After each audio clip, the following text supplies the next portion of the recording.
Snowboard will also bring you a whole new experience. Apart from helping you glide and move on various surfaces, it can also be used with the Snowball Blaster. Explore the many possibilities and use these two items to have all kinds of fun.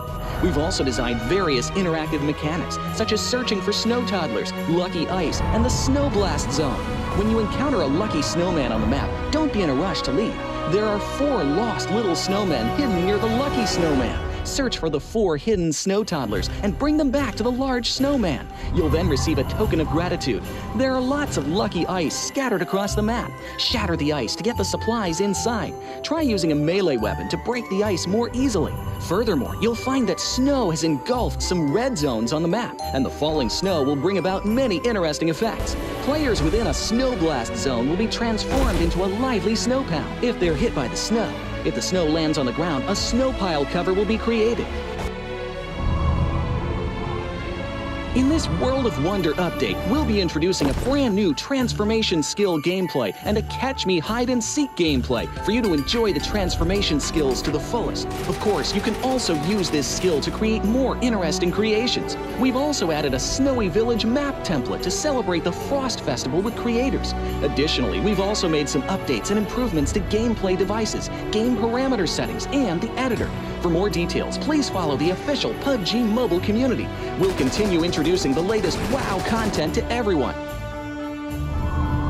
As for Classic Mode, we've also made some improvements to vehicles, firearms, creation mode, emotes, settings, and more. First, we've enhanced the designated marksman rifles. Some DMRs can be equipped with the full auto mod to fire in full auto. We've also improved the attributes and handling of some vehicles to enhance your driving experience. We've also added a new garage mechanic. From now on, you can choose your dream ride during matches. Meanwhile, we've also added a custom SFX adjustment feature. You can adjust the volume of some sound effects to whatever best suits you. As for creation mode, we'll be introducing some quick view features for watching the victory dance and fireworks displays and the new Frozen Kingdom themed performance in order to provide players with more possibilities for creative content. Furthermore, we've expanded the emote backpack. Now you can equip more emotes before entering the battleground.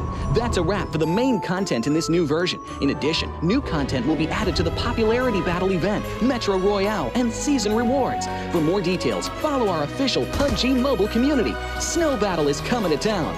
Winner, winner, chicken dinner.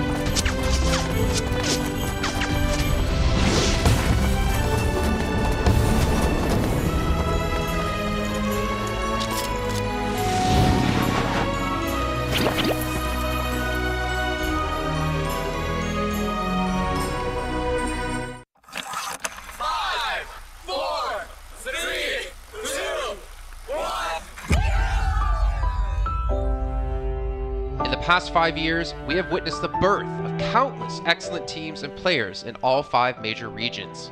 They are still remembered by us to this day. At the same time, we also remember our fans who loved us from the very beginning. On the occasion of this 5th anniversary, let's turn back the clock to the starting point of PUBG Mobile esports, the Southeast Asia region, where all the stories began. As the first world-class event, PUBG Mobile Star Challenge gathered professional players from all over the world. With continuous development, the 2019 PUBG Mobile Club Open Global Finals is undoubtedly the most exciting event. 2019 Fall Split Global Finals, ladies and gentlemen, give yourself a round of applause! Among the countless rising stars, one shined particularly bright. Bigatron Red Aliens, a team from Indonesia, Bigatron Red Aliens! just got first place in the PMCO Southeast Asia Fall Championship, earning the chance to compete in the PMCO Global Finals in Malaysia. In the subsequent prelim stage, intense competition kicked off immediately. And finally, they advanced to the Grand Finals in 2nd place. BTR demonstrated impeccable strength in the competition, By the end, BTR was leading the lobby by a significant 106 points, bringing the first ever championship title to the SEA region.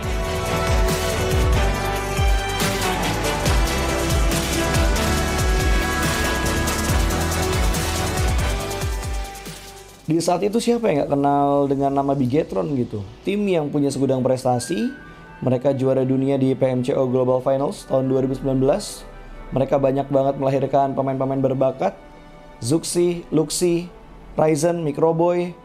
Terus habis itu Zuxi, Luxi juga saat mereka menjadi juara dunia, mereka berada di masa prime-nya mereka banget. PUBG Mobile Esports always strives to develop and grow year after year. That's why we made sure to continue the support and build the SEA region.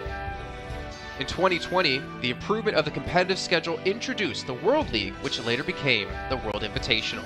We also launched the PUBG Mobile Pro League, where even more outstanding teams joined the competitive stage. In the 2020 PMWL, BTR once again clinched the championship in the East. This had given Southeast Asia the title of the strongest region in the world. They hoped to continue their legacy at the PUBG Mobile Global Championship, the pinnacle of PUBG Mobile esports. However, BTR was not able to repeat their performance from the previous year. Top 2 teams is going to take those this round. Winner, chicken dinner, Nova XQL. With the rise of Team Nova, countless brilliant moments were had, but this also left many players with regret. After BTR Red Alien won at the Global Championship in Kuala Lumpur, we thought C region was the best. We thought nobody could beat C region except maybe RRQ Athena, maybe Illuminate the Mother, maybe Mega Conqueror. But C region was the best at the time. And we get to the league. We heard of a team called Nova. We thought maybe this team is not that good. On the contrary, they owned all the teams. They were very good. Let's move forward to the year 2021. With continuous efforts, more teams and players joined the Pro League. For example, Xavier, who placed third in the 2020 PMWI East League, also secured second place in the PMGC East League. FaZe Clan also made their debut on the world stage. Có thể nói 2021 là năm thành công nhất của Dingo Xavier trên đấu trường quốc tế, khẳng định vị thế và tên tuổi của Việt Nam vô cùng mạnh mẽ. Còn với FaZe Clan, đây là năm đầu tiên họ đặt chân đến với giải đấu cao cấp nhất của PUBG Mobile, nhưng lại khiến tất cả những đối thủ khác đều phải dè chừng và e ngại. Undoubtedly, the year 2022 has brought the greatest changes to the SEA region. Vampire Esports emerged, dominating 2022 PMWI, winning both the main and after-party tournaments, while also setting records for most chicken dinners, most eliminations, and more. They were not only facing competitors from the SEA region, but from all over the world. Everyone was talking about VPE and wondering if they can maintain their performance at the Global Championship or if it was just a stroke of good luck. On the last day of the 2022 PMGC Grand Finals, VPE won 3 chicken dinners alone, moving from the bottom of the table to 6th place, achieving the best result for the SEA region. They pulled off another miracle, but sadly, it was not enough to win it all. In 2023, VPE continued their impressive performance. They once again won everything at the 2023 PMWI. 2023 PUBG Mobile World Invitational Champions, Vampire Esports!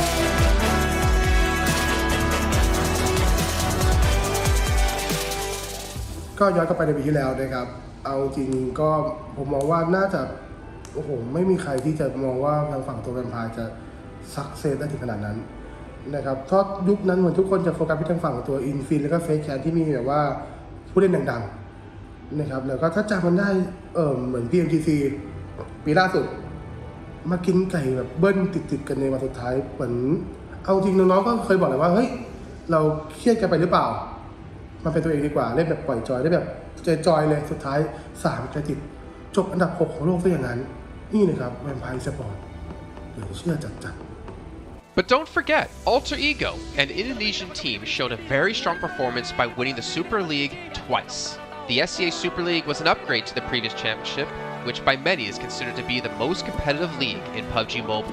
They could potentially become the next legend of the SEA region. Untuk dibilang legend, gue rasa belum sih untuk Alter Ego. Walaupun mereka sempat ngedapetin back-to-back champion untuk di PMSL 2023, itu menurut gue hanya sekedar untuk ngasih pembuktian gitu bahwa Indonesia tidak kehabisan pemain berbakat. Ya mungkin contohnya Rosemary gitu. Datangnya dia ke Alter Ego tuh bener-bener jadi ujung tombak untuk Alter Ego. Dan gak berhenti di Rosemary. Masih ada Alpha juga yang didatangkan oleh Alter Ego untuk mengisi kekosongan atau kekurangan dari Alter Ego. Dan gue rasa PMGC 2023 ini akan menjadi ajang global championship pertama gitu untuk Rosemary dan juga si Alpha. Jadi wajib banget kita nantikan performnya mereka di PMGC 2023. Dan please di notes pastikan tonton Alter Ego sampai akhir. Of course, there are many more teams we haven't mentioned, but these teams will all take part in the 2023 PUBG Mobile Global Championship. So what do you think? Who will be the ultimate winner in this year's PMGC? Will they be from SEA? Well, there's only one way to find out.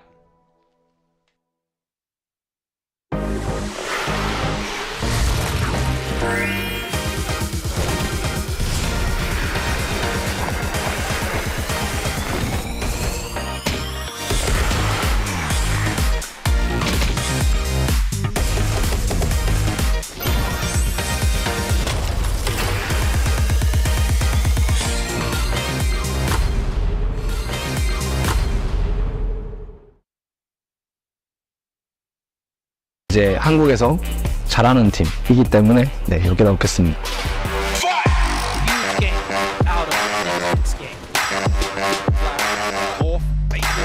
Oh, XZY absolutely on the swivel. It's time for them to shine now. Aaron Gale, are you kidding me? I mean, faced with a cold. Level kita orang kat sini lah. So lain lah. New Alliance might just be going down here and now. The lose flags is excellent. ไม่มีนะไม่มีรู้สึกเป็นส่วนตัวกับทีมไหนสักทีมผม New team? Yeah, they're kind of newcomers. We haven't really met them before. New challengers? Yeah, new challengers. Oh, Red Force, the Galaxy looking to try and hold them off, but it's... Who do you think is the strongest team in Prophet? Next Ruya. To the northeast, but here comes next Ruya. Right onto Nongshim. Red Force, who have tried to send back over the water.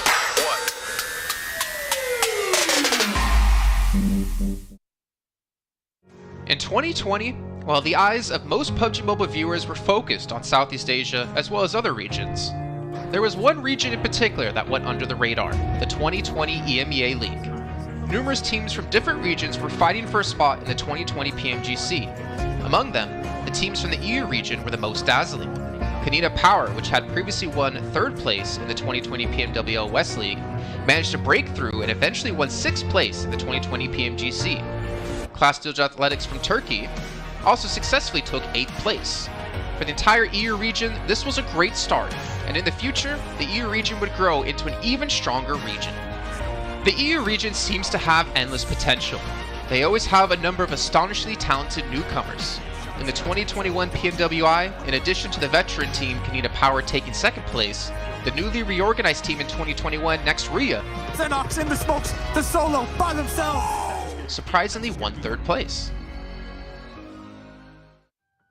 The EU region seems to just have endless potential. There's always a number of astonishingly talented newcomers coming up through the ranks, developing their skills, and in 2021 at the PMWI, you had some of the veterans there for sure. Kanina Power taking 2nd place, an incredible performance coming through from them to get that 2nd place. But not only that, you had the reorganized team for Next Ruya in 2021 who won PMPL Turkey. They came 1st in their region and then were invited on the back of that to the PMWI West to take 3rd place. So these new talents working as this new roster at the time, a phenomenal resurgence there, and there's so much more left in the pipeline, I'm sure, for this region. I'm really excited for what the future has, and I can't wait to see what they've got. In the 2021 PMGC, teams from around the world gathered once again. First of all, worth mentioning is that among all the participating countries in the Grand Finals, Turkey had the most with 3. Among them, teams like S2G and Next Ruya finished 4th and 6th respectively. This was a massive achievement. The efforts of the EU region are constantly bearing fruit. Now they just needed an opportunity. 2021 yılında Dünya Şampiyonası istediğimiz gibi başlamıştı. Çünkü West aşamasında 3 takımımızı birden ilk 6'ya sokmayı başardık ve büyük finallere 3 takımımızı göndermiştik. S2G 4. olarak buraya katılma hakkı kazanmıştı ve kadrosunda Rip7, Timber, Kalse, Silas gibi isimler vardı. Büyük finallerde ne yapacağını çok fazla kestiremiyorduk temsilcilerimizin çünkü dünyadaki takımların iyi performansları söz konusuydu. Büyük finallerde temsilcimiz S2G 4. olmayı başardı, Nexu'ya 6. olmayı başardı. Maalesef Fenerbahçe ilk 8'in dışarısında kalmıştı. Ama bu takımın ileride çok iyi şeyler vaat ettiği konusunda herkes hemfikirdi. Next, let's go directly to the 2022 PMGC. At a time when everyone was focusing on whether Nova could win 3 consecutive championships, a team that was not originally a favorite to win was about to become the focus on the stage. S2G performed consistently in the first 2 days of competition, always maintaining a position at the top of the leaderboard. And on the final day, S2G changed its conservative tactical strategy and sought to gain more elimination points in the last few rounds. And in the last round, S2G secured the championship with 15 elimination points. Champion of 2022, it is S2G! They finally broke through and made history for the EU region. 2022 Dünya Şampiyonası bizi büyük zaferler getirdi. Tabii ki Dünya Şampiyonası başlamadan önce bu zaferlerin geleceği konusunda çok bir fikrimiz yoktu. S2G kadrosunda bazı değişiklikler yapmıştı. Takıma yeni katılan oyuncular vardı. Özellikle Reis ile birlikte takımın form seviyesi gerçekten çok yüksekti. 2022 Dünya Şampiyonası finallerine 2 takım göndermeyi başarmıştık. Bir tanesi S2G, bir tanesi Fireflux. Maalesef 2 takımımızın kaderleri birazcık farklı oldu. İlk günden itibaren S2G sürekli olarak zirveyi kovalarken Fireflux için işler iyi gitmemişti. 3. gün geldiğinde S2G güzel maçlar geçirdi ve şampiyonluğu Türkiye'ye getirmeyi başardı. Bu Türkiye e-spor tarihindeki en unutulmaz başarıydı. This year, the EU region has continuously produced even more strong teams. First of all, G Gladiators won first place at the 2023 PUBG Mobile Pro League Spring Regional Championships and third place in the 2023 PMWI. Veteran teams like Nexuria and Canada Power have been performing better and better this year and successfully qualified for the 2023 PMGC. Subsequently, hot recent teams like Mad Bulls, BRA Esports, Major Pride, Elise Esports, Demorte, among others from EU, have also successfully gotten a spot in PMGC. They all look forward to continuing the success of the EU region in 2023. There are many questions surrounding PMGC. Will S2G successfully defend their championship? Will another EU team lift the trophy? Could it even be a team unexpected to win it all? Let's witness it together in Turkey.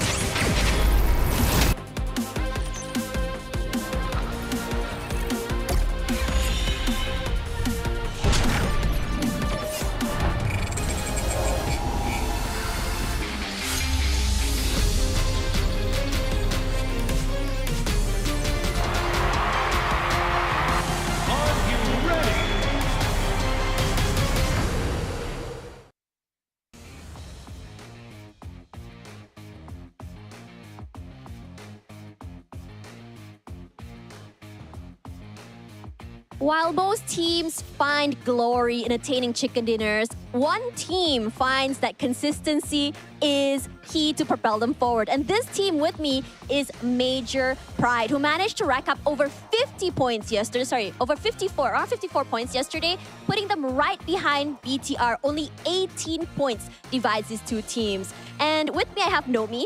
And first of all, I want to ask you, Nomi, how is your team and you feeling today? Спрашиваю, как вы чувствуете себя сегодня? Как вы чувствуете? Да, как вы себя чувствуете сегодня? Отлично, так же, как и первые 2 дня. Уверены все. They feel real good, just like the first 2 days. So yeah. They feel really good, just like the first 2 days. I mean, honestly, I wouldn't be surprised because you guys jumped up 2 places, putting yourself right behind BTR.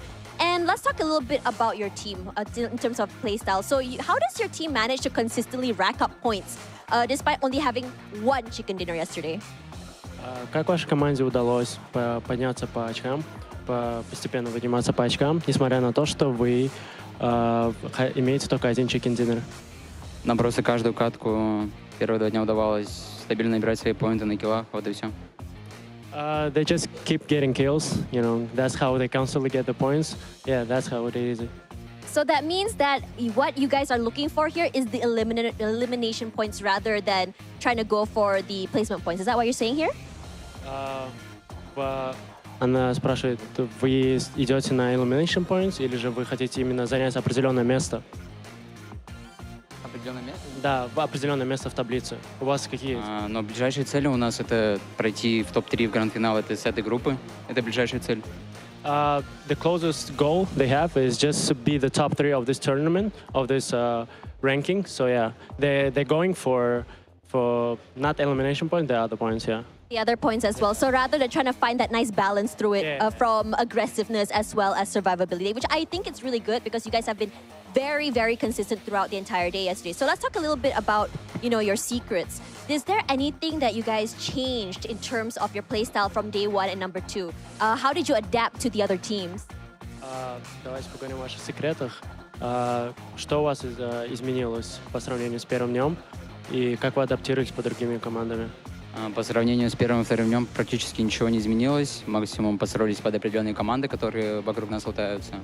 А секреты, на то и секреты. So, secrets meant to be secrets. There's no actually. They're not supposed to tell. But in terms of compared to the first day, they just adapted to the other teams. That's how I did. That's all. Was there like a lot of changes, like a lot of adaptation needed from day 1 and day 2? Были ли много изменений по сравнению с первым днем? Многие ли адаптации по сравнению с первым днем по другие команды? Или же вы просто, у вас была определенная тактика, вы шли по этому? Ну, можно сказать, что была определенная тактика, и придерживаемся ее. Просто немного, чуть-чуть что-то изменили, не кардинально, в отношении команд, которые вокруг нас лутаются. They don't have like specific tactics. They just adapt it. Depends on how other teams is loading. So yeah, they just go for it. All right, just going for it. I think it's really good that you guys have a lot of pages in your playbook when it comes to adapting to these other teams. Okay, let's talk a little bit about what you guys have on for today. You guys are on 2nd place right now, 18 points behind BTR, which honestly, if you guys can maintain this today and tomorrow, you're practically already on your way to Turkey. So, what are your team's expectations and goals for the 2023 PMGC? Какие ваши ожидания и цели на этот турнир? Вы практически на 2-м месте, всего лишь остаетесь на 18 очков от 1-го места, и вы уже, считаю, практически в Турции. И вот какие ваши ожидания и цели на этот турнир? Ну, ожиданий у нас никаких нет, есть только цель. Это вот, как я уже повторяюсь, пройти с этой группы в топ-3 в гранд-финал. Поздравлять нас еще рано, что-то пройдено только половина пути. They don't have expectations, they have only the goals to be top 3 of this tournament and be on the Grand Finals. So it's too early to say because it's not the last day. Yeah, we still have to go.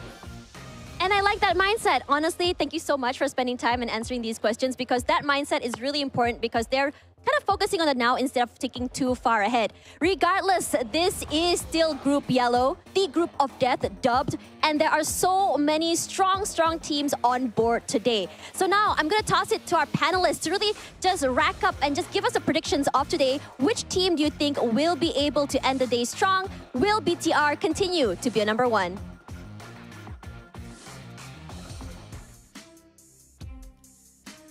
Well, that's a little bit of a loaded question because we have seen some teams rise up through the ranks in our 2nd day of play and some teams fall. Teams like Vampire able to improve on previous performances, For America able to improve as well. Honestly, I still think top 3 is up for grabs for quite a few of these different teams. I'm your host, Jason Kaplan, joined by my handsome gentlemen. My handsome, not yours. They're my gentlemen. 7 Worlds Gaming and Cameron Davis. 7, man, we're into day 3. Things starting to heat up just a bit. How are you feeling about the day? I'm feeling great, man. I'm actually glad that we got to interview Major Pride. I'm looking forward to seeing how they perform today. Is the pressure going to get to them on being top 3? Or are they going to continue on this performance and maybe go after that 1st place from BTR?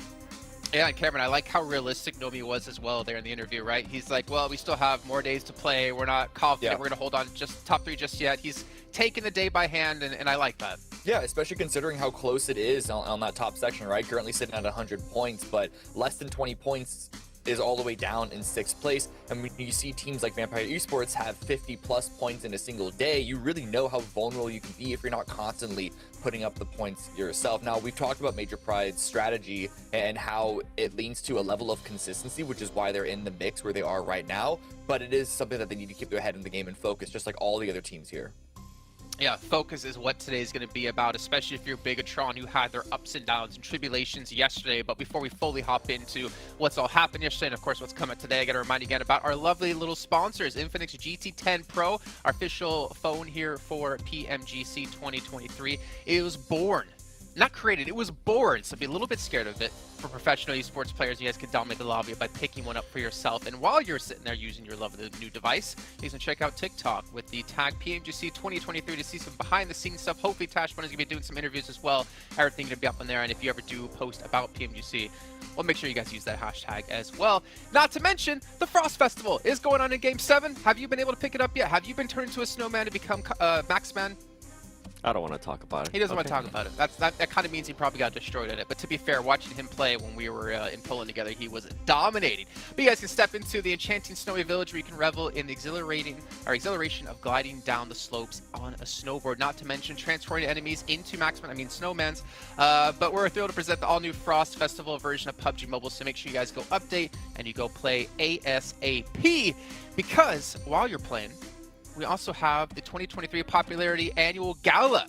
Now, popularity, obviously something I was in high school, so this doesn't include me, but PUBG Mobile's introduced a brand new competition and exclusive honorable rewards. So from the 15th of November up to the 15th of December, players will have to go through 10 rounds of these 1v1 matches to compete to be the first ever PUBG Mobile Popularity Annual Gala champion. And of course, outstanding players will get some exclusive rewards, and you guys get to watch them have those exclusive rewards because you weren't as good as they were or not as popular as they were, like me in high school. And then the Pagani collaboration is going on in PUBG Mobile. I know you guys want to pick up your sweet vehicles. We've had so many collaborations so far, but make sure you're ready to rev up your engine with the iconic Pagani Imola and Zonda R models. But just try to not be run over, because I know, Blank, if you're out there watching, I remember our times playing together. I remember the times you run me over. Maybe a little bit more, be a little bit more fun being run over by the Imola this time.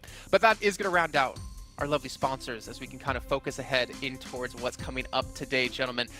BTR still holding first place, looking strong. Major Pride holding second place, looking pretty damn decent here.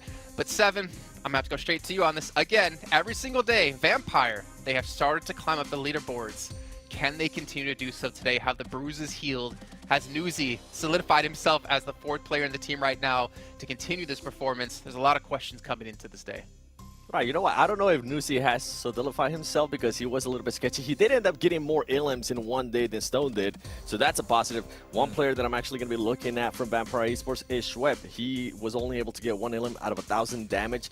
That's not going to be able to cut it, especially depending on what his role is. If it's support, only 1,000 damage is not going to be good enough, especially after 12 matches. And for Vampire Esports, there is a lot of stuff that I'm liking out of this team. They've been able to at least adjust on their scouting. They're still a little bit too hectic at times. They do send it in. They rely too much on that fragging power, but they are starting to scout more. And it's Tony K actually leading the charge when it comes to scouting, and they are being able to rotate it. They're doing some wonderful 2-2 splits, and I'm hoping that continues on today because the team was setting themselves up perfectly. We kind of saw flashes of Vampire Esports from PMWI, and the main thing too, when we go to Erangel, they changed their drop location. Instead of Milta Power, now they're going back to that Primors, and I feel like it's working out wonders for them. They are starting to rotate a little bit faster, and they have more freedom to work with. Well, we can see here, Cameron, our current overall rankings right now, 12 through 16, potentially going to be knocked out of the entire event. Yep. What teams are you really focusing on here going into today? I mean, I just want to see what teams from the bottom 5 are going to have a big moment. We still need to see something strong coming in from Venostorm. They looked good on Sand. Like I was saying that they were looking better at the very first round yesterday, but then just zeros across the board, essentially, all after that. So I still need to see if they can't hit into another gear. Same with Genesis. All the other teams down there, we've seen good moments from all of them, even a couple of victories. I mean, 7-9 and Queso on that, but they're not far from the bottom 5. So really, it's just about teams trying to find some level of consistency, and that's including Vampire Esports, because even though they got a whole bunch of points yesterday, outside of their one win with 16 elims, they were getting very low elims. Even their second win only had 5 eliminations. So really it just shows that like teams are having to scrape and just claw their way for any number of points here. Yeah, and honestly, like 7th through 12th right now is only a 14-point difference, so we could see a massive shakeup today, depending on how the teams are going to do. But taking a look at our team trajectory for Vampire Esports, you can see able to move up 8 ranking points. Their average eliminations have spiked up as well, but for me, what's kind of scary is if you look at Vampire, 26 placement points, 2 chicken dinners. So out of every other match they've had so far, out of the other 10, they've only had 6 placement points, which is very unlike Vampire. I mean, I feel like that's mostly based out of day one too, because of the performance of day one. It was a lot of 15th place, 11th place, 15th place, all of that crazy stuff. But yesterday they were at least able to dial it in.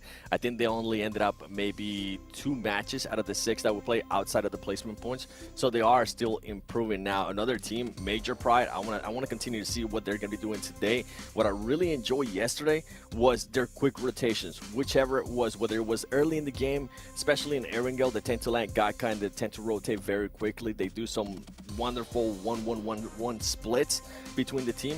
I'm hoping that continues on, and the awareness that this team is able to showcase, that being able to third party, has been wonderful too. I like this graphic.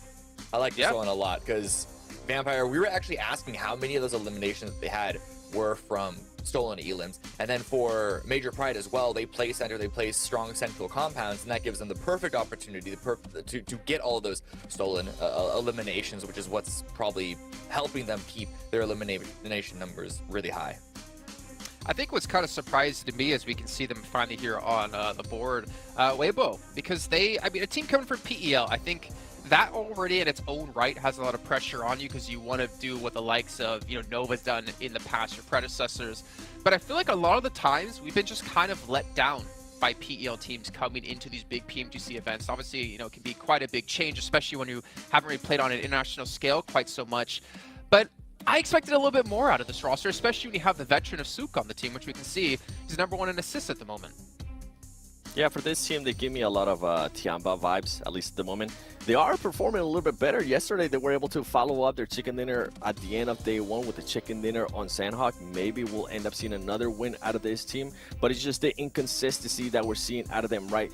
The good thing from this team is that they are almost able always to get eliminations in every single match.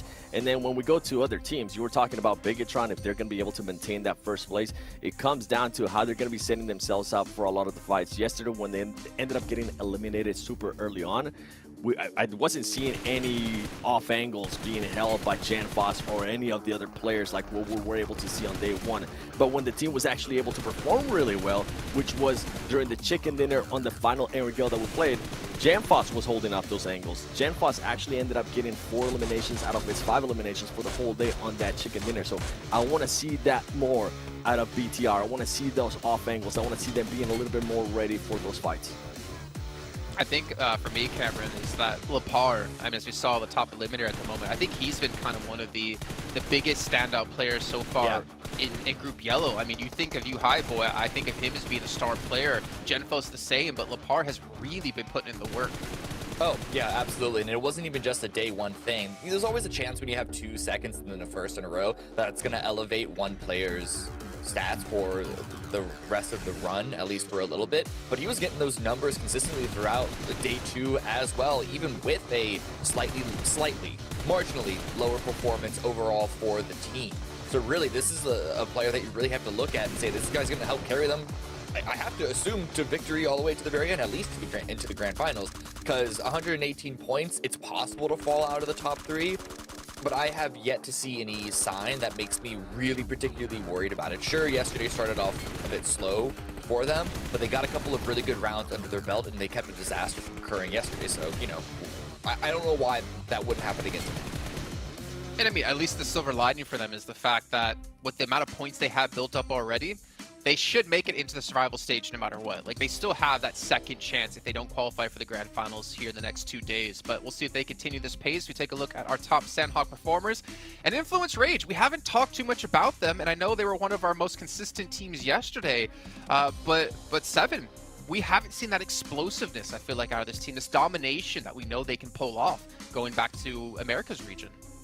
And is it bad that I'm actually happy with the way they're currently being able to perform? We're not seeing those pop-up performances like you're mentioning, but they are being very, very consistent. And I think here in the next couple of days, now that we're past the halfway point, right, for this group yellow, we might start seeing a little bit more aggressiveness out of them. Going back to day one, this team tried to be a little bit too aggressive and it's ended up backfiring. For them to be able to adjust that is really impressive, considering with what happened last week with some of the Brazilian teams, that they were never able to adjust to that. Yesterday, out of this team, they ended up averaging somewhere between a 4th and a 5th place finish throughout all the matches, and then about 4 eliminations per match. That it's pretty impressive for a team that it's used to be knowing either having very, very highs or very, very lows. They're starting to find a nice consistency here. And I mean, we know what they're capable of, so it's good to see that they still have that in their back pocket. They can still frag out and end up with chicken dinner and 15 eliminations. Okay, but we have yet to see a chicken dinner and 15 eliminations from them. At this point, you expect to have a couple of rounds go that way. I agree with you. The consistency for them is looking great. But in order to be a world-beating team, you need to be able to grab opportunities that are given to you in order to have those huge rounds that round out the overall average points total. See, I think one thing Seven mentioned, Cameron, that I actually really appreciate is that if you look at Brazil, when it comes to like firefighting, I feel like they are going to be one of the strongest regions, and if you're going to be a team that want to compete in PMGC, that's the perfect region to get that experience with Alpha 7, with Loops there, for instance, Inko. The fact is, they know they can fight people. Yeah. But I think, as Seven's kind of alluding to, they're working on that, getting consistency down, getting to the late stage to make them like a more well-rounded team. Now, but I also agree with you, Cameron. We haven't seen that explosiveness out of what we know the team can be able to pull off. But maybe that's something they're kind of working on, and that kind of gets me a little bit excited now, actually thinking about them the next 2 days and in the Grand Finals if they get there. Yeah, I mean, if this is an active effort on their part to shore up their potential weaknesses going further into this event, because like BTR, even if they fall out of the top 3, it's incredibly unlikely for them to end up into the bottom 5, though the cutoff is slightly above 100 points from the previous 2 groups. So it's possible, but very unlikely. But even so, I don't know. Part of me is worried that, like, this is another level. This is an entirely different level of competition, and it's always possible that it's just they've been trying to go for those big plays and it just hasn't worked out, especially with the number of times that you see them lose a player early. We saw them get 12 elims in one match, so it's hard to know everything, every little micro factor that goes into every single play. I mean, in Brazil, maybe they would have had pop-off games already, but here, because of the caliber of the lobby is higher, maybe they're not able to do so. But I have a feeling that they're going to have one of those today. But let's head over to our commentators, and we can finally dive into our first match. It's going to be our only Sandhawk of the day, and it's going to be brought to you by Zute and John Allen. That's right, it is indeed. We are going to dive on into the first Sandhawk, and the early Sandhawk of today. It's going to be interesting to see how things start to shape up. We saw last week how after day 2, starting to see dynamic shifts coming on through. A lot of teams will have reorganized. Obviously, Vampire having done that a little bit earlier, and they kind of needed to, and really came out swinging yesterday. You were adding up the numbers, Zute, of their performance from yesterday, right? Yeah, Cameron mentioned on that's 50+ points in a single day yesterday, and I just can't help but to think, like, if day number 1 they just did like half of that, where would they sit versus, you know, where they are now? They'd be a contending team from the top 3 easily, and that's not to say that they're not. They still are right now. If they could get a similar performance today, I think it would put them right on the bubble, if not, you know, better. It depends on how the teams above them do. And right now, for me, I feel like the top 5 teams minus BTR, they're just kind of like shuffling the points back around. Like, this team will get a big win, and then this team will get a big win. Let's see who gets the first big win today, though, on Sandhawk. And I mean, when teams just keep trading off big wins, that's where the Moneyball strats play out for Influence Rage as well. We know that they love to keep it consistent. And even on Sandhawk, they're doing more than that. They're on 10.5 average. 14.5 on Weibo, though. So Northwest Island seemingly playing well for them. We'll have to wait and see where this circle goes. We have had that Northwest Island circle already. So we've seen that one. We'll see if we can go back over to the mainland and have a little bit more normalcy. So teams out over boot camp. Potentially a split here for BTR around this Influence Rage position. They've changed their position. They're normally on the confluence. Yeah, am I seeing a BTR player drop in? Oh, yeah. Right outside boot camp, a 2 versus 2 right now. Influence Rage adjusting very quickly to counter the 2 of BTR with their own 2. Who's going to win this 2v2, though? It looks like BTR trying to win that. And no, it was a 2v1 at the end.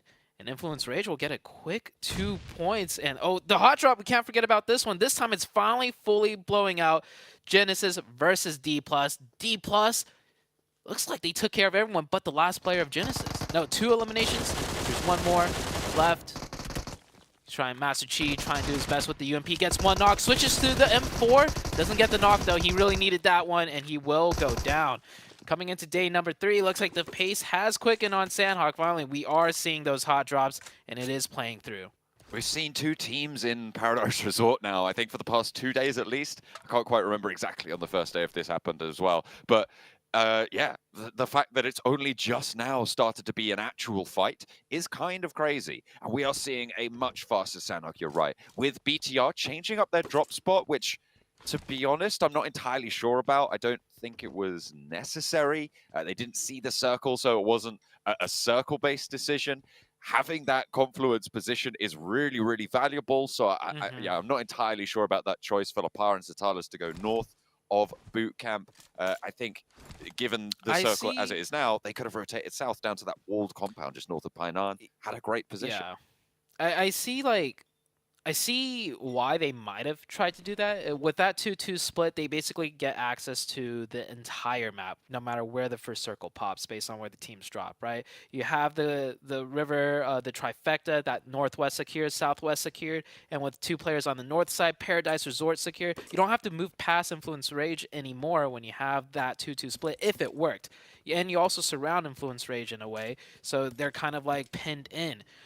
Kudos to Influence Rage, though, for adjusting and, spotting that out very quickly. Usually when a team, changes their drop and encroaches on you at the last second, when you're not expecting it, you default to just grouping up. But Influence Rage made that call, made that adjustment, and luckily for them, they won that 2v2. It could have gone either way at that small little compound. I think it really came down to who picked up the guns. Just able to get a little bit ahead on that drop, but either way, that's good news for Influence Rage. They did take a little bit of damage for it, and now they're moving out of boot camp to play a little bit closer to it. This quarry area now, a main focal point of this first circle. The west side, a lot of strong cover, a lot of solid positions here, and taking control of one of those could be really, really important. Rook currently the only team on that western side.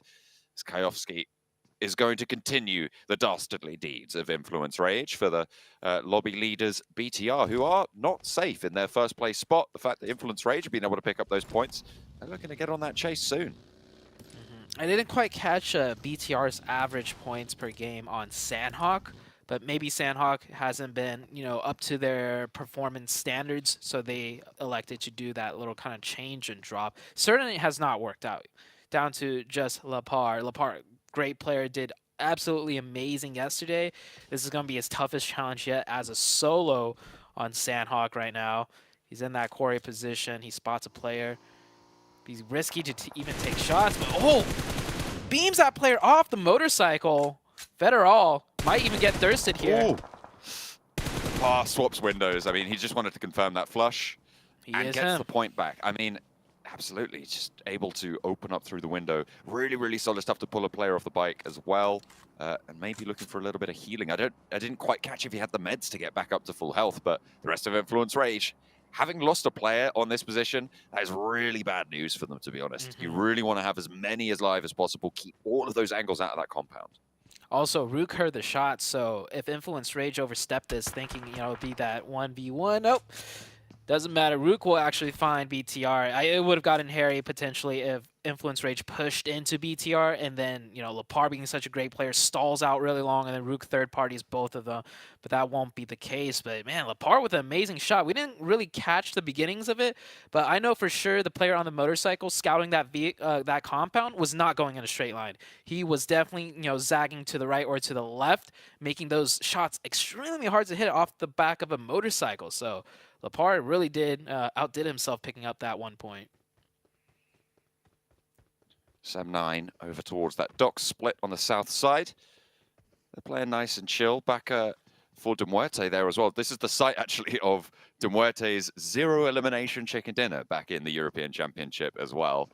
They were able to heal out in cave on the low ground to actually put themselves in the running to get those qualification spots. So a really, really solid position for them. Good memories on that south coast for them. So SEM better watch out. Although Kenny's already on the inside of that cave, so they can't take it freely just yet. 0 chicken winter dinner. That is still crazy to me. But if there's a spot that could allow for that, it would be cave. It'd have to play out in the most perfect of ways. Maybe it might happen here, or to some degree at least get a cave ending. I know Hotjukes loves his cave endings. He always asks for it, never gets it. But this is a 7th circle. There is the potential for that. We just saw Brute Force on the northeast wrapping in right now. The central focal point of this map, not heavily populated just yet, because it is quite tough to make it all the way down south, and with the first circle shift to the east, to the north, that could change a lot. Corker looking for control over the top of the cave hill on that south side. You see Influence Rage up to the compound, just drawn a little bit short of Rook right now. The north edge of Quarry also occupied. Stage 2 just about to reveal itself. And we're going to go to Quarry again. So those compounds that Rook currently have a lot of control over, very valuable. And a Major Pride 2-2 split has paid off quite nicely as well. They are going to regroup. You can see them going very, very quickly up into their forward position. So getting those edge of Quarry compounds on the menu for a lot of teams, certainly on the mind as well. Weibo making that northern rotation past Paradise now. Yeah, Major Pride in a lovely position right there. Not only is it center zone, it's on a hilltop that allows them visions to the north, to the south, basically 360 all around. And there's pathings that they could take wherever the circle shifts, so they set themselves up in a great position. Brute Force on the northeast has met some opposition in the form of IHC. They have lost 1 player. Sam9, ooh, blown up vehicle. Not sure if there was a casualty there, as De Muertes do have 4 up, but on the other side of things, Queso catches one of the Vampire players off guard, and it is quickly traded back here, though. A little bit too far forwards there for Schweppes, unfortunately. Does get knocked and immediately flushed. Tony K trying to divert past the Vibes players who are on the other side of the river at the moment. Everyone trying to get across as Queso are eliminated. Vampire down to 3, losing one of their players, and Vibes playing as a 2 right now on a 2-2 split. Both relatively close to one another, within about 150 meters, and they have got vehicles, so they are very much within support distance. And the fact that they've been able to take down a player from Vampire really assuages that threat from the western side. The question is, how much further in can they go? They'll have to push in just a few moments. This crossing from the southwest to the east through that bridge, or there's 2 bridges, is so difficult. There's always teams right around the corners of those areas, and even if there isn't, the further you drive in, you're passing through high ground, right? There's the hilltop on the northern bridge just south of Pinon, and then there's that huge hilltop on top of Cave. So both bridge crossings are very dangerous, very hard to execute. We've seen this plenty of times before where teams do struggle quite a bit if they do have to make that rotation. It looks like Vampire still on the other side, just has crossed the bridge. They get that compound for themselves. They're still on the edge of the zone with many teams in front of them on the high grounds. Muerte playing between the 2 hilltops right now, have fully regrouped over Vibes on the west side. Disengaging there. Vampire moving a little bit further south to get across. They have now got that compound away. DRS behind them over in Camp Charlie, still yet to cross, so they'll have to get through the water there. Not an easy move to make with the number of teams on that southwest corner. Meanwhile, over on the northeast side, Brute Force and Weibo have been on these long rotations, waiting to get into the circle, jousting back and forth with one another, as Brute Force kind of taking the brunt of the punishment at the moment. Weibo having all 4 of their players alive, sure, a bit of damage tagged onto Gap, but we're still in stage 2. It's very healable out in the blue zone. Ado trying to crawl back in. I'm not sure if Weibo Gaming rotated this way to target Brute Force or not, because Weibo is coming in from the northwest. They are purposely wrapping over to the east. This might be a pathing strategy for them, or break into this type of circle, and just so happens Brute Force is here. But Brute Force lost one to IHC. Potentially Weibo Gaming put the 2 and 2 together to know on the northeast side there's some fighting to be had, and they're picking up the scraps down to just the 1 player now. Weibo Gaming really getting these elim points. Blue zone is ticking just a little bit here. The last Brute Force player should go down very soon. He does catch a knock though. Tries to go for that confirmation. Not in time. Weibo Gaming pick up 3 elim points. We'll get that revive.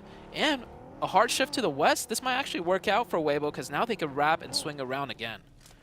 They still are in the blue zone, and looks like they've still got plenty of meds on board. So you're right, they do have a little bit more leg room to stretch out into. DRS, they're trying to play on that south side. They took the swim across the channel from Camp Charlie. Now they have this ridgeline to start to move north on. You can see not too many teams in their way. SEM9 across the bay over towards the Cave Hill. They'll be worried about that position, but they can start to encroach forwards. Demuerte moved into that position and disengaged from that Cave Hill, and now I feel like they're in one of the best spots. The difficulty they'll have, I think, is holding the teams from the north. The south hold a little bit easier. Yeah, they're so center zone, though, I feel like, on a circle this small that even no matter where it shifts, one side will have a buffer zone for them. There's going to be multiple teams on that side having to push past each other into them. So they just have to worry about one team at most, no matter where the circle goes, in my opinion. We'll see how this plays out, though. IHC wrapping hard down on the southeast side. They will have to take that fight with SEM9, potentially. There is some compounds open right on the roadside. Let's see if they can manage to find that info and scout it out. IHC pulling up to Tam here. He's lying in wait with a DPS. These shacks are so dangerous. You know the players are going to be moving on in. He does shuffle a little bit. I wonder if they can hear that. Maybe divert away. Okay, some shots from across the way. A third party might have just saved Tam, or maybe even saved IHC. I remember yesterday we were talking a lot about how IHC were just losing a lot of players off the rip fairly consistently.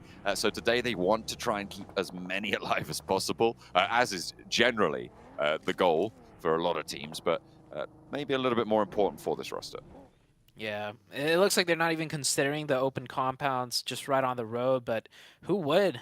Those compounds are usually taken in a zone like this, so they're just trying to wrap around and fight their way in on the open ridgeline sides, looking towards Bino Storm here, just over the ridge top. And I think, yeah, they'll figure it out. No shots being fired from here. The last second, they do call it out. They rotate in. Not going to be able to save all the vehicles. Readjusting one. They know how strong vehicles are, especially on the edge of zone. They're probably going to have to make another fast rotation. They make it in with a couple vehicles, all 4 alive, most importantly, as we do head into the next shift. And Weibo Gaming did wrap around back to the northwest.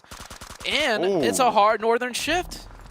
I mean, this compound to the west of Quarry right now for Rook, this is a really, really good spot. Can they hold it out? Because they've got D+ and Weibo on the north, Influence Rage on that west. Demuerte are going to sail straight on in to a position on their south side.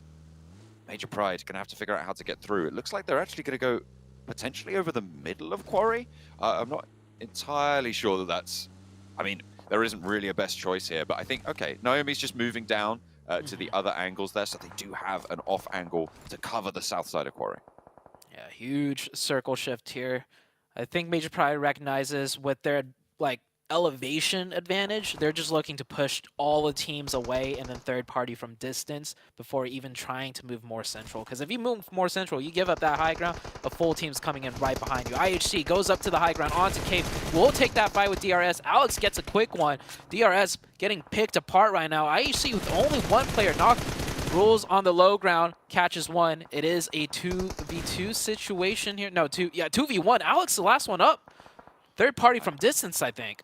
IHC looking to try and keep it together, but Alex goes down to a nade, and that's it for them. DRS looking to res on the top of hill in the meantime. Demuerte have taken some knocks across the way. I think that's coming from Rook over to the west side of Quarry, and they are going to look to get that res.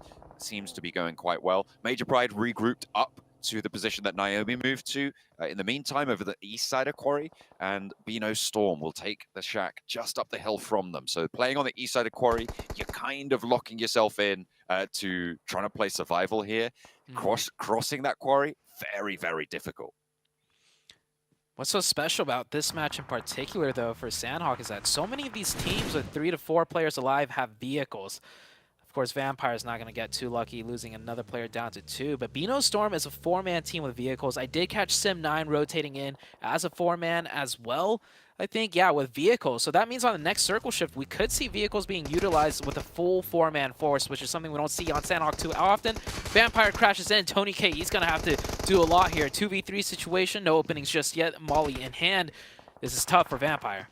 Koyovsky trying to hold the door frame, and Tony K has no chance against that. Koyovsky able to put him down there, get the flush. Now it's just Newsy. They know he's buying the rock. He's got that DBS. He's taking shots from a third party, and he has to peek out. That's Weibo to seal the deal. Vampire out on the western side. Rook still in that central position. Next shift goes back to Quarry. Rook in a commanding spot still. Yeah, Rook definitely in a very favorable position. I don't think anybody's really going to contest them for this in this zone. Weibo Gaming's going to have to push in, but you have D+ on the north that's going to be looking at them. Also Influence Rage as they're running in. The Vibes team right on to the backside of Demorte. That's going to be a huge fight right here. They get the opening. 3v2 situation. Demorte with only 2 up goes for that quick revive. Vibes with 3. Time's ticking. They need to push down before the revive goes through. Try and get that one back together. Try and keep everyone in the mix. Demorte on 3 players alive, 3 players active here. Trying to fend off against the Vibe squad out the back who have managed to get up into the wall. It's a 3v3. Furia cooking the nade over towards East, who puts his nade back in the pocket. Just a solid time on the reposition there from East to be able to get away from it. He's cooking another one. Apex trying to move, and that's a third party. It's Law from Influence Rage, who are moving in on this western side as well, trying to get ahead of this. They want to conclude it. Doorway sprayed down. East opening up the path for these nades, but no one's stepping out. No one's getting too big for their boots right now. As Influence Rage takes shots from Rook, trying to move on in. Maybe they're not going to engage on this as a third party. Beano Storm trying to move past Major Pride. It's just not going to happen. Major Pride is 4 on the eastern side. They're still in. Probably one of the better spots, but Duerte, they went down to a couple of nades from East, who was able to get 2 with 1. Goodness me. Furia holding the door frame, and he will go down as well. Really well handled by East. Yeah, East single-handedly did that, and you can see how many times he baited out the first few nades. The game sense, the mechanics on that guy, no wonder he's always showing up for the Vibes team. That was beautifully played out from the side of Vibes. East leading the charge there, breaking in, and that was a tough way to break into that zone too. I'm surprised they managed to pull it off. Weibo Gaming now on the north side contesting with D+. A huge nade right there. Another opening, 3v4 situation. They bring it down to a 3v3, and look at the ground Weibo Gaming has made. So aggressive. Needs to be careful though on that ridgeline side as one player does get caught, another goes down. Weibo Gaming had a chance, but that chance is not going to be afforded to them. Sook last one up. Third party by another team. I do believe that was Rook, and Weibo Gaming are out in 7th with 5 elims. Really unfortunate there, you're right. It looks like they had the commanding presence in the fight. Looked like they had the pace to overwhelm on that northern side, but it just didn't happen. Circle goes with Rook in mind yet again, and that northern edge, they can get the res, still playing on as 4. Major Pride going to have to get into the quarry now and try and force all the teams around the other side to fight off against one another. I think it is a battle for second place though at this stage. Rook looking to still hold it down. Major Pride, I mean, we saw what they managed to do yesterday. They might be keeping that momentum going here. Major Pride with 4 up, second place on the leaderboards. They saw BTR went down very early. Might spur them into action to actually taking this game down themselves. D+ down to the solo. They've gone for a 3. They've moved 3 players already across the north side of the quarry. Really, really fast. D+ were embroiled, and now D+ have gone down to 1. A couple of nades from Major Pride scored for that. The north side completely dominated still by Major Pride. Nomi can look to regroup through as well as vibes start to fall out in the open. 7-9, Rook, and Major Pride, the major factors in this circle. East is still up for vibes, though. It is a 1v4. I don't think he can pull off a miracle here. Yeah, he goes down. We are down to the last 4 teams, minus D+ on the north side. He is the 5th remaining team, but should go down quickly here. Yep. The last 4 teams, Sim9 going at it with DRS on that minimap on the southeast. It looks like DRS cut down to the last player. We're going to have a 3-way 4v4? It seems like it. Major Pride have managed to move across the quarry. No mean feat. the teams on the north kind of took care of each other and they leapt on that opportunity. A nice decisive move, which is what we always like to see from Major Pride. They've been doing it fairly consistently. 7-9 though, they've held the south edge of Quarry, and Rook now kind of actually have their work cut out for them. They're right on the edge of this zone. It's likely to push out after that. I don't think anyone's going to go for a full breach. We'll see if people can hold them out. Major Pride keeping that 3-1 split. Nomi, of course, the one being split off. That's the most difficult position to play, the lurker. You have to know when to time your crossings, know how long to sit to provide that off-angle support. And with blue zone closing in, Nomi will group up with the team a little bit more. Might be a knock in this zone, but that should be it. Yep, the knock does come out. Smokes are being laid down. Oh, that's more than just one knock. That's two knocks. Will 7-9 take this opening and pressure them in? Over towards Nomi as well. Look at that, down in the open. You can't get that back up for Major Pride unless he makes that long crawl up towards the ramp, gets back into the middle. But look at the forward position from Naomi. They're looking to try and control the center of this next stage, so that they can hold the middle. The res came through, and Major Pride will play on as 3, but Rook will start to have sightlines now. 7-9 kind of making this really, really difficult here, and I think Nomi is just going to be a sacrifice at this stage. Nade in hand for Kenny. But are 7-9 overcommitting to just getting this one knock and stopping themselves from really getting around anything else? Kenny could just really save those nades, unless they think there might be someone there getting a revive. 7-9 focusing on 2 teams right now. I like the patience out of 7-9. You know, if they overcommitted on that double knock, that's Rook coming in with third party and probably just taking the win. 7-9 keeps 4 up. The last zone is up. Center is onto Naomi, most likely. But the 2 players for 7-9 down the hill, they went out to get the flush. They didn't even land those nades, and now they're going to have to move through the blue zone in order to get up the ramp. Dino has to get this heal off, but there's a player trying to rotate through the blue behind him. He goes down. There's just no way. 7-9 have thrown 2 of their players down there to go for a confirm, and they've wasted that opportunity. They could have all been on that top ground, all been on that high ground. If Major Pride can just survive for a little bit longer, they might even be able to throw a couple of nades over towards Rook. Actually, their supplies have run dry, so they're a little bit down on their luck. It's all up to the gunfights, and Punisher goes low. Effect with that DPS goes prone, takes a massive amount of damage. He gets knocked. That was crucial.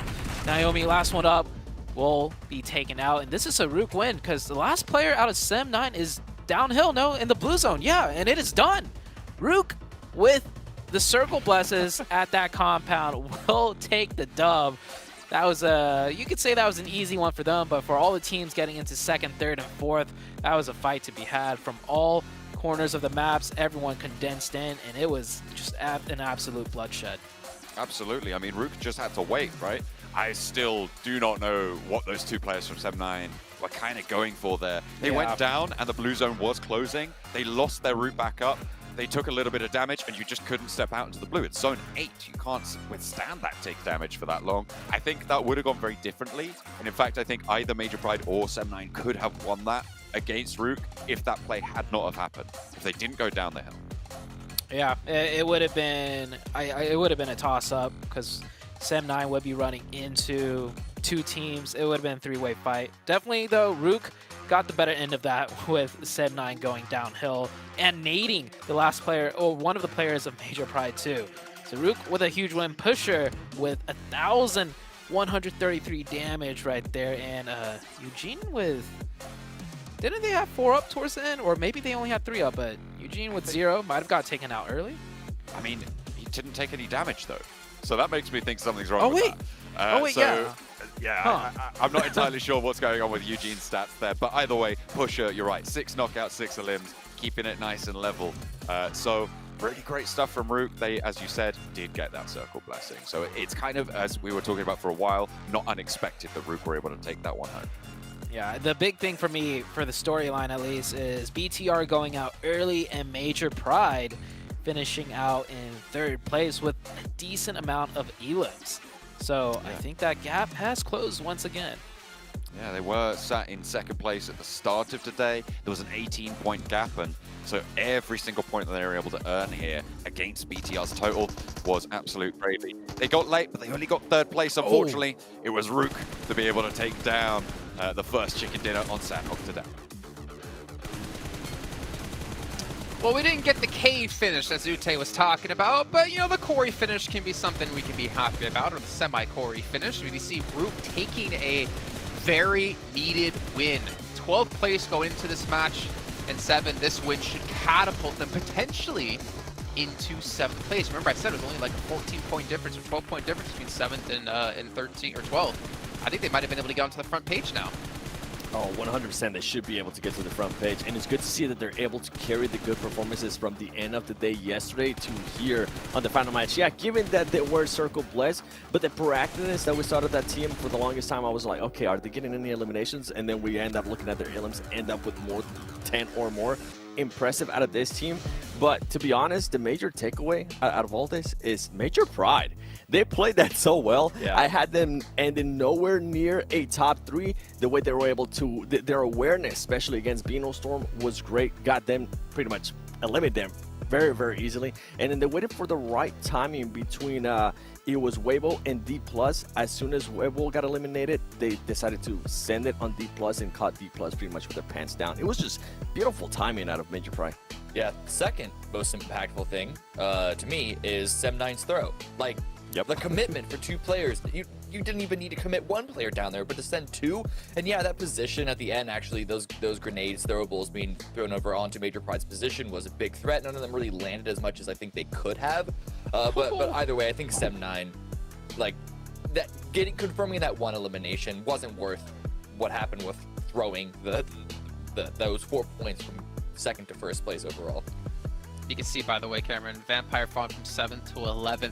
But I'm going to go one step further. The third most impactful thing about that game for me, D+, man, Paradise. They finally took the fight against Genesis. They wiped them out. They finally looked more confident. They got a lot more eliminations than we see on average for them.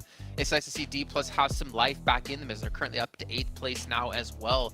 I think a lot of teams, Sem9, D+, Rook, even Major Pride, to kind of solidify their spot in 2nd place, had a very important match for them to either help, maintain a position or to move themselves up the leaderboard finally.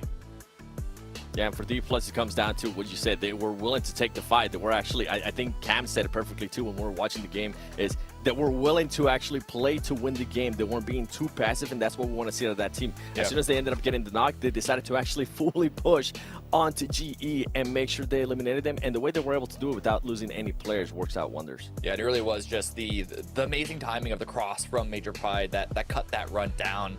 So I'm curious to see if they would have gotten, how many more eliminations after that they would have got if Major Pride didn't just swerve right in front of them. But going over to Erangel, we see the top performers here. This is where you really kind of want to expect Bigatron to unlock themselves, because the start of this game for them was not good at all. It was just, warming up the fingies. That's all that was. Getting a little warmed up. I know how John loves that. His fingies, which he hides in his sleeveys. PUBG Mobile, though, the Game Awards has been nominated as the best esports game. You guys can go vote for that, and it's going to end by December 7th, so make sure you guys get the votes in. You can even do it on your new Infinix GT10 Pro, which was born for voting for PUBG Mobile to be the best esports game. See what I did there? That was nice. I want to see you with that. I don't know, Cameron's just deadpan, just like... I'm just here for the ride. Well, luckily for you, you were tall enough for this ride. 7, on the other hand, we had to let him in. But we are moving into Erangel here in just a few moments. Bigatron, yeah, questions about them. Major Pride, I feel like Nomi's position, I even said this while we were watching, is that Matic can learn a thing or two from him. Because the off angle he had, by the way, at Corey, completely separated from his team. I feel like he eliminated Osal from being somewhat in the fight to stop Major Pride from taking out his teammates because of that position he had. I think we see Major Pride just have a really good understanding of positions they can take, a really good understanding of like where all the teams are around them. Like when they took out Beano Storm, they knew their backside was completely clear and they could play around this. Major Pride for me are honestly becoming a pretty major contender for PMGC Grand Finals, and I never would have said that looking at them necessarily in EU Regionals. Yeah, I mean, the momentum is behind them, so it's totally understandable why we're all kind of falling in love with them, jumping on the bandwagon right now. But going over to Erangel, like, this is a map that is a lot more, I mean, teams have significantly more reps, they're a lot more familiar with it, but it gives more opportunities for teams to find more strategic clutch plays. So we'll see if they can't continue this momentum as we go through the rest of the day. Okay, well, let's head over to our commentators. We're going to dive into our first Erangel of 3 here on day 3 of the PMGC Group Yellow. Take it away, John and Zute. Of course, once more going into that middle block of Erangel matches. It's great to be back on those grassy pastures as always. So we'll see which teams are going to be able to take that first step forward. We didn't see Vampire perform too well on Sanhok yesterday. That's repeated today. But then on that Erangel, they started to step up into the really, really strong point scoring day that they had. So I'm hoping the Vampire are going to be able to bring this one back into the fold and replicate yesterday's performance. Yeah, I think Vampire need to not just replicate yesterday's performance, but find some consistency. Because if they keep getting these like really terrible games and then these huge blowout games, it's gonna come down to luck almost. Like on the final day, are they gonna find that big chicken dinner, or are they not? I think they need a little bit of that influence rage consistency. That would definitely help them out in terms of the points. But we will see what happens today. So far, every day has changed up quite a bit, going from day 1 to day 2 and coming into day number 3. The only consistent thing I see so far is Major Pride keeping that momentum from their last chicken dinner yesterday.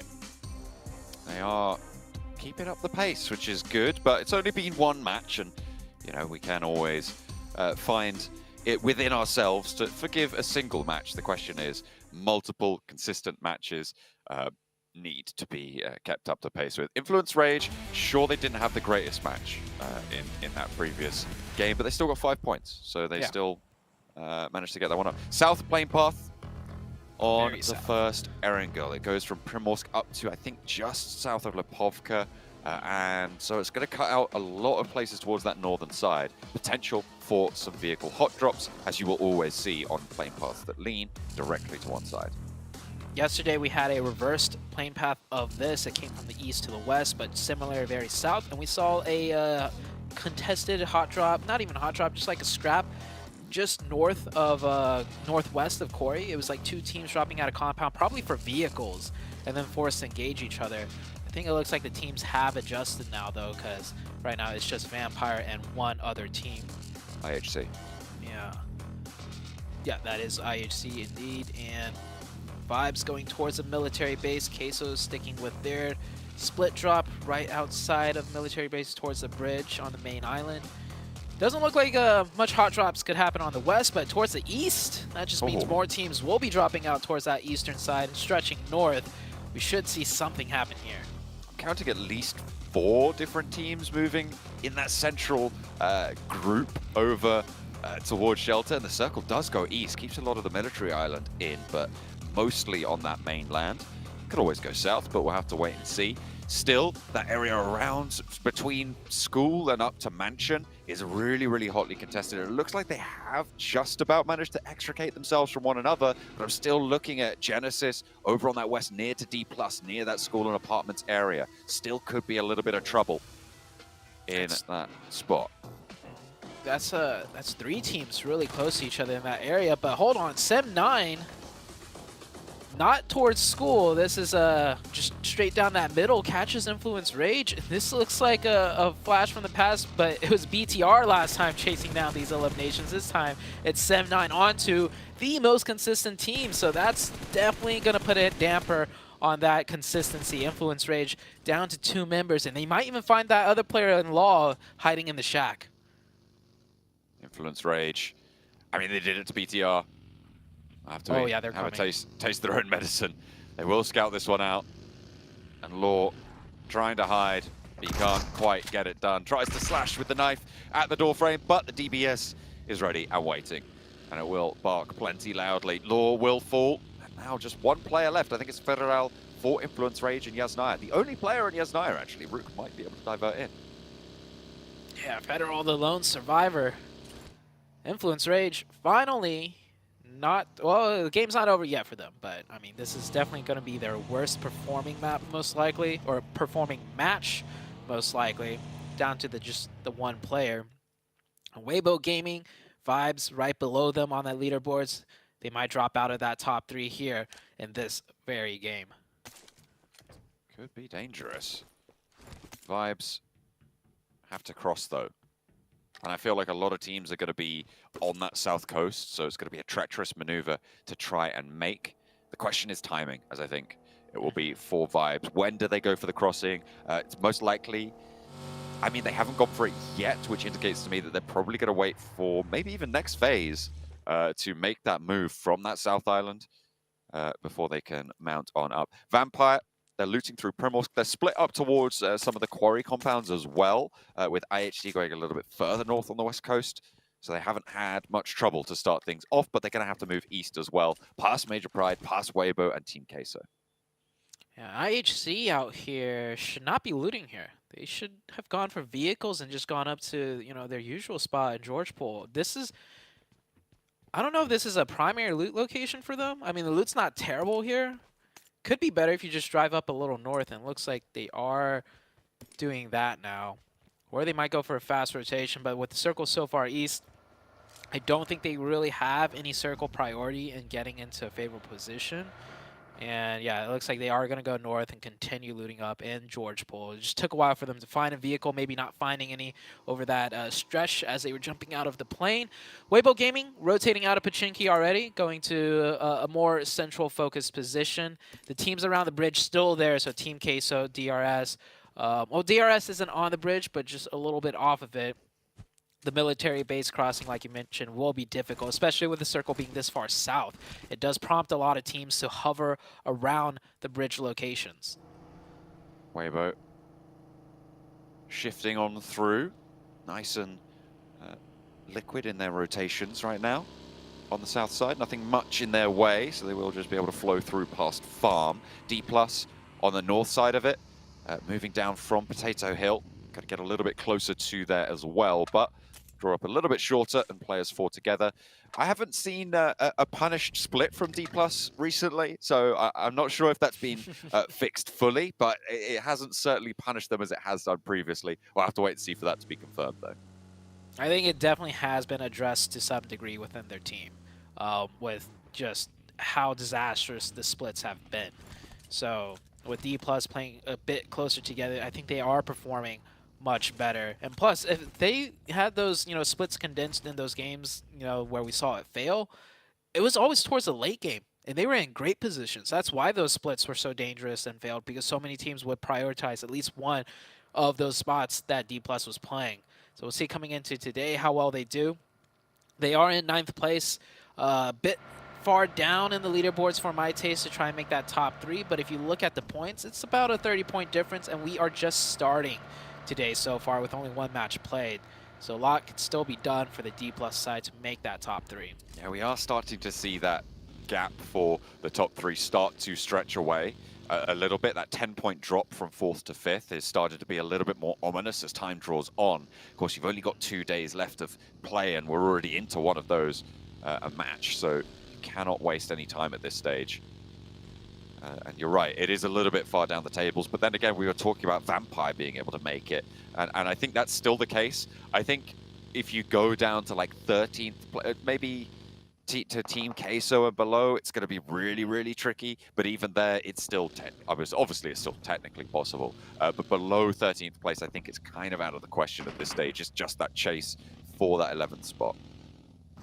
Yeah, and also we're highlighting Vampire mainly because of the caliber of the team. If they weren't Vampire, we wouldn't even consider like, oh, 11th, yeah, they can make top 3. Like, technically, yes, but the team caliber of this lobby, like we've heard it time and time again, this is the group of death.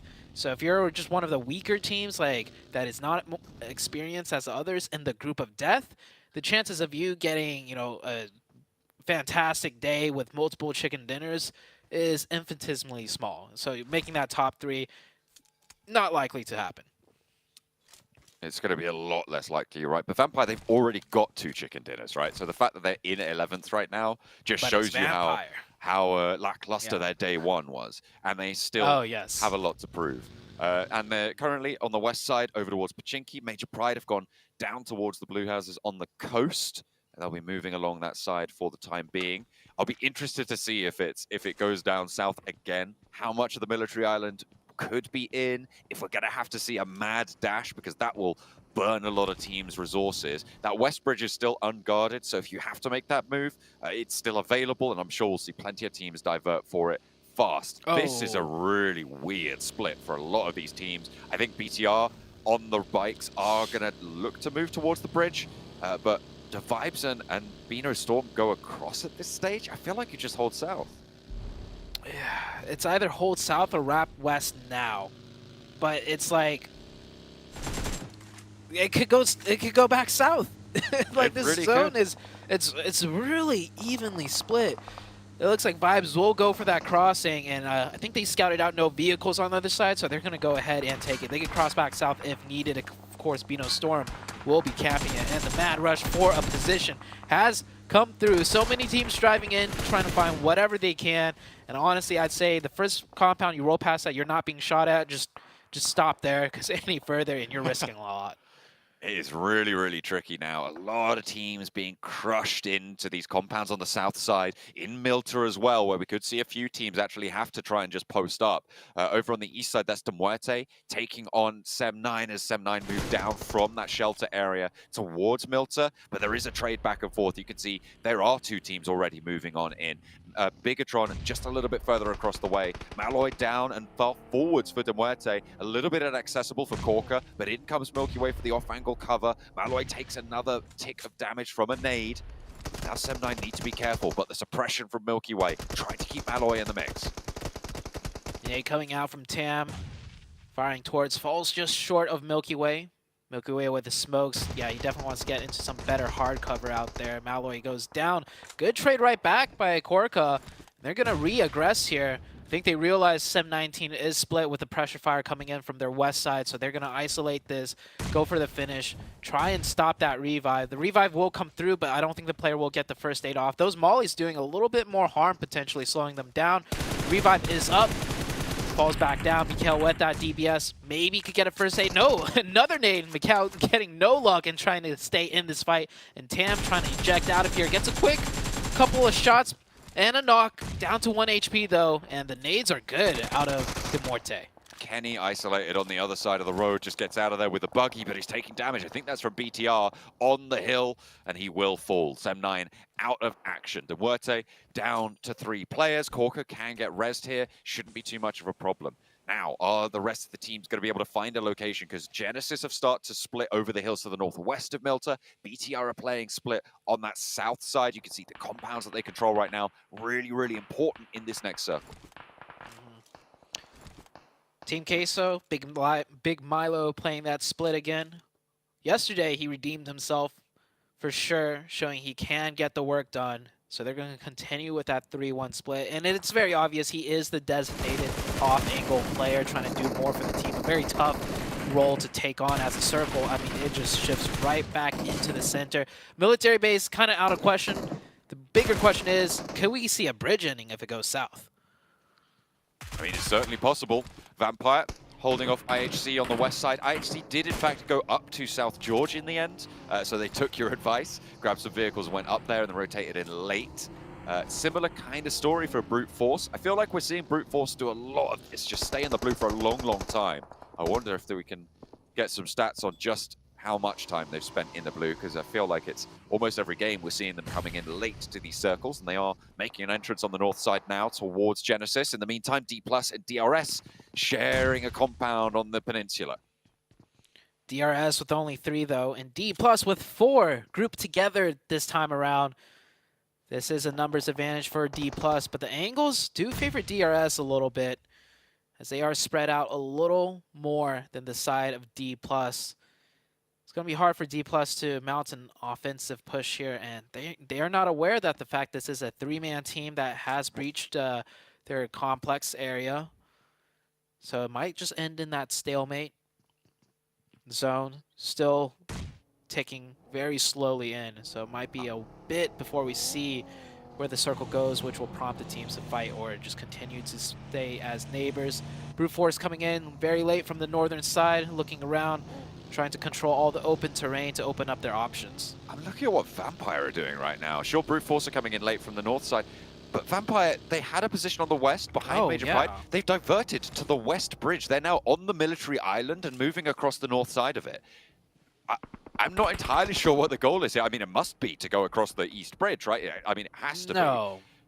But how are they going to make this work? I mean, it's a really interesting call. I don't know. I'm going to have to wait and see what the idea of it is, because it feels like a little bit of a misstep. But maybe they know something I don't. I see a potential line. I would love to have the mini-map up to explain this, but for the viewers that might be able to get it, there's that ridge line right outside the gas station at the bridge complex.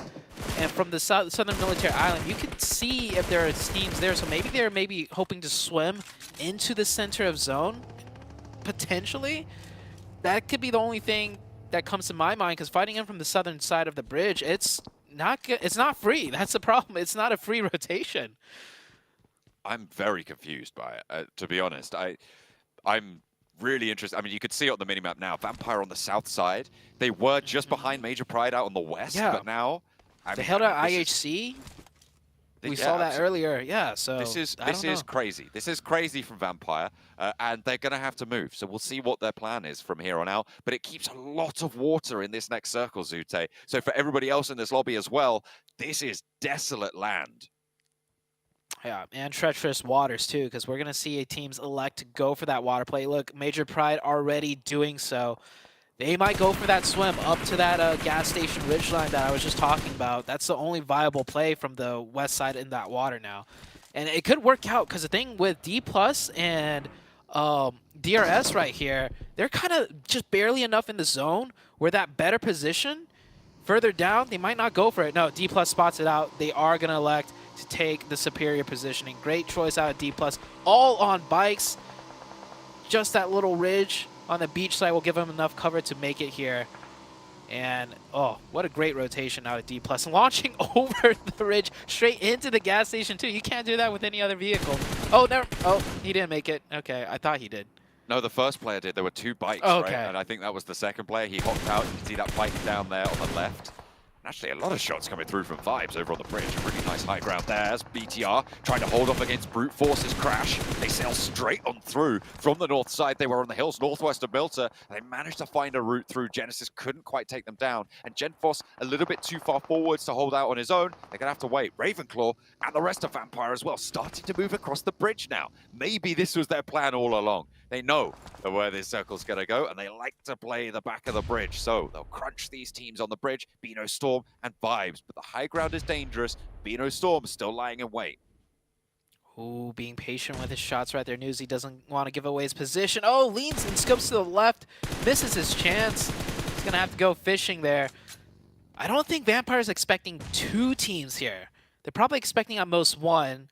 They've already dealt with Beano Storm out of the picture, so if they spot another player, they might get a decent idea that, hold on, this doesn't seem right. It might be a second team on the bridge. On the other side of things are heating up in the land. It looks like Brute Force is going to control that compound. IHC stuck at the shack on the outside, and still so many teams here with strong positions. Major Pride have been swimming over to the bridge for the whole time. Look at this angle from Doc, and nade over to Schweppes. That should be on the money perfectly. I wonder if they know where it's come from as well, because he hasn't given that gunfire away. Tony K seems to be unaware, but a banked nade drops into the middle. That might be a little bit more obvious. The next one sails over to the stairs, and Tony K just about evades the full damage of it, but he's got another in the pocket, and so does East. 2 players from Vampire going down, and Doc's position, he can now start to step up. He can now look for these trades. Doesn't want to go down, and actually Newsy is going to be most likely to find this nade over to East. Smokes are still bloomed, and the high ground's still completely unnoticed, but they're aware there's another team on the bridge. Oh yeah, Doc is going to cross over here and get the finishes. 1 more nade. It's good. Only 2 players up. They got the reset onto Tony K, and I still think they have no idea. However, Doc is crawling close enough where they can see footstep indications on the minimap if they happen to glance at it, but the bullets will definitely give it away. Still 2 players up, I think, for Vampire, but they're pretty much done and out of this fight. Circle is about to shift as well, and the blue zone will be the death of them. I think Tony K, the last to fall to that play zone. And Major Pride, they swam across. This was the play I thought Vampire was going to elect to do. But Major Pride pull it off in a much more favorable spot, right? Coming in from the north, you don't have to swim as far. Major Pride keeping 4 up. Problem is no vehicles. I find that play from Vampire just to be so questionable. It's it's probably one of the wildest players I've ever seen. I'm going to have to get onto Satani about I that agree. one. I'm going to have to message him because that was absolutely crazy. If it had worked, sure, maybe we would have given them credit, but I just think kind of nuts. We'll be remembering that one for a while. Genesis trying to crash onto IHC's shack, and it's going okay, I would say, for IHC, but they have so many sightlines sent over to their way. Sorry, not for IHC, for Genesis. They are going to lose a lot of players. Brute Force was sending nades down to IHC before. Team Queso have that off angle as well. They'll be fighting for this position. BTR in a really strong spot now. Yeah, BTR in a great position. Brute Force really trying to thread the needle through that shack with those nades, or thread the nade through the... Wait, thread the needle through the...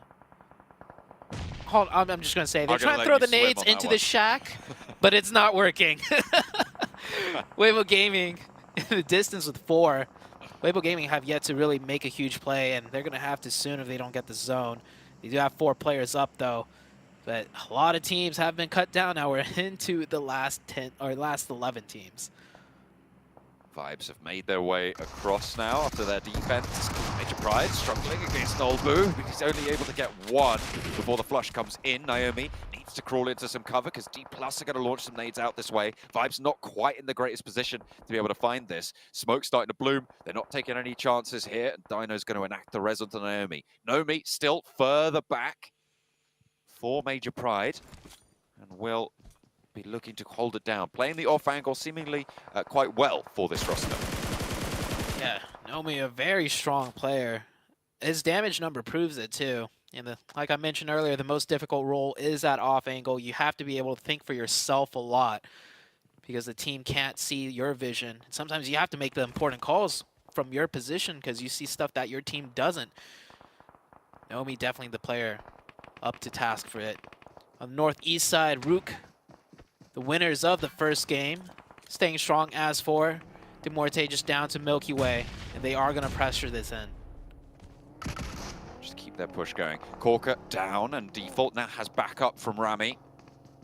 With that DBS on the inside, Milky Way with that DBS himself in hand, spots a player cooking a nade and nearly clips the wings, but isn't going to be able to fly this time around. Milky Way back on upstairs. Corker still low. I think he crossed that door frame. There is damage pouring in through the doors. That's from Brute Force out to their eastern side. Corker just wanted to stay safe, but you can't find it. Nades up and in through the window. You're locked into that corner. You can't cross back, and Rook take down Demuerte.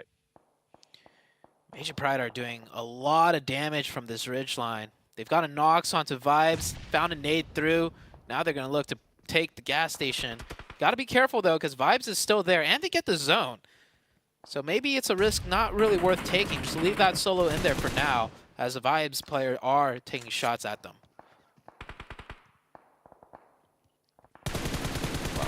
Trying to survive with Fabian in the gas station. Major Pride still taking knocks out on their western coastline. And Team Queso and Bigatron, really the 2 teams in these really strong positions up to the north. Team Queso 4 players, Bigatron with 4 as well. Major Pride have been fighting through. And Vibes, by the way, are climb up these tables over these last couple of matches that we've seen from them. They're in 3rd place right now. With Influence Rage taking that dip, they're on 6 eliminations. They're really keeping up the pace with Mongolia. Yeah, Vibes doing great for the region. Of course, STE being such a strong team, Vibes also stepping up to the plate. Weibo Gaming getting caught in a tough spot. This back off angle from West Carry is doing great for Genesis. Because if Genesis was all in the shack, this is an easy breach in for Weibo Gaming. And Genesis has no real fighting chance. But Carry really dampening that push out of Weibo Gaming. Trying to get a confirmation. Weibo Gaming looks like they could be reset to 4. Rook now having to make their mad dash. And oh, this is one full send if I've ever seen one. They're getting cut to pieces. It is a tough move to make, and it will not be successful. Rook eliminated. The shots from Brute Force just a little bit too much to bear. Weibo trying to cross from this western edge as well, over towards Genesis. Everybody trying to cinch in, but it's Team Queso really holding out this northwestern side right now, with Gianti from DRS, the last player alive for them as well on that western edge, just trying to stay alive over on the beachhead. It's going to be really, really tricky stuff. Ming crawling around out there, not having the best of times for Weibo. So taking some long distance shots for that mini, running extremely low on that mini ammo too. He's got to be careful because Wyman hasn't been able to make that cross yet, and I don't think he will. So if Sook gets knocked, that is not going to be a likely revive.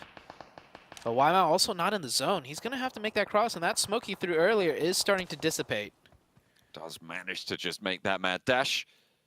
Finds himself on that tiny little ridge line that you can see that buggy and both of those players posted up behind. Brute Force now from the northern side, taking nades over towards Genesis and looking to poke their nose in towards that Bigatron hold on the eastern edge.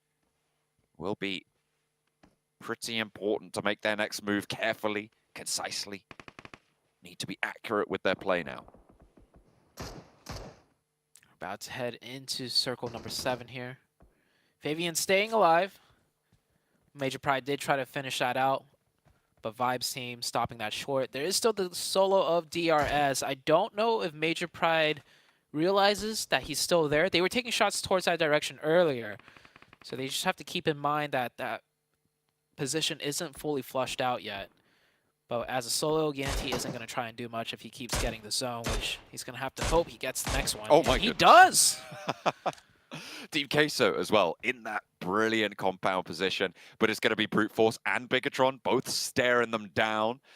Daggers from the off angles there. Major Pride from the south side have a difficult push to make. They're going to have to strafe across that Weibo and DRS solo hold area, and I don't know how successful they can be. I wonder how much utility they're going to have to make it.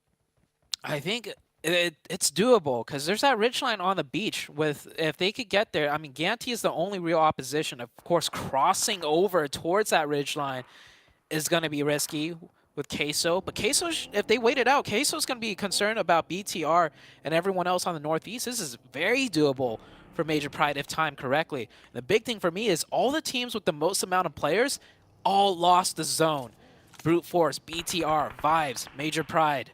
This is going to be a big push out of all 4 of these teams. There is that little hill as well, just to the north side of the road. I don't know if it will have exact cover for Brute Force just on the edge here. But here we go, Vibes rolling on into the last player from the plus. And they're able to take him down with no casualties. They can get the healing done, then get a move on. In the meantime, nades in from Major Pride, a third-party attempt onto this push forwards, and maybe timely made as well. A nade over the top finds Apex, and now Doc and Baron low on the inside.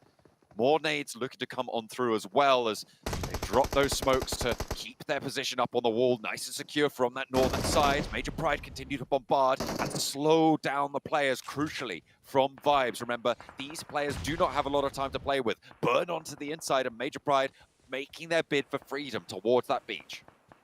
Yeah, I'm so happy to see they didn't get too distracted from potential eliminations there and went and pushed over the wall, because even if they take out Vibes, there's nothing much for them to play for there, so they recognize the task at hand still. They will go down to the southern beach side. Sook with a nice knock from distance onto Effect. With enough smokes, Effect can crawl down and get revived, but Sook has eagle eyes looking over here. This is the most likely point for Sook, so he shouldn't be looking anywhere else. More shots coming in, and ooh, I don't know who that was from. Effect down to just 1 HP now. Gianti came through with a nade over onto Naomi on the forward position for Major Pride. They're being split apart. I don't know if they know he's there. Apex able to get that nade. That's from Vibes up on the top of the ridgeline, finding that shot. Naomi very, very low. Dino gonna have to make a mad dash to try and save him, but Major Pride down. In the meantime, Bigatron rolling on up to Team Queso. Satalis goes down first on the crash. Artur's low on the back line looking for a heal, but Bigatron playing with 2. Superboy the next to fall, and Lapar left last to stand in the face of Team Queso. Has got that auto shot, but it's not going to work out. Brute Force cut apart in the meantime as well. Nobody's been able to make this cross towards Team Queso, and it is their game to lose at this stage. Oh, Major Pride down to 2. They had a chance with 4, but now down to 2, and the zone not favoring them either. Also, Queso will have free reign over the entire sightlines of the south side with 4 players up. No one going to be able to contest them either. And it looks like Vibes are hopping over and going downhill. Charlie's trying to get the points now. That will get confirmed. Dino, the last one up, and he realizes, I'm going to take this 1v1, get a placement up, and maybe the 1 point. Gianti still holds strong. Actually, a lot of the players from Vibes are down. Gianti, if he finds a nade on the body here, or anything really, he might be able to find something, but no, he's going to use that last first aid. Maybe have time to dip back out, but no, he's going to have to move forward over this ridgeline into sight lines, and this is now no man's land for him. I'm out with the angle right out this way, but there's a little bit of bush cover. His Vibes are going to have to crawl forwards. No nades in hand means that it's going to be difficult to make. Gianti's still going for DRS. Yeah, DRS staying strong, but finally caught out by YML. He stands up, gets the shots in. We're down to the last 4 teams. Queso just looking to get as many points as they can. YML trying to steal some of those away. Didn't get that one. There's still the solo of Brute Force on the north. He's not going to do much, though, I don't imagine. But there is 4 different teams in play here. Looking at Vibes total, and right now they've got 11 eliminations, Zute. They have a massive dent put in that lead that they have been closing from that Sandhawk as well. Going into this match, they are looking to put up a lot of points. Even if Baron goes down here, this is a very, very significant shift in the tables that we've seen so far today. They started on 87 points today. Their Sandhawk was good. Can they get even better here? It's Team Queso looking to burn out onto Neos. That damage will tick away. That's Brute Force going down. That's YML falling as well. And Vibes have laddered up into second place with 11 eliminations. Sits down in the blue, denies the point here. Team Queso will be able to take this one down from the compound that they were holding on that side. They didn't have to leave it. They did get a little bit of a blessing, but they played for 9 eliminations on that chicken dinner and a really, really solid position coming through for the team. And once more, they're looking at T-pose on us. They did it yesterday when they were able to get a chicken dinner, and they're going to do it again today. Yeah, get the pictures in. And honestly, Queso did have a very far rotation to make to get to that center spot, so they risked it and they got rewarded. It's not like they just started off right around there. So good job to Team Queso. Also, holding that compound might, you know, seem easy when the circles keep shifting around you, but it's not the strongest of compounds. A lot of sight lines. You could get knocked, another team could push in, so they had a great job at defending as well. Queso with a major win. Vibes, though, for me, just rising into that second place position with a lot of elims is one of the bigger stories for me. Really, really strong performance coming through from Vibes to be able to play over towards that bridge side as well. And I think, speaking of the bridge, the one thing that we are just going to be continually questioning is the vampire play in that map. Yeah, everyone and I think blow up Sir Tanny's DMs right now. Yeah, absolutely, because what was going on there? I mean, you were trying to piece together the puzzle, but I feel like I was certainly floundering to try and justify that sort of a play. I don't know if you were as well. I wonder if the desk has any ideas as to what happened, but for me, it's just a misstep. I don't think we'll see that happen again on that sort of a circle. I mean, if you think the circle's going to go to the military island, sure, it's a great play, I think, but I just don't think there was any way it was going to happen. Yeah, and to keep things fair, fighting in from the northwest would have been hard, right? But the thing for me is they had 4. Like, if you have 4 players, just do your best, stick to the fundamentals, pick up what elims you can, and then go out. But to commit 4 for a Hail Mary, you know, crossing to the south, I don't think that was the play. But what was the play was going for the very early rotation center, which Team Queso did, and they absolutely got that chicken dinner. Yeah, well, close things out here. A massive victory for them, and as Seven was saying while we're watching the game. And Team Queso holding the compound, not necessarily the easiest ones, as we heard Zute mention as well. But I think the punishment they put on the Bigatron before the cross, they knocked and eliminated one player before BTR made the push, was really the key to victory there. But I do kind of wonder, gentlemen, if the zone went towards Bigatron instead, would Queso have been able to penetrate that compound and have still taken the game? No. That's absolutely not. I was impressed. I mean, you heard me talking about it. I was so impressed that they were even able to survive the push from the compounds, and they also got kind of blessed a little bit that a lot of the other teams were not focused within that compound because, like Sutil was saying, that compound is so hard to hold. There's so many windows, there's so many angles that you can actually get shot from. But overall, honestly, for a team that needs a good performance at a Team Queso, 11 elims, they're able to take advantage of that Circle Bless. But I'm more impressed by For Miracle, the way that they were. Who was it? I think it was Doc, if I'm not mistaken. The grenades that he was able to throw on Vampire Esports, realizing that, hey, they're going to think that it's my teammates throwing that and waiting for the right time to actually go and shoot them. And then continuing on from that, pushing the gas station. Overall, For Miracle, great performance out of them. Considering this is a team that was in top 3 or in top 5 at least without any chicken dinners. Yeah, honestly, I'm actually even more impressed by what they did after the bridge. Sure, that cheeky position on top was neat, it was clever, it was fun, got a couple of eliminations there, but then pushing up in the gas station, going towards the east, the circle shifts west, they then sweep back around, back through D+, try to go through Major Pride. 11 eliminations, really good performance by them, and having to go through so many different trials and tribulations for that, and it's going to put them in 3rd place. They're going to jump right back up, and again, it's just because of how tight this entire leaderboard is still looking after all of these games. But they have 114 points. They broke the 3-digit break. I want to give a shout out to Major Pride as well, because we had the zone shift out down towards that bridge on the east side of Military, right? But then you see Major Pride swim across towards that bridge to actually get up onto land yet again. They defend, or actually they push into D+, who was already handicapped by For Miracle, who took down a player getting into the gas station, but they're able to defend that position, use smokes to shoot over as well to keep DRS at bay, to try to put as much pressure down Nomi as well, trying to play an off angle. But then obviously, like you mentioned, Cameron, getting kind of shot in the back by For Miracle as they had to rotate towards the zone. Honestly, a lot of teams put out a pretty good performance. I think Bigatron was the one I kind of felt bad for because they had such a great position. It's just the zone went away from them and they had to kind of play things out with the game they were given. I mean, you know, that is what it is. I did actually want to note Queso's current position on the overall leaderboard. They put themselves up in, I believe, 7th place or so. But what stood out to me is actually where their points came from. If you remove the 2 rounds, the 2 wins that they got, they have 14 placements in 12 rounds, which isn't great. It's not terrible. It's still above 1 per game, just marginally. It's actually the eliminations that they're still slightly lagging behind. And so this again puts us into the question of how are they defending a compound, maybe perhaps pushing a compound themselves, and actually really getting into these gunfights, because again, these straight up 4v4s, those are the things that can make or break a team trying to go for good successes.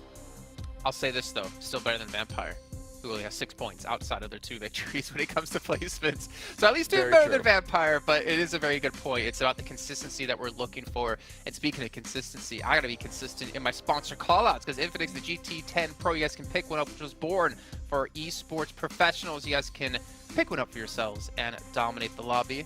And of course, in between your matches, or if you get knocked and eliminated early on, you can get over to TikTok and find some sweet stuff from PMGC. Just look for PMGC 2023. And if you ever do post about, obviously, this event, make sure you use that tag as well.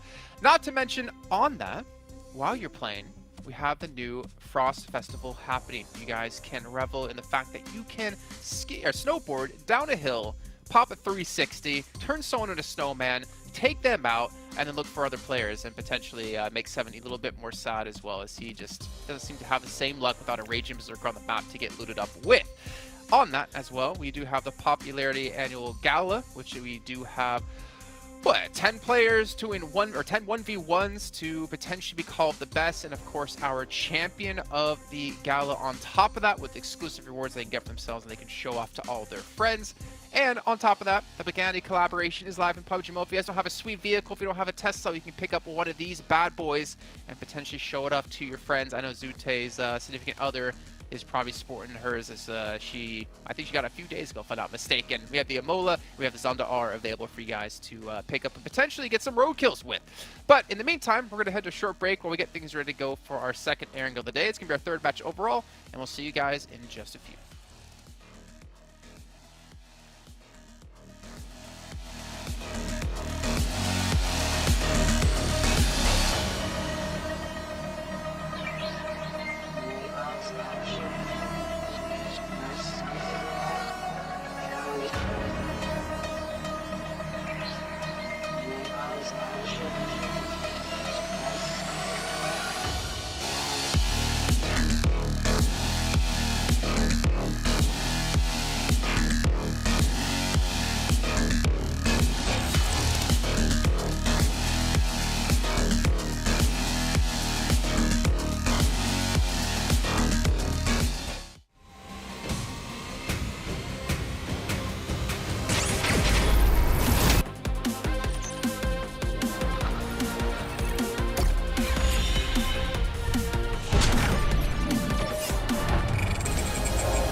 Well, we're about to head into our second air angle of the day, our third match overall, as mentioned before the break, and we do see the leaderboard still being mixed up. It's still insane to me to see that we're in day 3, we're about to hit the halfway point of day 3, and things are still so close. We could easily see a team, you know, from 8th, 9th, 10th place potentially shoot up into top 3 in just 1-2 matches. Yeah, for me, I'm actually going to be looking at a team that's no longer in top 3, and I was kind of praising earlier in regards to their consistency. Influence Rage, that's right. The 2 performances that we've had at the start of the day, yeah, they were able to get some eliminations in Sandhawk, but kind of backfired there in Airgill. Please show us something here, Influence Rage.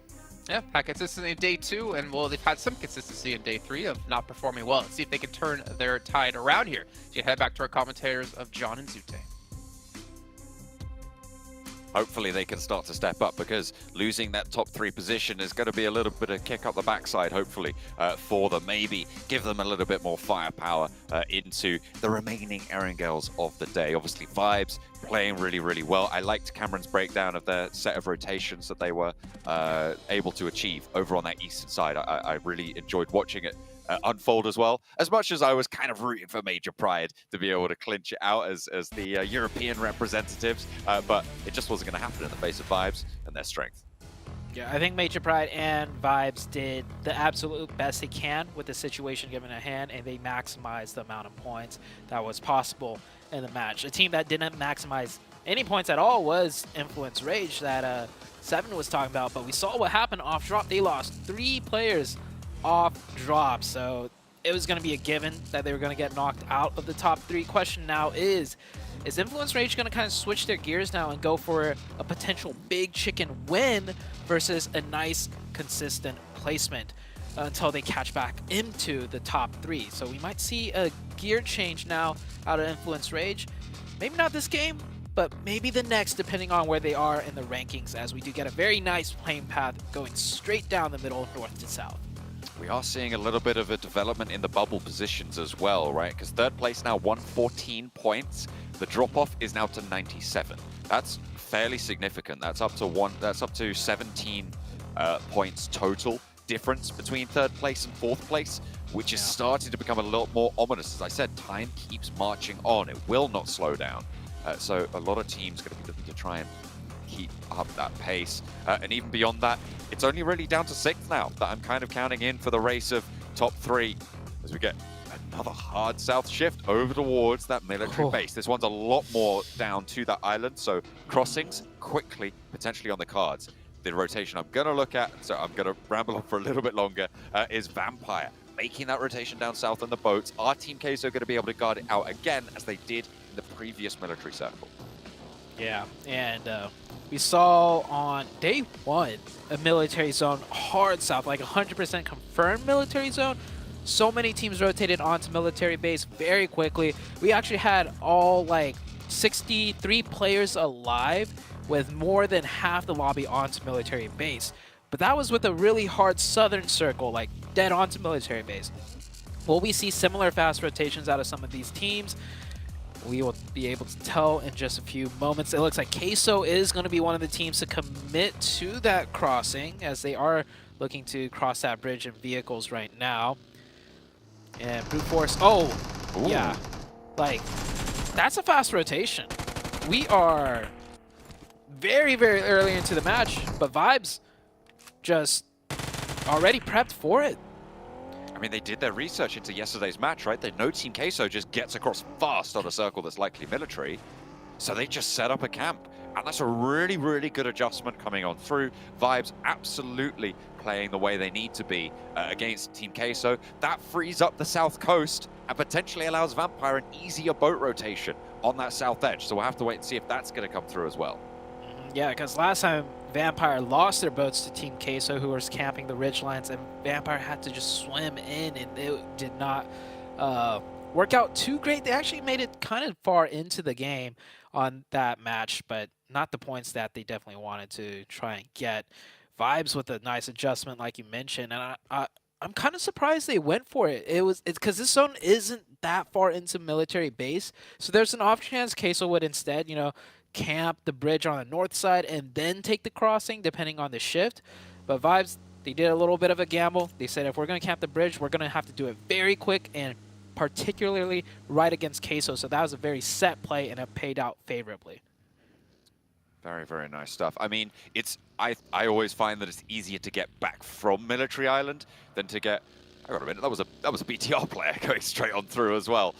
Interesting. I thought they were all on the same team, but no. Genfos scouting it out. They'll know there's a team there, however, which is good news for BTR's remaining cross. But I was going to say, I've always find that it to be easier to leave Military Island than to get onto Military Island late.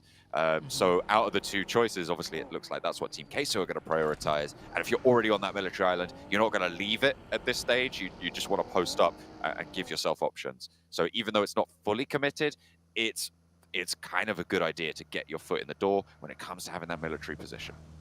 Yeah, and another thing to reinforce that was a set play from Vibes is the fact that right after that, they went back to loot. So it's not like they looted and rotated fast to camp the bridge. They camped the bridge to wait for Queso. If probably like 2-3 more minutes passed, they're like, okay, Queso isn't doing that fast rotation. We'll leave, we'll go loot, and then we'll see what happens. But they waited. Queso did what was expected. They got the quick points, and now they're looting. So great job for Vibes. And I really want to emphasize that because these little, quick set micro plays is going to be the difference maker into whether or not you're in the top 3. And Vibes are a team to be able to call shots like that. I mean, when the gap between you and second place right now is 4 points, getting 3 points is massive. Like, it cannot be understated, especially when you're in competition for that third place spot. Just keeping points on board, like we've praised teams like Influence Rage for doing, is always going to be impactful. It's always going to keep you in that conversation, and hopefully you can just stay away from the 0-point games like Influence Rage. We're able to finally have delivered to their doorstep in that previous match, although that was mostly off hot drops over on that northern side. This time around, they are 4 players alive, so maybe a return to form for them now. Yeah, I hope their confidence isn't shaken too much because they dropped out of that top 3. Sometimes the standings do have a huge mental impact on the teams that influence such a veteran team. I do expect them to have way more consistent games from here on out, and maybe even switch gears a little bit and look for a big chicken dinner win. BTR has crossed, D+ has also crossed onto military base. Vampire not going for the rotation because this zone isn't 100% confirmed military base like the other day. I mean, if they spotted Team Queso going down as well, they might be aware that this west bridge is a little bit more open, no team around that area, and no. Maybe there's that adjustment from yesterday not wanting to go against the Team Queso hold, but either way, they have to make their way forwards. Influence Rage trying crashing onto this compound, but it's going disastrously against DRS right now. Federal, Law, Lil Boy now left, trying to stand up tall, and maybe this is the sunset of the Influence Rage consistency, because they have just fallen down with another 0-point game in a row. That was not very Influence Rage-like.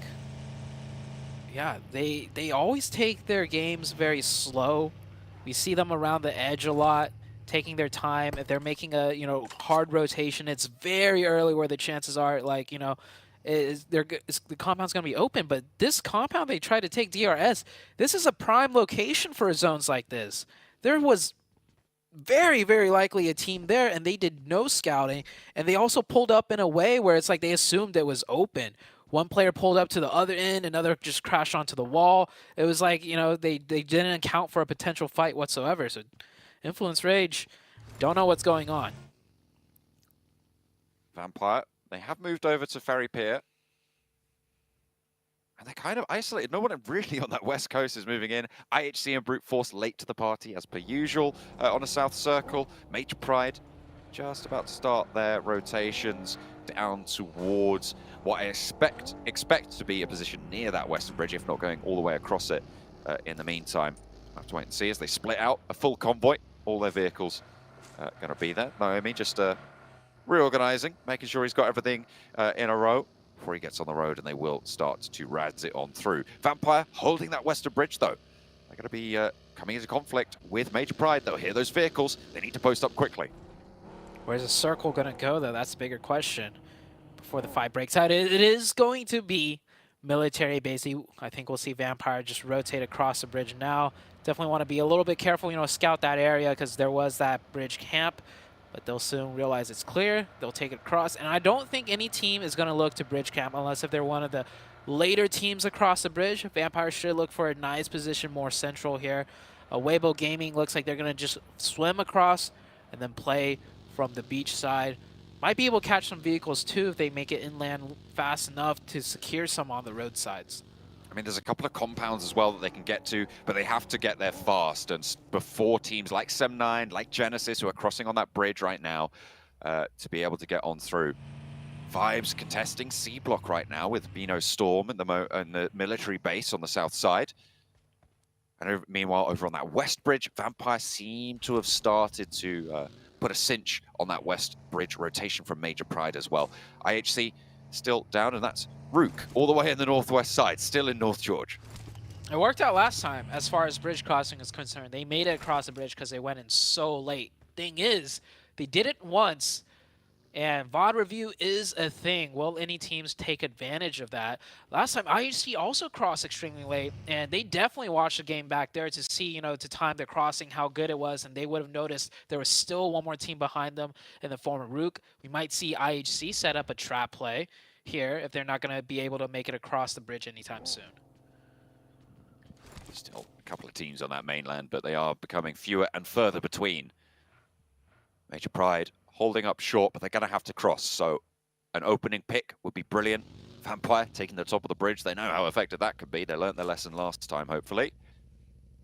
Now they just continue their hold. Schweppes up on those rafters. I think that's Ravenclaw out on the off angle down to the southwest, and Newsy in the compound out to the east. So you've got Schweppes and Tony K on this bridge, looking for those angles, waiting for Major Pride to make a mistake, to try and capitalize on it. I was thinking Vampire will rotate more central with that zone shift and not camp the bridge. But they have decided to go for that bridge camp. We'll see if they get any points off of it.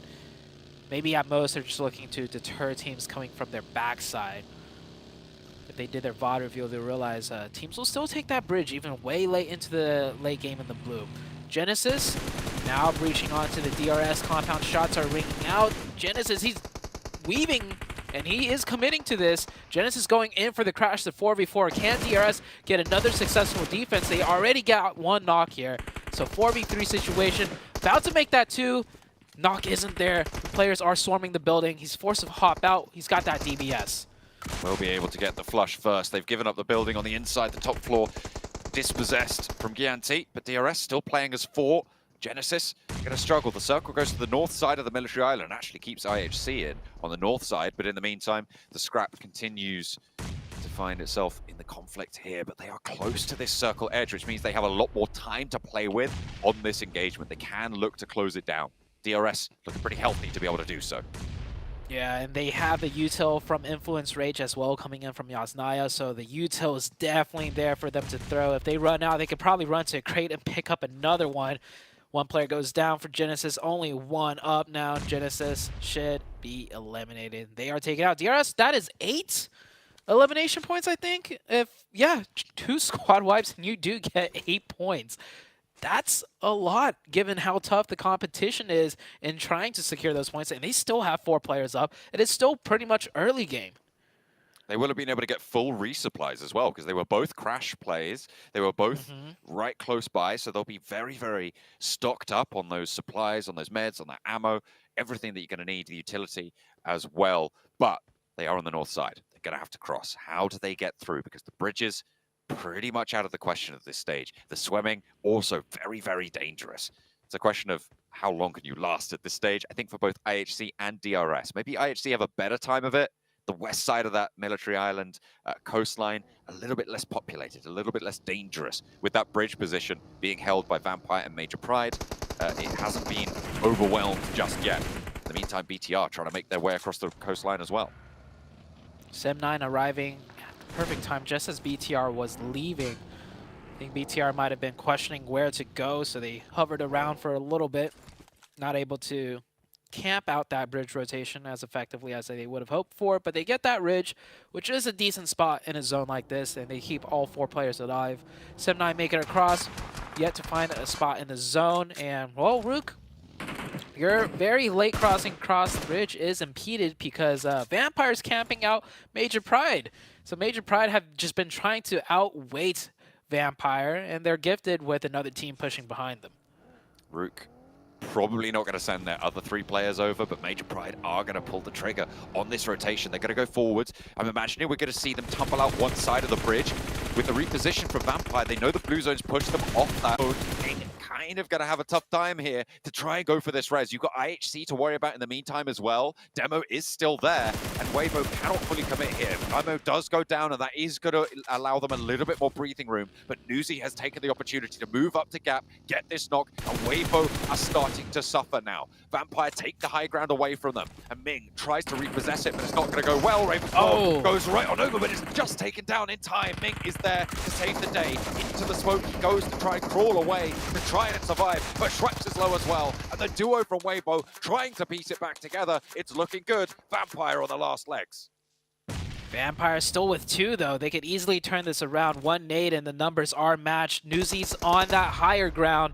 He could have the sightlines for the nades, the DBS in hand.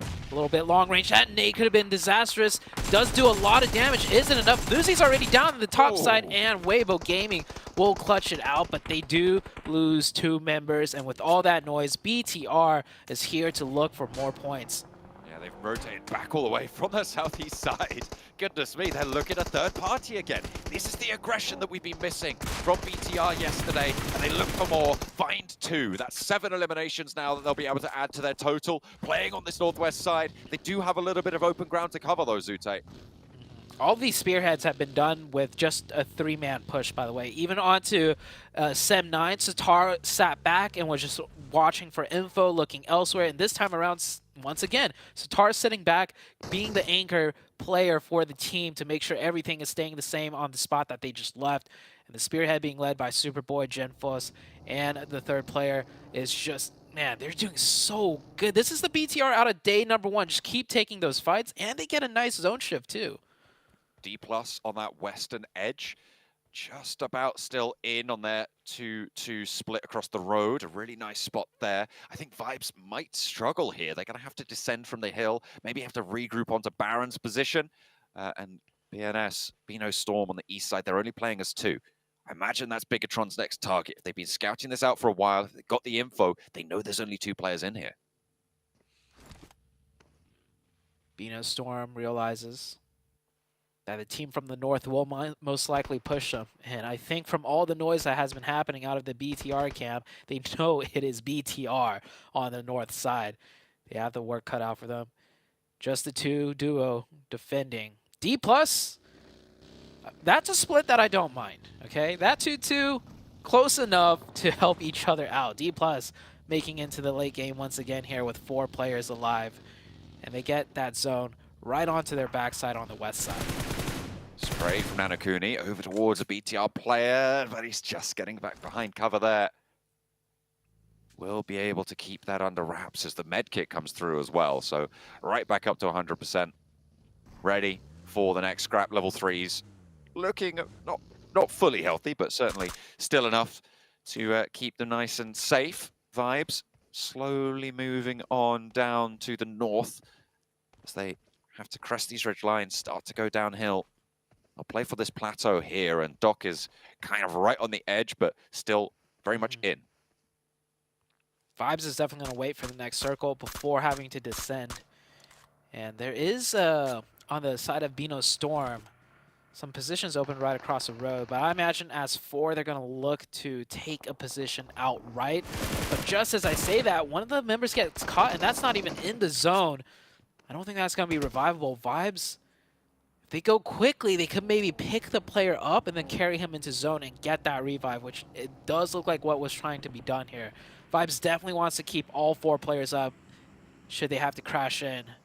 The numbers advantage will be a huge factor as to if they're successful or not. And they got that revive, and they are going to reposition onto the safe flat hills on the top. Zone slowly closing still. I'm taking a look at the teams that remain alive right now, and look, it's all of the top 3. So that bubble is going to move upwards fairly significantly in this match. It depends really on what Major Pride can do, because I feel like Vibes probably going to have a better time of it after they've got this res. They're going to have a little bit more power on the south side, but There is a difficult descent ahead of them that we've been talking about for a little bit now, so maybe they're going to be curtailed here with only the 4 eliminations in tow.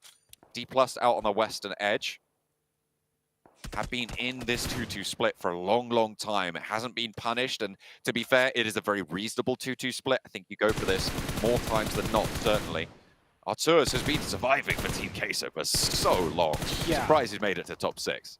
I was surprised when the camera went on to Torres. I was like, wait a second, Queso, how did they get here? And then I remembered they lost 3 very early on, the very first team to cross the bridge. And he has still somehow navigated his way up to a top 6.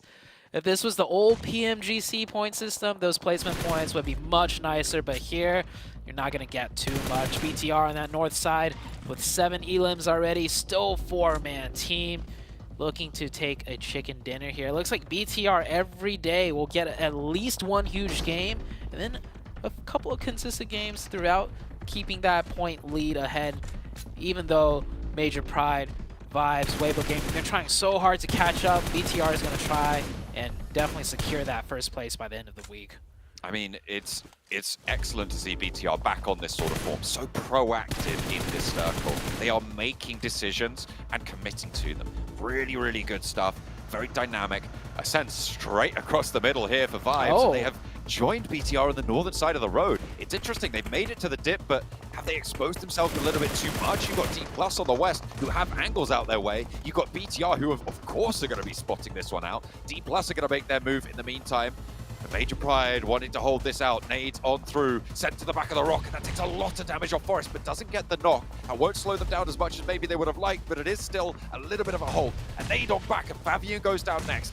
Can they weather the storm here? Because the fire is in on that ground floor. Naomi lobbing another one out. Bobbles it short. Forest goes down. Noel Boot close. It's 2v2. Naomi wants to get the heal off. He's looking to commit for it. And on the outside, it's Vibes. D+ struggling to get on in against Major Pride, but they get to the top floor. But at what cost? The burn is there. 2 players fall, and now it's just the 1 to try and move on through. Major Pride with 2. Hold on in the middle and will be cut down. Major Pride hold the tower.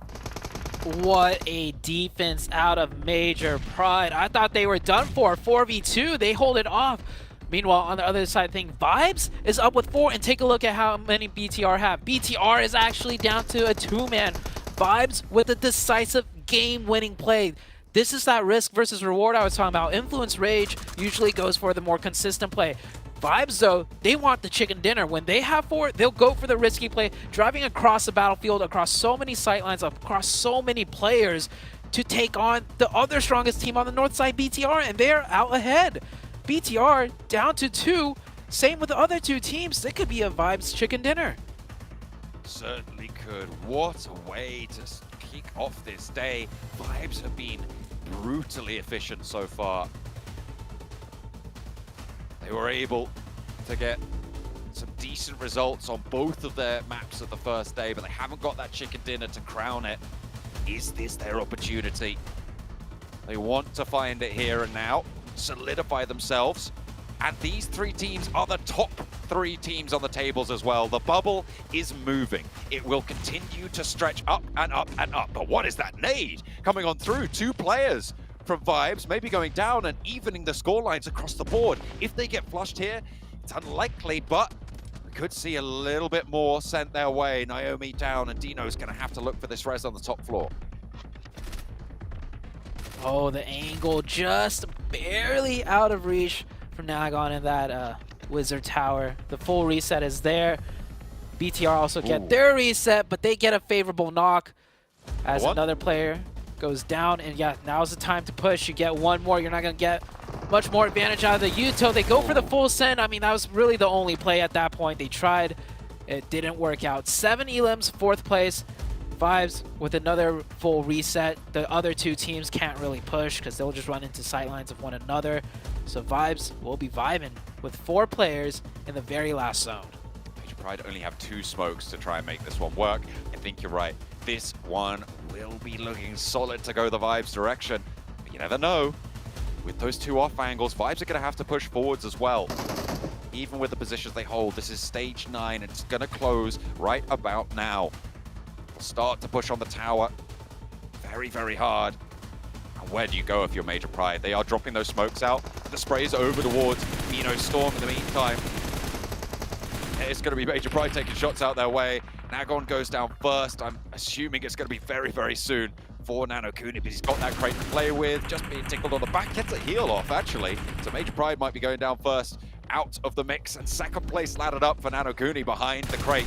Looks for the shots around the edge, but it is bleed out time here as Vibes continue just to encircle this zone and close out a third strong match in a row with a chicken dinner to put themselves up and a high elimination count. They could be very much right next door to taking that top spot on the tables. Yeah, if BTR didn't have a great game themselves, I mean, Vibes would have surely, I think, maybe passed them up. But either way, Vibes, that last push, I don't think anyone saw it coming, especially BTR. They probably thought they had everything under control on the north side. I mean, there was no teams on the north side. They took everyone out.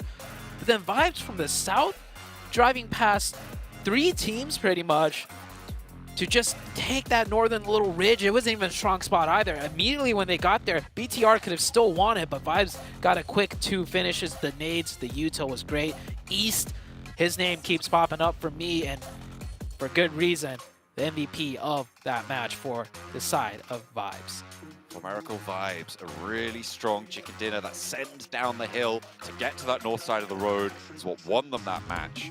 I absolutely loved that hold from Major Pride on the tower as well. Off against, I think it was D+, to be able to play 2 players on the inside, those nades, so well placed from Major Pride. They did incredibly well to survive. They racked up a couple of points for that as well. And the fact that BTR, Major Pride, and 4 Miracle Vibes all alive late into this game moves the bubble higher. I've noted it a couple of times during the match, but I feel like it cannot be understated how impactful that's going to be as 4 Miracle Vibes put not only their chicken dinner crowner on today's performance, but their first chicken dinner on the board. Oh, I'm lagging really bad.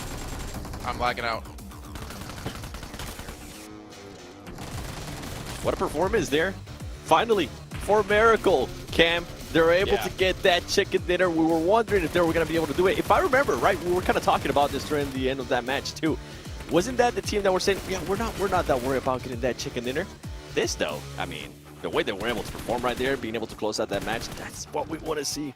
Yeah, man. I mean, that was literally them, and the very next day, they get their first win on the board, but they weren't even really needing it. They were 9 elims, second with 6, 2 with 11, 4 with 8. Sure, they have a couple of stinkers in there, like a 15-0, a 12-1, which is why I think why they're only just now probably going to be reaching more routinely into the top 3. But it's these constant, like, dynamic, hard Hail Mary swings that we're seeing this team make time and time again, like with the bridge play previously. Sometimes it doesn't work, but when it works out, it is a beautiful thing to watch. Absolutely destructive to the lobby. Yeah, and something that the casters were pointing out that I really enjoyed too of that bridge camp that you're talking about. They barely got any chance, any time to loot. They decided to just go hold that bridge camp. Team Queso decided to push up.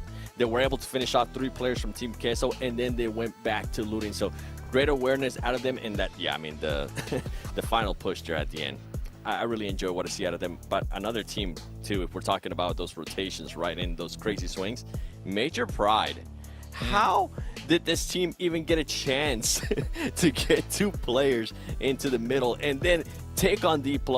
And even though they did get a little bit of help, let's be honest here, but from Vibes, but they were still able to win that fight against D+. There it is. And there it is. Ooh. After game 1, game 2 of this entire group, finally, Bigatron are upset as the leaders of the lobby as 4 Miracle Vibes takes over them. Only 1 point lead, 1 point gap. But this is what we were talking about this entire time with Bigatron. They were slowing down, not by a lot, but just enough that they're now overtaken by the explosive 4 Miracle. Yeah, we've been talking about are they going to be able to survive with those just 1 good matches a day? That's not the case because those consistent teams in regards to 4 Miracle and Major Pride are definitely catching up. I mean, already past them. I mean, it was bound for 4 Miracle to have that win finally, right? They were putting up such great performances, you mentioned before, Cameron. And this team, honestly, as I was saying before, one of the big surprise teams for me, actually, in this group. I mean, I know Mongolia puts out some insane teams like Stalwart Esports, IHC, well, maybe not in this tournament at the moment. And it's great to see there's another team from the region who can just really dominate. And they've been doing exactly that. I mean, even watching that three-way fight again of 4Miracle, Major Pride, and D+, which we should mention, D+ getting slaughtered in a 4v2 that they should have won against Major Pride. It's just we keep repeating these three teams over and over again, I swear. Yeah, I mean, for some defense of D+, it was a 4 versus 2 on the initial run. And so you would hope that a couple of more of those frag grenades would end up inside the bottom floor where Major Pride were. But then there was the third party from 4Miracle on the off angle with very little cover from that angle for D+. So it's not like it was in like an easy fight for them that they just threw away. It was really, really chaotic for them. But yeah, Major Pride got a really big handout, I think, by 4Miracle's third party. Yep. Yeah. And like you said before, Seven, the fact that Major Pride even got there, and then to see Vampire go down to, I think it was Weibo. I don't know, man. Vampire, like, smart decision to hold them out, but it didn't really accumulate into anything. I think maybe they got one elimination because they got a knock on to, I want to say, like, effect for Major Pride. But pretty insane that Major Pride can bounce back from just having 2 players alive. And again, a showing of their consistency for talking about that out of teams like Influence Rage from yesterday. And Influence Rage, again, they've been consistent, but not not really the today. Good way, right? Yeah, they had a good Sanhok, a good start to it at least, but 2 zeros in a row. Like, this is actually a really big concern for the team that it felt like just barely hanging on to the top 3. I'm not a concern for them being in the bottom 5 just yet, but they were setting themselves up to be in the top 3 of going straight to the Grand Finals alongside some of their other Brazilian, Latin American brothers. But I'm starting to get worried because whatever was happening for them is just like slipping away. Yeah, and I am starting to get a little bit concerned because of the gap that's starting to be built there between 3rd place and 4th place. And then if you go down to 5th place where Influence Rage is at. By the way, Major Pride, their timing is so good. Dino was able to get away with that bridge camp that Vampire Esports was doing. Just their timing is on point. Okay, well, it is time to head to a break, I believe, while we get things ready to go for our final Aaron Gill of the day. Or it could be casters because the match is already ready to go. So we're not even going to throw it to a break. We're going to go straight to the casters because we want the action going back to back. John Azute, take it away.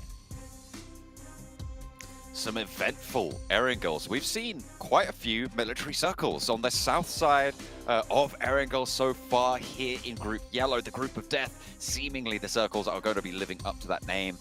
We've seen that South Island as well on Miramar, so we're having a little bit of a crazy time with these shifts in this group as well, and I'm really enjoying seeing how teams are dealing with it. I agree wholeheartedly that Major Pride's timing, probably one of the best in this lobby, maybe some of the best in the world. Yeah, best in the world. Well, I mean, this is the world stage, so if they have good timings here, then the timings are good. But Major Pride, with 2 coming into the very end, I was surprised because I saw that bridge camp out of Vampire. I thought they were done for. They got across, and I thought that was it. But they still racked up so many points. Vibes, of course, started off the match camping Queso, and then ended the match getting the chicken dinner. BTR showed their, signs of strength once again, taking all of those fights when they didn't have to and winning every single one of them. Besides the fight with Vibes, I mean, all 3 teams in the top 3 just really playing to their strength and being experts in it. Absolutely. They showed proactivity once more, but they couldn't hold off Vibes for very long. Right now, Vibes are in 1st place, 135 points to BTR's 134. Very hotly contested, and as Seven said on the desk as well, Major Pride on 127 on that 3rd place bubble, still very close to those 2 teams above, under 10 points there, 8 points from them to 1st place. They are 24 points ahead right now of Weibo in that 3rd place, so the bubble actually increased in the last match. The last Erangel of the day to close down the central block run. We are going to be taking on match number 16, and again, it's a South Plane Path. South Plane Paths, once again, a lot of skewed plane paths. Good thing it's happening on Erangel, the easiest map to navigate with a skewed plane path. If it was Miramar, oh boy, we'd hear some moans and groans from players. Teams are starting to drop out now. One thing that's standing out to me, though, is Weibo Gaming have slowly tried to make their way up the leaderboard. And if it wasn't for the fact that the top 3 have been so consistent so far today, Weibo Gaming might be looking better. So Weibo Gaming They can't just have decent, consistent games. Weibo Gaming needs that big chicken dinner themselves here today if they want to break into the top 3. Influence Rage, of course, man, I don't know what's going on with them today. Of course, we're only a couple games in, but every game really needs to count if you're not getting the big wins. If you're looking for consistent games, if you have 3 bad games in a row, I mean, that consistency goes out the window. Yeah, it's definitely need. I think you can have 3 bad games on a day, but you need the rest of them to be so strong, because at this stage, if you want to make that top 3 spot, which is what Influence Rage are aiming for, certainly should have been given their standings throughout the first 2 days of play, they need to be having not just consistent games, and Weibo Gaming as well, as you were talking about as well. They can't just be having consistent games. They need strong, really powerful games from now on. But then you run the risk of just taking those L's, because in order to get high scoring games, you need to take more risk. And that is what teams like Influence Rage have been seemingly a little bit more averse to. Yeah, that gear needs to be switched soon. They got to switch it and be dialed in as well. It's going to be hard for them to make that gear switch and be successful, because the talent in this lobby is very difficult to overcome. And I want to give some credit to Queso too. They're not really in the running, I'd say, for top 3, but they're sitting in 7th place, 82 points. I want to give them a shout out, because I think after day 1-ish, 2, I just recall them being in like 14th or 15th place. So Queso has been laddering up a lot, trying to make a name for themselves. And if they ladder up any more, hey, they could aim for that top 3. I think that's still a little bit far away right now. It is. Queso, though, 82 points to Major Pride's 127. That's a 45-point gap right there. That's very difficult to make happen, even with the number of matches that they have left. They've got 3 today and 6 tomorrow. That's 9 matches total. A 43-point gap over the course of that. You're looking at some real tough stuff. It's pretty much, I think it's 5 points extra per game, something like that, somewhere in that sort of region, over that bubble position. And with the consistency of the top 3, I'm not sure about that one.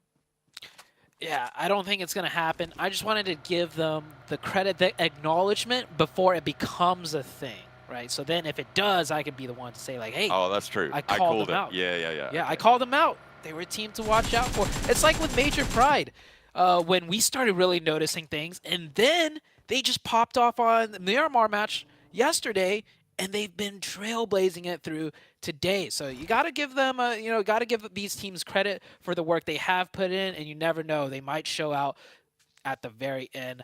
Of course, it is tough. It is going to be tough for Queso. Major Pride in a much better situation, and so far we've seen a lot of shooting, no knocks just yet, as that circle has popped up. See some teams rotating in. Influence Rage making a fast rotation. I don't know if that's typical of them, but I think that actually fast rotation was towards their loot spot, towards Yasnaya. Yeah. I'm taking a look at it now. Okay, yeah, they're just trying to get to Yasnaya. Yeah, they generally loot out there, obviously, with the plane path as it was on that southwest cut. One of the furthest drop spots for any team in this lobby right now. So they are just still making their way over there, but they'll be nice and safe for the time being in this circle. They've got a lot of time to play with, so I'm sure we'll see them plenty later on. The question is how much later on, because they haven't had the best of luck today. They've had their worst run of the tournament so far. They're still looking pretty healthy to stay in the top 11, certainly. I think I would be very surprised to not see them in the top 11 and into survival stage. But this is a team that was kind of a lock for most people's top 3 predictions coming into the Group Yellow. Yeah. And honestly, they were not a lock-in until today. But that's just because of their abysmal performance and the teams right around them all popping off today. So it's a perfect disaster for the side of Influence Rage to really get knocked out of the top 3. It's not even the top 3 that kind of knocked them out. The teams like kind of below them have also all had decent games. Weibo Gaming rising up past them, and soon to be Brute Force might even rise up past Influence Rage. And Team Queso, as you highlighted, have that potential. They got that firepower. still very volatile around that bubble on 11th place as well. I mean, you've got 82 points for Team Queso in 7th place, and you've got 71 in 13th place. This is a very, very small gap, all things considered, with the amount of pop-off performances we're seeing in this section of the field. And one of the most notable gaps, as mentioned earlier quite a few times, is that top 3. It was so close, but now 3rd place, creating a decent lead over 4th place.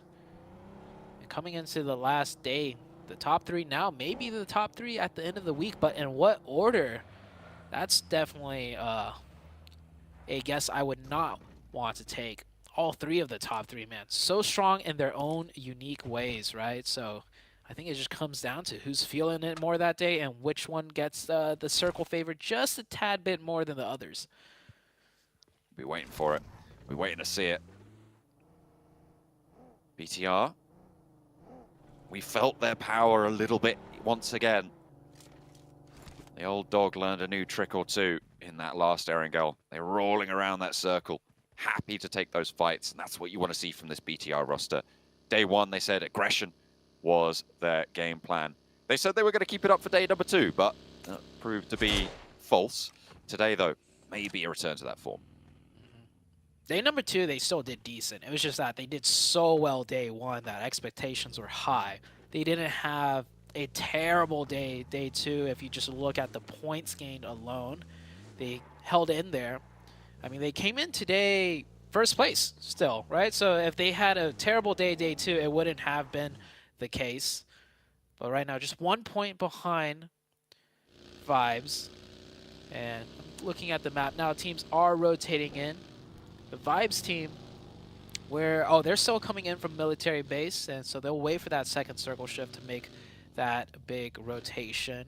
As the center of the map, not too compacted, but all throughout just evenly spread. I think all the teams playing towards a potential shift towards their side, and if they don't get it, they'll have a different plan in mind.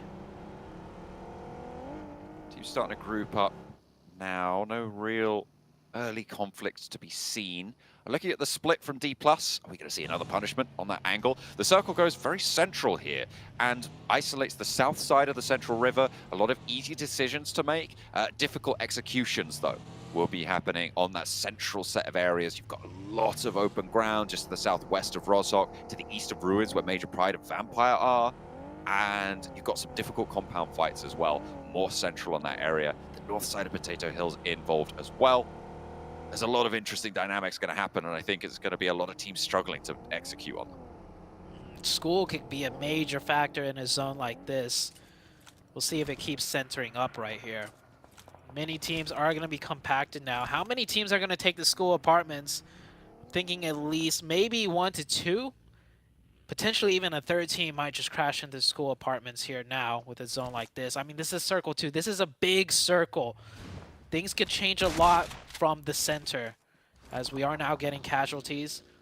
1 player going down here, and that's Major Pride losing a player and picking up a player as far as points go with the 1v1. Good pre-fire, though, and we'll get the finish. IHC getting the better end of that one. Major Pride down to 2 players. Hey, it's the bubble team as well.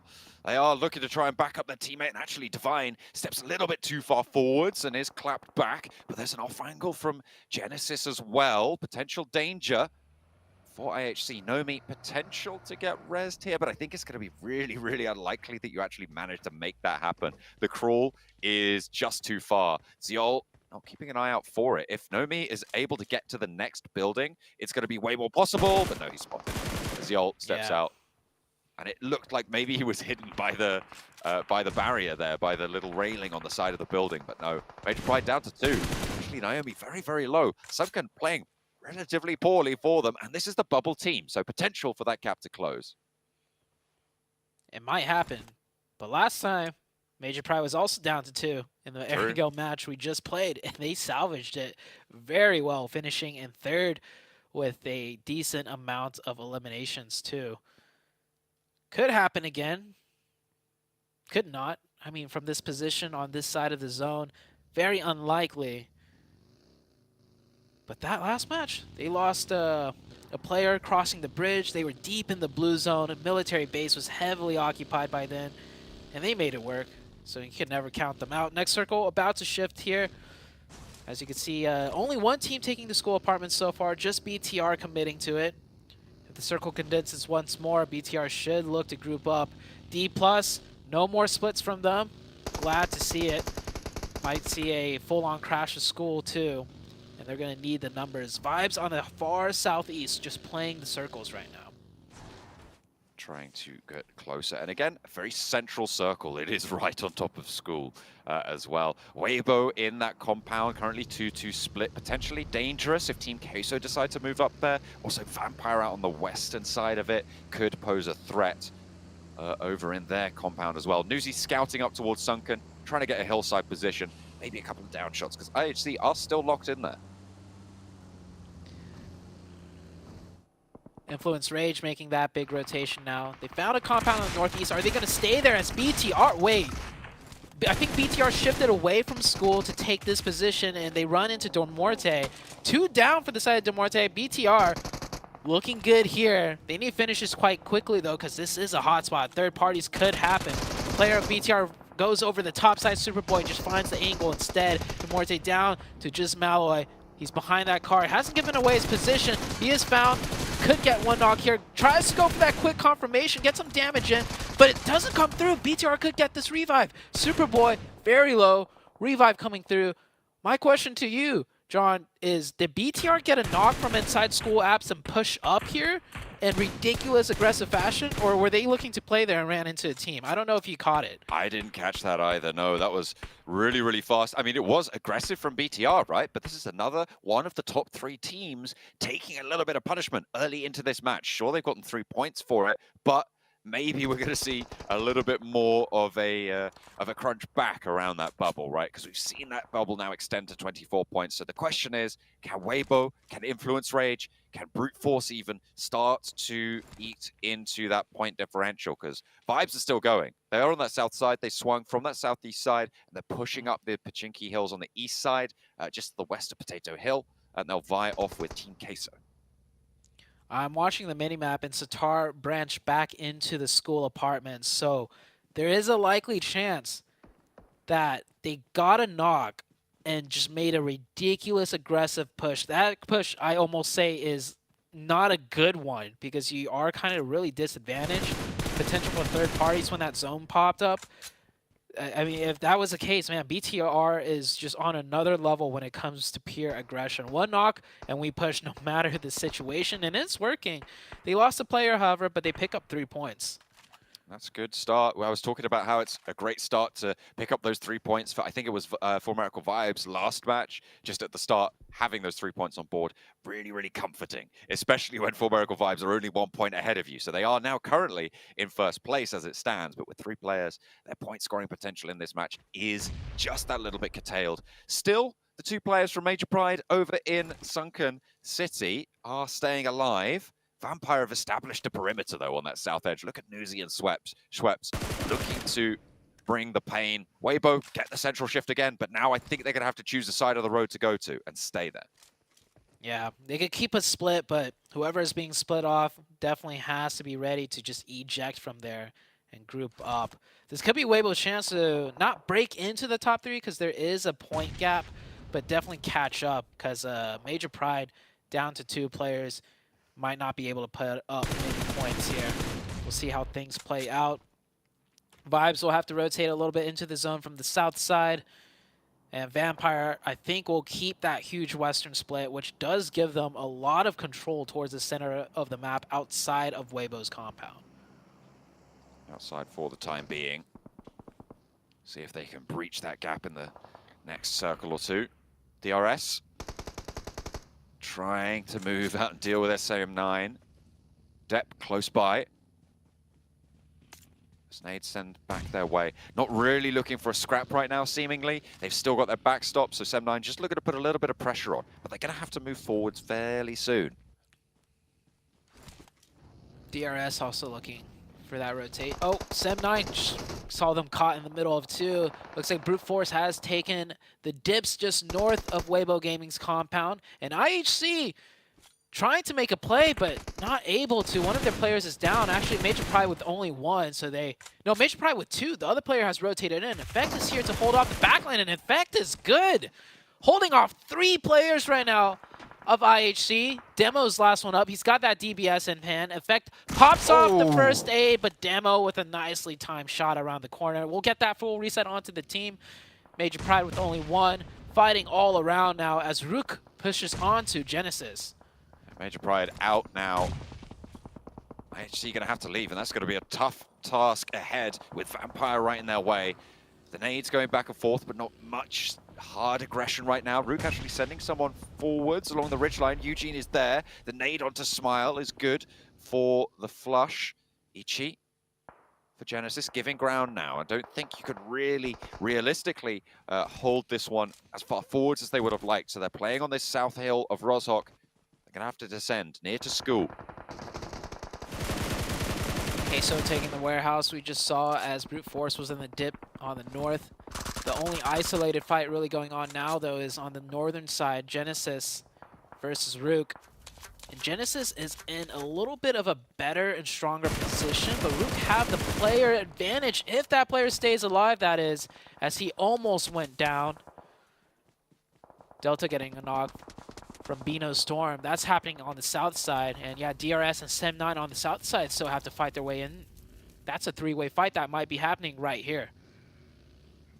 Tam, nade over towards the position. Gianti goes half HP there. Heal's not coming through, and that's a good nade over the top if it's cooked right. Tam not going to go down, but Big Al behind is eating the punishment instead. Tam trying to roll forwards with the buggy, so is Depp. The split down the middle, and in comes a third party potentially from this northern side as Bino Storm roll up this hill edge as well. Mikiel's still down, but they're looking for the res. They want to keep everyone nice and together, but Tam with a nade sent his way will fall as well. Bino Storm starting to launch through with their assault. Players are suffering now on Sem9's team, with only the one player down at this stage. Depp trying to stay alive here further down the hill. A low HP bar, wanting to get this heal off.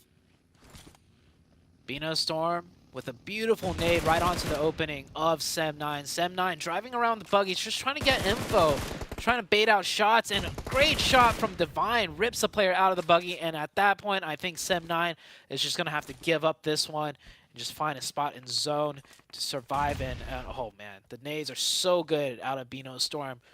Sem9 down to the solo. BTR have already moved into the new circle. The circle pulled west, so a lot of teams in the school area are forced to eject. BTR will lose Superboy here.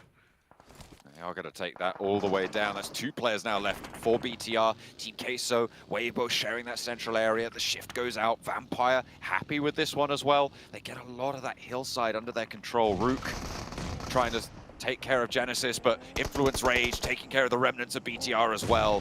2 players go down to a nade, and a third as well. As Disaster strikes as they try and take down the final member of BTR. Just the one left remaining. It's Genfos. He gets that heal off, and now it's just Little Boy up on the high ground. The spray downs are there. That's actually D+ stealing away a bunch of those eliminations. Man. But 4 points are in, and that is so sad for Influence Rage. It looked like they had a good time of it, but D+ roll in and ruin the day. Genfos on the off angle now trying to move up onto the high ground, spots the player, looks for the nade, launches it towards Lil Boy on the cook. Can he get it right? It's right on the ridgeline, but it doesn't quite tag the full damage. Instead, it's only a little bit. Genfos puts another one forwards, tries to scare him. The nade is cooked. Lil Boy with the DBS gets cut down, and Genfos claims victory. Genfos absolutely demolishing the Influence Rage team. Unfortunate he couldn't confirm all 4 points, but he was the one to take down all 4 players. A 1v4, a true 1v4, as he was the only player up alive for BTR. They may have wanted a couple more points than the 5 elims they got here, but that's a highlight clip in the books for BTR, and he's not done yet. It's not just yet. He could still get something happening here as D+. A little bit worried to take on this force in the form of Genforce, and he's still putting out damage. He is still alive. Goodness me, he has that one first aid left remaining. D+ trying to just get ahead of this one. Instead of taking the fight of unfavorable angle, they're going to lose Forest on the forward position. This is Weibo with the third party. Osal as well, being suppressed on the angle. He has to move further up the hill, but it's finally spotted. D+ shredded down to 2 players. Sorry, Fabian is still active on the off angle, but he's got a fight to deal with Kenny, and it will not go his way. Kenny steps up and sprays him down. Just the 2 players from D+ are there, but another off angle shot comes through over to Kenny to take care of him. Everybody in the southeast side suffering. Beano Storm staying alive as long as possible. It looks like they've got all 4 of themselves still going. BTR almost had the run right there. Weibo Gaming almost took down the player that took out BTR. He was 1 HP. If Weibo Gaming landed just one more shot earlier on, BTR could still be in this, but that is not the case. D+ will salvage up with 2 players on the east side. Vampire have been very quiet, but of course with the zones constantly to their back, they have been putting out very well-established circle control, just pushing everyone away. So they'll stay alive with 4. With how many elim points though? 0 elimination points. They're going to need to pick up a lot more because they are in the 11th place. 4 Miracle Vibes as well across those fields to the northeast side of Pachinki. And they're going to have to get across soon as well. They'll have to figure out where they want to crash. As Rook moving in, so are the remnants of D+, who have managed to get 2 players back onto their feet, but maybe not quite as favorable as it could have been. Into the smoke, they're repositioning, they're just trying to find their way in with these vehicles. Genesis trying to hold the angle, and Forest goes down to it. Mernat's there, Weibo maybe unaware of their neighbor. I think they should have known at this stage. Maybe they were just willing to give this one over, but Mernat will be burnt away by this Molotov in the corner. If it spreads correctly, I think it might have just missed on the tag. I mean, the concrete keeping him safe there. Osal with a nade now cooked. Beano Storm trying to move in. In the meantime, Mernat does go down. Now, Forest can get rezzed on the angle. If Osal can make the cross, he does. Osal with a nice execution with the molly first to stop the potential push. Follows up with a nade. Here's a nade from Team Queso. Reyes with a good one to just stop the team of Rook pushing in. No knocks, however. And Queso, they have 2 more stronger compounds to fall back to. That might be the case here, as yeah, they will concede the warehouse and let Rook push up a little bit further. A 1-for-1 nade trade. You don't see that happen all the time. But that's Queso with 1 player down on the left side, which is the isolated side. Weibo Gaming chimes in with a distance knock the third party. Vampire, I see them in the distance in the back. They're looking to see if they can wrap around and maybe get some third party action going on. Get a position out in those headshot hills to the north of this compound. It's really, really tough to make these moves, but if you can get through whilst the teams in that compound are fighting, you're going to have a lot better of a time. You have to be worried about the teams further south, though. Look at the high ground that they've got. This is the compound out to the west that that Vampire have been holding for a long, long time. Nobody else has contested it, and with the roof position, they have such great oversight. They folded back in, not taking control out to the hills that Schweppes was trying to scout. Also, I see Tony K on the south side, outside. Oh, I think we might have lost you a little bit there, Zute. Tony K on that south edge. Going to be looking to try and hold down the angle. Vampire still just holding those sidelines. A nice shot over towards 4 Miracle Vibes to try and keep them together behind the tree. Still damage sending their way. Beano Storm trying to move on down, and they are falling to the sidelines of D+ as well on the east side. 4 teams currently in that central compound. Just all of them vying for position. To leave that compound is got to be so, so difficult. Everybody just looking to try and clean out the surrounding area, but you just can't do it. A shift out to the west gives Vampire and Ravenclaw, crucially, that that rooftop high ground angle. It is going to be a bloodbath here, and Vampire are looking to slurp it all up. Those points desperately needed at this stage to try and secure themselves, probably at this point, just into the survival stages. But everybody in the compound out to their east is going to have such a tough time to make this one work. It's going to be so, so difficult for them to leave this position. Vibes take a knock up the top of the hillside, and it is just a tricky rotation for them. The vehicle's providing little to no cover right now. Tony K on the high ground with that Mini 14, staying out closer to the blue and slowing them down time and time again. Shots through the windows. They've got a buggy, they've got a vehicle, but immediately you try and hop in that, the Mini 14 just lands and tap, tap, tap, and there's very little you can do about it. It's going to be such a tough aggression push. The push is still going on here. Vibes now forced to push in, and wow, shooting across the center zone, not able to find any cover. And this time around, the full send across the map from Vibes did not work. It might have worked that last match, not this time, as we are down to the last remaining 5 teams. Weibo Gaming hanging in there with 3. They lost one way earlier on. They could have 4 up, but with 3 is what they'll have to work with. As Sook goes down to the nade, Osal is the last remaining player for the side of D+. Can he push in here and take out the entirety of Weibo Gaming, or will he go for the reset onto Forest? The nade in through the window, but there's the cross and there's the spray down across the way. So many teams in this compound. I was saying it's going to be such a bloodbath to try and move on out. Osal on the inside, last player to stand, and from underneath, Guaimao with the DBS puts it to sleep. D+ eliminated. 3 teams still in this position, and Vampire have got this position on lock now. This should be the big one for Vampire. And Vampire, they're a strong contending team, but I don't know how I feel about them, even if they get the chicken here, because their points are very low on the points table. And with that bubble gap being created on the top 3, it just kind of nullifies a big game out of Vampire. Of course, if they're shooting for that top 3 still, every chicken dinner that they could get will be a good one. And the zone blesses them here, blesses them heavily. I don't think any of the 3 teams outside of this zone stand a chance, as all 3 will have to be fighting each other on the way in. I like to see Vampire posture up here and take some more aggressive angles potentially. Difficult. I think the 2 players up to the north are playing on a ridge line that sort of slopes just a bit away from this compound, and that's sort of the furthest forward they can go with the cover that they have, but they still have such controlling position. I'm looking, as you mentioned, at the top 3 right now, because their top 3 teams, for Miracle Vibes, BTR, Major Pride, didn't have the strongest of games. And Weibo, who are the 4th place team, are still in this one. A chance to close that 24-point bubble gap that sat at the start of this match. See how much further they can go, because they're going to want a little bit more than this. Smokes just everywhere, looking to be able to make these crosses, but Vampire, chokehold across this one.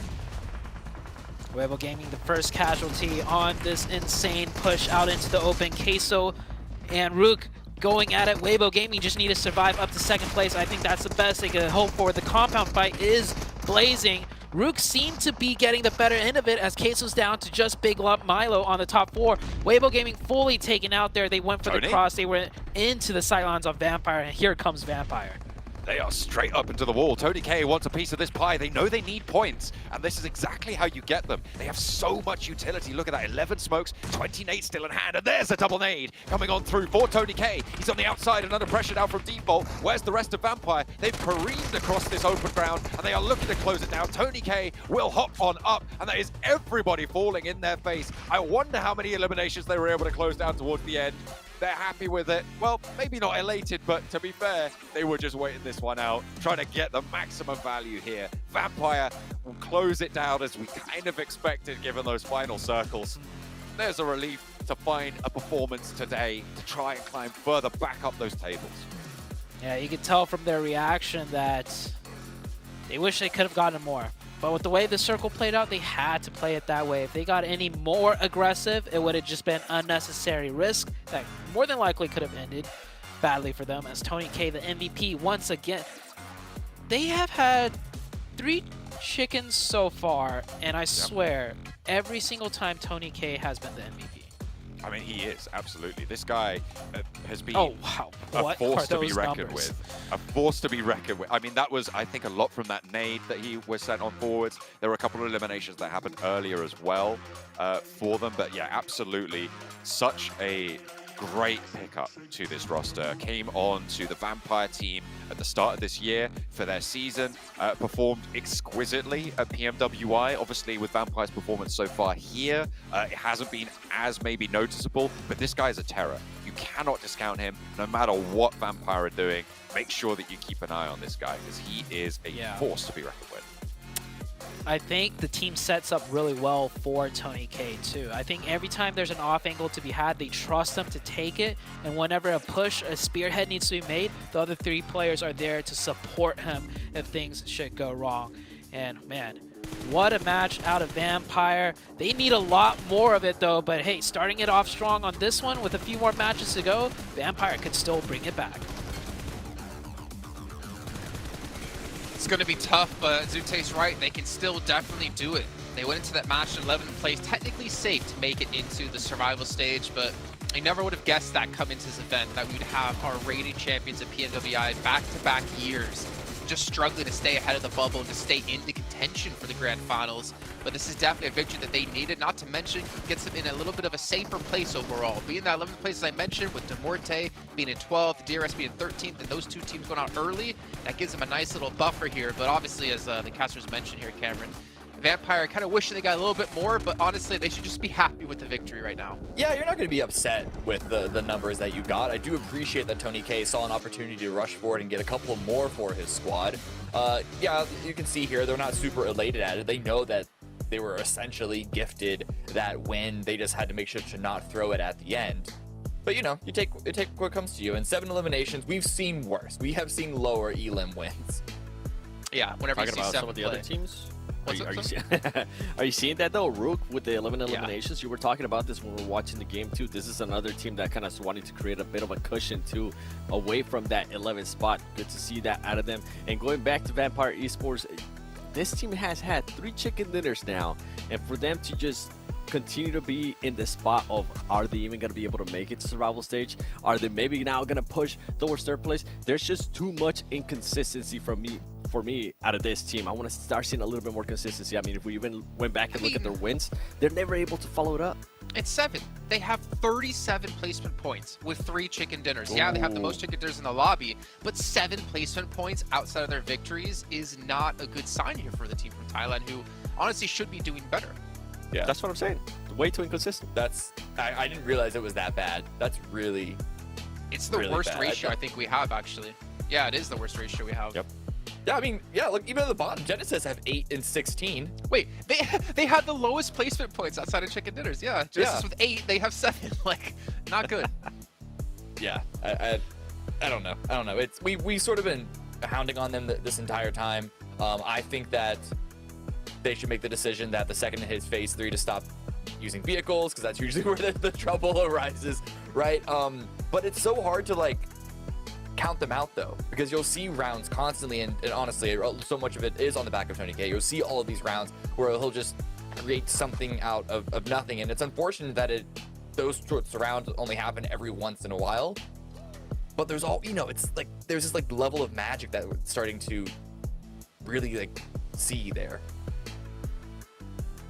Okay. I do like a little bit of magic, especially when I'm watching some PUBG Mobile. I mean, we're gonna harsh on Vampire. We're gonna hound on them because, I mean, if Michael Jordan, was putting up like 5 points a game, of course they hound on him. One of the goats of, well, I was gonna say the goats of all time, but that's saying like rip in peace. One of like the best ever. You got to be able to perform when it counts. But either way, I mean, Vampire. Yeah, I know, right? But either way, I mean, they're 7th place, Rook in 6th place. I'm actually quite surprised to see Rook be up at this kind of level right now, but really happy to see it. I mean, we saw him towards the north side, as you mentioned, 7, saying I noticed them, and I was like, how many limbs do they have there? Because I feel like they were quiet, and then you look and they have like 7, 8 limbs, and I'm like, okay, this team is going a little bit under the radar, but getting themselves ever so closer to potentially breaching top 3. For you guys who are potentially looking to breach top 3 in your own way, you can go vote for PUBG Mobile to be the best esports game. It was brought up by, or nominated by, the Game Awards. So make sure you guys check that out. Voting's going to end on December 7th, so make sure you guys get your votes in. 7, did you get your votes in? I haven't. I'm going to. Cameron, did you? Oh, instantly. Yeah, thank you. I already had a computer set. I already had a bot set up to do it for me. Oh, okay. Well, 7, if you are going to go vote, make sure you do it on your Infinix GT10 Pro, which was born not only for professional gamers, but professional voters like you, 7. All right, you know what? Let's talk about Rook a little bit more. Going into Miramar yesterday, yeah, we do. Nope. Right? To Miramars? Maybe they'll be able to perform again? We have to go to break. That's why I was saying that. You can't. But you know what? After the break, 7, you're just not going to have a chance because you're going to be going to game really quickly. So we'll see you guys in a few minutes here. 7, we'll have time at some point in the show today to talk about them. And we'll see you in a few.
All right, well, Seven, this is your chance. This is your opportunity to talk about Rui.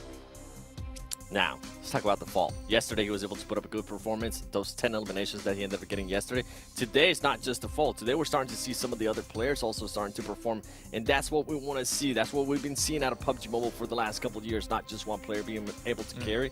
And then another one, that just out of Rook, right? Another one with Vampire Esports. I just want to deep dive a little bit more into this. We need to start seeing some consistency. You mentioned it perfectly there, Jason, in regards to their placement points. Outside of those chicken dinners, they're barely being able to get those placement points. We need to start seeing at least some good finishes because they got the fragging power. I feel like they just keep sending it. Even at the beginning of the day, what was it? They went south and they didn't have to go to the military circle. Whatever, it's all in the past. All that's matter is where they are right now. 7th place, and they're going to look to climb the leaderboards even further as we head into our first Miramar of the day. They haven't got long left, though. That's the thing. It's going to be weighing pretty heavily on their minds. Securing their position in survival stage is also not a guarantee. With the 92 points they've been able to achieve, 83 right now is the 11th place team, although the team below that, Demuerte, 72 points, so maybe a little bit more leeway there. But if they want to chase up to the top, you're right, they have to be more consistent.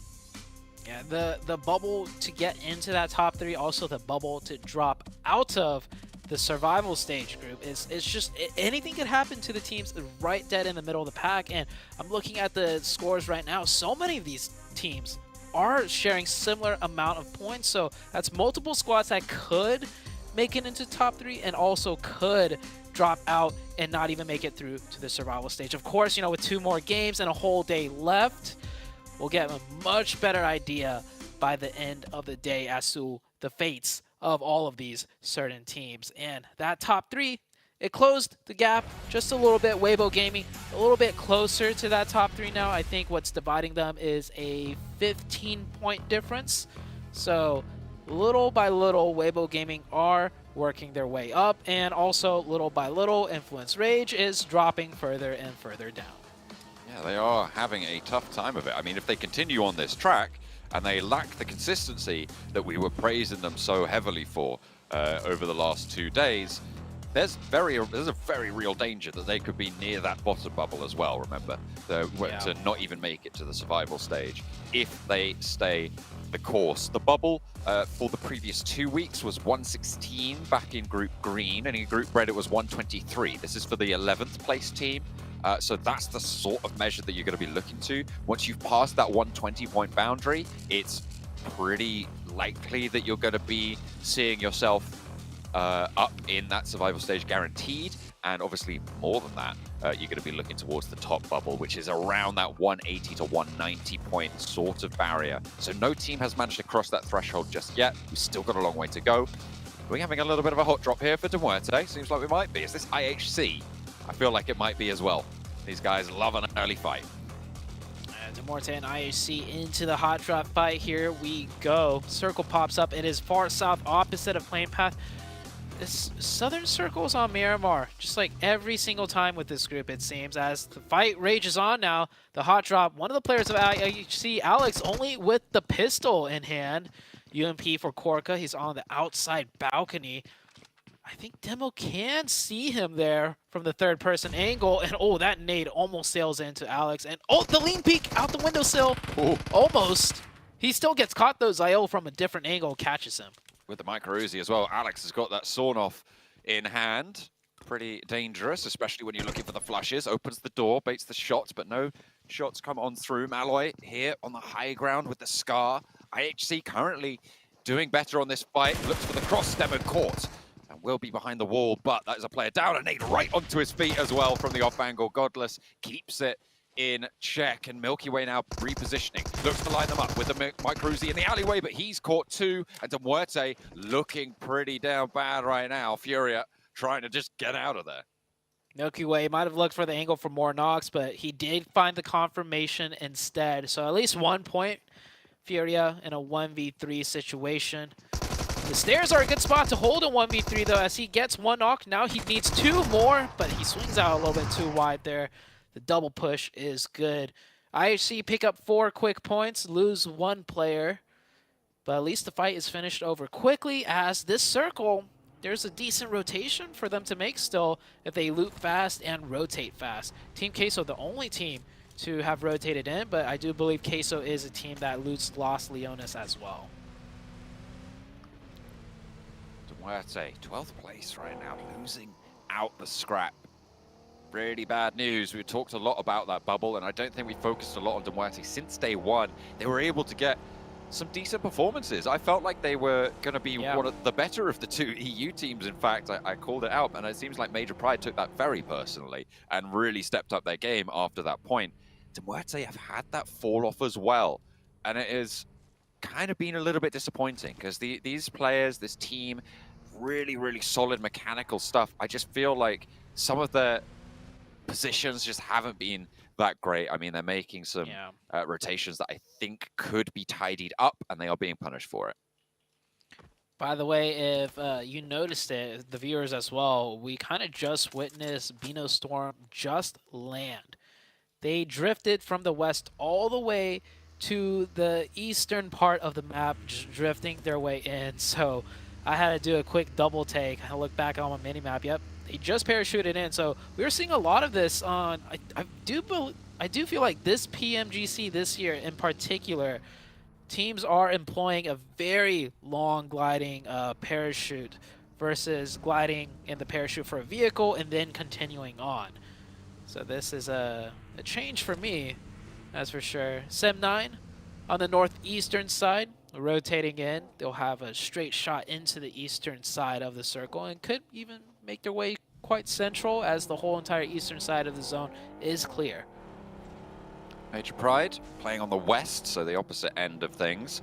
On the south shift, they'll be moving past Minas de Valle, close to D+ on their southwest side, with Chumacera currently occupied by Formarical Vibes. They have got a little bit of a crunch on, but they know this ground well. They'll be able to find the spot that they're looking for, I'm sure, with D+ seemingly looking to sequester themselves a little bit closer to that coastline, rather than pushing up into the hills to the south of Chumacera. Weibo Gaming have rotated in here from Picado. Did some quick looting. It was a nice drop-off plane path too, so they were able to loot up pretty quickly. And now they'll find more loot in the form of Los Leones. This is their first rotation position. I do remember them playing the same exact spot in a similar zone. So that is one of their favored positions with a southern circle, keeping Los Leones in. Right on the edge of it. So should the circle go west, they do have easy sight lines there. And if it shifts east, they're on the edge and they could wrap back around. BTR coming in from the power grid position. They do also have a straight shot as not too many teams have rotated center yet. It's just Beano Storm and Weibo Gaming, and Team Queso are actually on the southern side of Los Leones, like far south on Los Leones looting.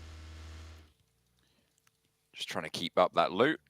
Still a little bit of time left on this looting phase to look to break out of your position and start to claim territory that you want to hold later into this match. Stage 1 still halfway through closing and teams yet to make that break. Rook all the way up in that north side. DRS just moving past Hacienda del Patron now towards Graveyard. Genesis breaking south from San Martin. And it looks like Brute Force on the west, close to IHC, who were able to win out that scrap early on, remember. They lost a player for it, but they were able to get those 4 points. IHC by Montenuevo with Brute Force. IHC did not elect to go for that fast rotation, and I can't blame them with only 3 players. Even if you get towards the center, short on 1 manpower, it could get difficult to hold a spot if a team challenges you. So Brute Force slides right in front of them. I don't know if Brute Force realizes IHC is still in Monte. If they do, then Brute Force's position is definitely more so of a trap play rather than just waiting for the circle to shift. Major Pride on the southwest, outside of the zone. They're going to take their time. Shots ringing out here. Genesis taking a little bit damage from Influence Rage. Influence Rage, this team has really not done much at all today. And it looks like they're trying to rotate heavy towards the center, and this is late. This is a late rotation towards the center, which is very risky. Could be pretty difficult to earn the value from it. Influence Rage, I mean, you said they haven't done much today. Let me quantify that for you. They've got 7 points today.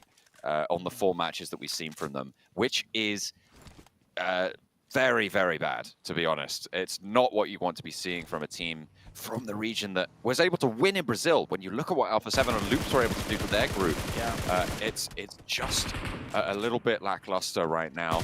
The 3rd day of play seems that teams around them have adjusted well to their play style. So maybe some credit deserves to go to the lobby rather than taking it away from Influence Rage. But with the rotation that they make here, it is central.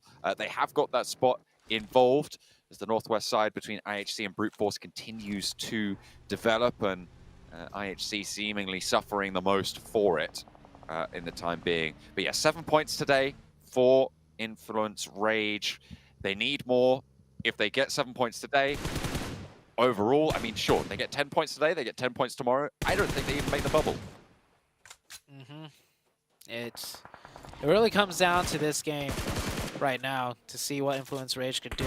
IHC looks like, yeah, I guess Brute Force wasn't setting up a trap play, and if it was a terrible one, as IHC already found an opening onto Brute Force, and Brute Force now caught in a 3v3 scenario. IHC looking to take down another here. IHC much more grouped up, Brute Force a bit more spread out. They have an angle advantage if that off-angle player in the far backside can find something, but they need to find it quick because IHC already found a nade. Mind needs to have impact on this off angle, but it's just not there. He might just even try and disengage from this. 5 points already found for IHC, likely a 6th with the flush going on to Neos if they can find it. Ado struggling, and Mind just ticking away on the health bar as well. Stage 2, so it's not dramatic, but it will always be there. It's ever present. A flex out from Alex and another spray onto Ado. They're looking to rack up 7 points on this match, and already it's a good result for IHC. Even if they went down here and now, they still have put in a decent number on the board, but they want to find more here because they're in 14th place right now. They're quite far behind DRS and De Muerte. They're looking to climb up towards Sem9 bubble on that 83-point mark. A current 28-point difference, but 7 points on the board.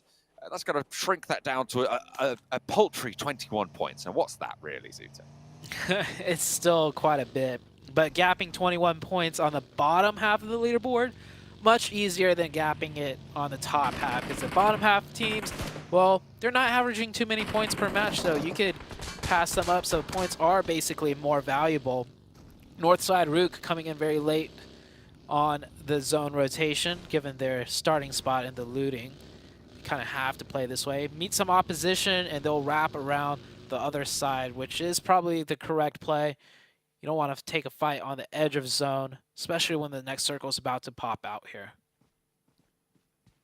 You see Mind just through Chubasauda now. IHC much further out. I mean, seems like the Mongolian team, IHC, has spotted what Formerical Vibes are doing and thought, oh wait, we could do that as well. Just get 7 points on the board right at the start. See if we can kick things off well. They keep all 3 players alive. Playing on that western edge. D+ over in Los Leones. I mean, we've already had that Los Leones finish, and it looks like we're getting another one. Oh my god, Zute, again? 2 Los Leones finishes. Vampire were able to win out the last one. On the northeast side, it's not unlikely that they're going to have a strong position here as well, but they need to make sure they maintain it, because look at the teams descending on in now. What are the chances? 2 Los Leones and a Los Higos for this group on Miramar. And that very hard eastern shift that we saw that could have even ended on the islands east away from the mainland. Miramar has not been nice to this group, but they're making the best of it right now. And D+ have crashed in. 1 player here for now for us. The rest of the team rotating in. It's Queso on the defense. Fabian takes a lot of damage there on the crash, but manages to survive. As we take a look at East, or Vibes, they were rotating right there, but the fight is here. The third party from distance, Weibo Gaming, Waimao, can he find anything here? He could throw some nades too and even connect, but D+ getting cut down. It is all down to Nobu. They really need to try and find some sort of response, but look at the off angles, you're right. This fight is just being crunched between the plates right now of Formerical Vibes on the west side, Weibo over on the east, and Nobu trying to move on through, but it's just not there. Artur stays alive, and Team Queso keep all 4 of their players alive. D+ right towards that bubble as well. A bit of a risk now on the cards, but luckily no team super close by them are looking to leapfrog just yet. Weibo Gaming on the south side right now.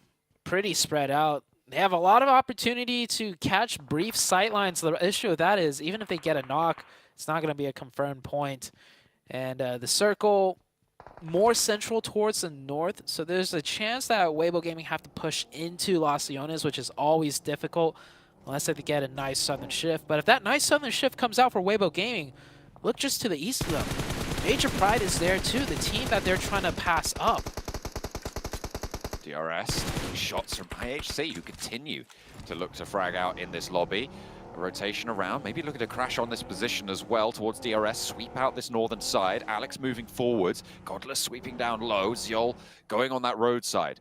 Godless and Ziol, the forward party. Rules did get res. Delta on the high ground ahead of them as IHC roll up and into the fight. Gianti behind the rock has cover. Killer displaced from this location as well.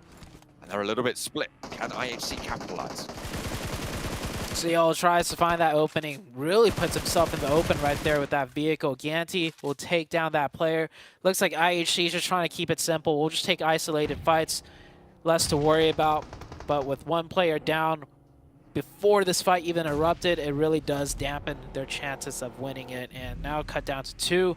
They'll have to give it up. They'll have to play in the zone, maybe hope for some nice circles to bump up their points a little bit more. Problem is they gave that point away to DRS, one of the teams they're trying to pass up. Real tricky rotations right now, but over in Los Leones as well, you've got some difficult choices to make. Are we going to see Major Pride take that 2 up, 2 down position that they took before? That's really weighing on my mind right now because it came back to bite them in quite significant fashion. They didn't really get the value in Los Leones for it last time. It's not often that you can so directly compare two teams play in 2 different matches in an urban environment like this, right? So it would be very interesting to see how these teams have adapted, how they've researched into the match, and how they change things in this day's game. Also, this zone might be the same, but the plane path drastically changes things and where teams come in from and the timing of things. Like for this time around, BTR is already in Los Leones, and that might be more so due to the plane path than the adjustment. But either way, BTR don't want to, face the same situation again here. Genesis inside Los Leones, one of them get knocked, and the angle from the side. Murnat will find an opening. I don't think the push is going to come through, though, as one of their players is getting revived. 2 more from the backside, so Murnat and his teammate are pushing closer, but yeah, it's not a full engage. And a re-knock. Sent over to the back lines there, Federal. Kajowski trying to hold down on the angle, but Murnat is still on the sidelines. If they want to keep 4 players alive, they'll need to position for it, but they're more worried about this glut for Genesis on the off angle. Murnat steps out, gets that flush, stops Law from getting rezzed, and in the meantime, the rest of Genesis have all gotten back to their feet. They're 4 players strong, they're playing on the east side, there's no one at their back right now. Effect is on quite a wide off angle for Major Pride, so maybe a chance for that to come into play, but Influence just down to 3. Yeah, Influence taking the position that Major Pride had the other day. And we saw it's very hard to convert from up there. If you get knocks, it's into compounds, and whoever gets knocked in the compound knows exactly where they got shot from, as Vampire taking the fight with Sem9. And actually, it's Vampire with the position with the high rise that we saw Major Power have. There's 2 different ones, but I think Vampire's in the one that goes all the way to the tippy top, yeah.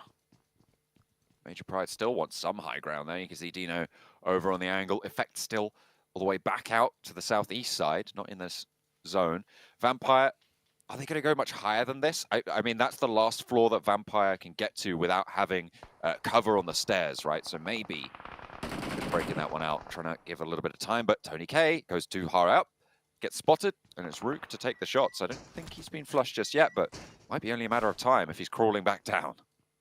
Yeah, it's risky to move too, because each time you crawl down those steps, like you mentioned, there's no cover on the sides, and each little tap will cause you to bleed further and further. And you can't drop down either, because if you're already knocked, you'll confirm yourself in a way if you drop down. Sem9 looking up there too. Tony K, such a big player for the team. They really do want to try and get this revive if possible. Looks like Ravenclaw is going to go for the run up. And instantly just peppered from Rook once again. I mean, you got to know how dangerous this run is. They actually sent Tony K all the way up to the top. So instead of going down, they went up. Ravenclaw just throws it away. I feel like it's a little bit too risky to go for that push. You don't really have any smoke cover on those stairs either. But it's Tony K. That's true. It's Vampire Tony still K. have 2 players alive though, and that's Schweppes and Newsy. We'll see if they can do anything to try and convert Vampire's performance in the last match into a consistent climb up the tables, but right now it's not looking super likely. Major Pride will not make the same mistake as yesterday. They haven't got up and committed to that high ground. They're playing as 4. They're pushing in from this south. Yeah, the circle has been shifting, by the way. It just keeps going into Los Leones, so nothing's really changing besides the teams on the outside having to join the party, join the Los Leones chaos here, as we do see the last player of Brute Force trying to find some way in. The Vibes team still right on the edge of the zone. We saw them rotating right there. I don't know if they're going to make a hard committal rotation into the deep end of Los Leones, but with this wrap, it might be it. Usually teams wrap around like this to scout out a pathing to shoot straight shot in the center, and I mean, you don't want to stop at the edge because you're fighting one team and then another as the circle keeps closing. Shots across, and Influence Rage put up a point on the board as Major Pride lose 1. 3 players alive for Influence Rage still. Vibes trying to move on in. They are playing as 4 as well. A little bit split on the convoy. You can see 2 players a little bit further back. They get up to the apartment block. Have a little bit better time of the forwards too, though, because Genesis have spotted Apex up on that ridgeline, and they don't want to let him get down there. Doesn't have a vehicle, seemingly. Did hop out there. Major Pride diverting some attention to try and hold on this south edge. Moving on through the ground. Actually, just sending straight on through to regroup again. So 3 players still active for them on the buggy. Yeah, Major Pride pushing in to Los Leones initially as a 2-2, which I do like because they take 2 sides of a strong road pass. So if it goes east or west, they already have a position. But after losing that 1 player to Influence Rage, they don't want a solo player off on their own. There's no revive potential, so grouping up as 3 is the play here. Brute Force made it in, but just on the very edge. Mind also with no more meds. Not even a boost ticking. He's probably running around to look for whatever he can. Some bandages, potentially. As we are going to head into the next circle shift. Taking a look at the teams. BTR only have 3 players. Major Pride lost 1. Vibes still with 4. They're on the south side on the edge. And the other big team to watch out for right now, Weibo Gaming, does keep their 4 players up. They've been here since the very first zone.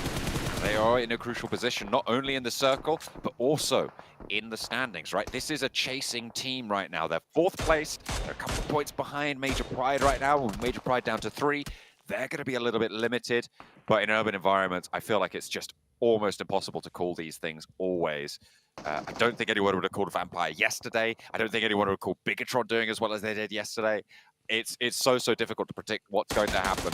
There's so many different cases for what could. It shrinks onto that area that Major Pride have the south side of, but there's a lot of open ground in the middle of that. Yeah, it is. And if I recall correctly, don't let that compound in the middle fool you. Those long hallways, so to say, it's very difficult to get into. And I think the sides don't even have hard cover. It's like just open from the sides. So we'll see in a little bit if my memory serves correct here. Back in my days, we didn't have too many Los Leones endings. This team, or not this team, this group have had a lot more Los Leones practice than they probably would have liked. I mean, 1 is more than they probably would have liked. 2, though, that's pushing it. DRS getting across the road here with a little bit of smoke to soften the crash into the long houses there. Goonie spots rules, so the straggler is picked up, and Bino Storm take the point. They'll be happy for it. Team Queso trying to move in, but Weibo have their straggler under control as well. Big Milo down behind the ridgeline. Gap trying to secure some of these points, and ammo is becoming an issue. Gap only with 100 shots left or so in the M4, or not the M4, the Scar. And I don't think he's confirming nor knocking anyone with the DBS at that range. So discipline, control, and more importantly, precision will come into effect for Weibo Gaming as they are running low on the long-range utility. Major Pride still in their central location. Influence Rage also trying to hold off against Sem9.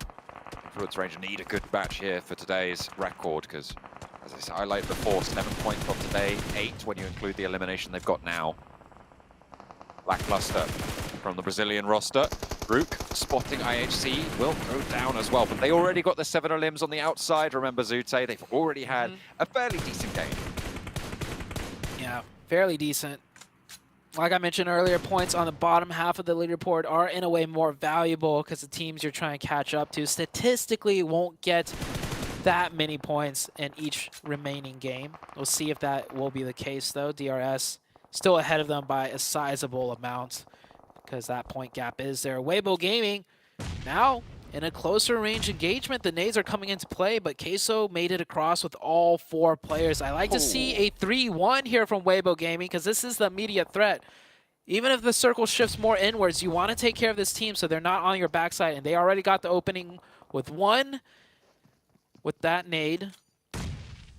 And it looks like 1 player is shifting over here for Weibo Gaming. They have got control of the north side of it. The smoke just to Reyes' left right now, keeping them safer from that angle. But you can see as soon as that starts to fade, it's going to be so much harder. In the meantime, over on the northeast side, Rook and Vampire, the remaining duo for Vampire, looking to try and res to keep 2 players alive, but an aid in through the window doesn't quite connect. It looks like there's only 2 players for Rook as well, but Schweppes is back up immediately. A knock sent back their way. There are actually 3 players for Rook as they managed to find that res as well. Spray down close by. Going to be very, very tricky to hold this. Back up the stairs they go, and Vampire continue to just try and survive in this Los Leones mayhem, but I don't think it's going to go that well. Was that an off angle? I think it might have been. Either way, Vampire going to go down now. The circle shifts down to the southwest. Southwest circle makes things easy for Weibo Gaming. Now all they have to do is focus on Queso. Elsewhere on the northwest, teams have to push in, and it is BTR. We are looking at BTR versus the side of Bino Storm, and very close by is still the duo of DRS. So this is going to be a tough one for these duos to push in through. BTR starting it off against Bino Storm in a very difficult complex apartment building to find any openings with. Really, really tricky. You're going to have to fight for those stairs. I think there's a brute force player involved in there as well, potentially. Not entirely sure. No, it was just mine, and he's on the south side, so he's gotten away. Team Queso, in the meantime, in the south, trying to make this crossing against Weibo. Have managed to find themselves in the building, but Reyes cut down on the sidelines. That is by Gap on the off angle. Weibo still have Meng up on the high ground in the back. You can see that maybe a little side swipe coming through, but they'll hear the steps, and Artuz is on the inside as well. Team Queso throwing every trick in the book in this engagement. Stu, unawares, immediately turns around, not quite going to find the second, and Artuz lights them up. Weibo down to just 1 player in this fight. Remember, the off angle is being held right now, and they need a response. Big Milo finding both the flushes. There's a response, but they've lost 2, and this is disaster. Artuz from the inside. They didn't realize he'd got across.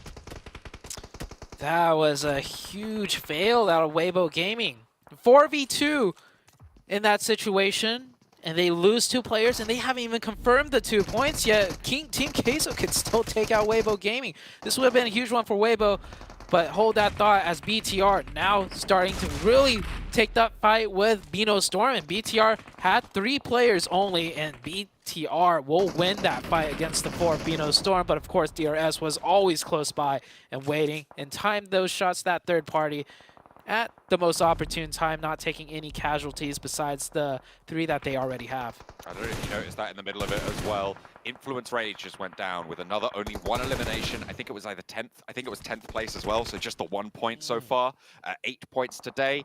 Going into the last Miramar, they're going to need something special to try and keep up that pace. We'll see who can take that mantle up. Weibo, with their chance to close the gap, being taken away from them. Major Pride and Formerical Vibe, both still alive. But on the southeast side, one of the 2 of them is likely to be going down here. Just Ming remains for Weibo on their chase. They've only got 2 eliminations so far this match. And Team Queso, I feel like we're seeing much more from them today. I think it's fair to say they have been performant in a way that they haven't so far this stage. So it's good to see teams starting to step up. Chile will be happy about that one. I just want to say I called it first. That's true. You did. I heard you. Oh, it's not done yet, though. I didn't mean it. I didn't mean it. They're really bad. Oh, it's just down to Milo here. And, I mean, look at this zone. Weibo could have 4 up. This is the crucial game they're going to look back today and just really beat themselves up over, I imagine, as Rook still trying to fight in at DRS. not stopping anytime soon. 1 HP though, the DBS almost gets it done. And the last player, oh yeah, that blue zone really close by.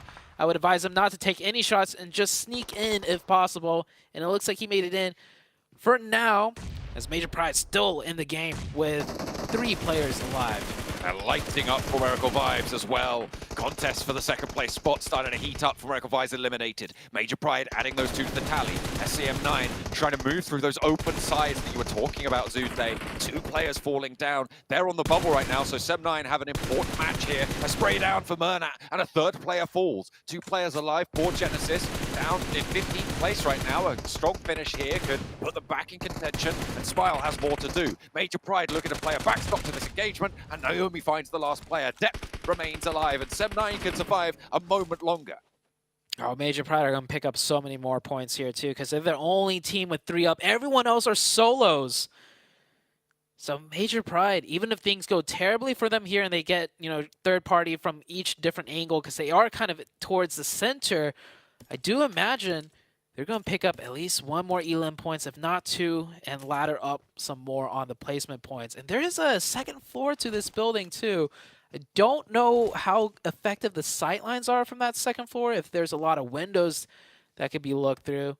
But this is the final zone. We're closing down to the middle, and the middle is in the wide open in that plaza. Weibo able to finally get their revenge a little bit, but is it too little too late because Rook is still here? Rami able to get another point on board for them. And now we're on 4 teams alive, but look at the health bars. Brute Force and Rook both pretty lackluster right now on those supplies. Mind trying to survive out in the blue, but he's going to just get crunched. The Molotov there to try and just tick away and get the point involved. The Major Pride, they really want to try and climb up as high as possible. Mind goes down for Brute Force. SCM9 on the outside have managed to get deep into this game. Top 3 and a good result here. Rami denying the point, and it's just Depp on the outside by the fountain. He does have a decent central position, so if Major Pride make a misstep, could be dangerous, but you've got to imagine with 3 players, they're going to have a good time here.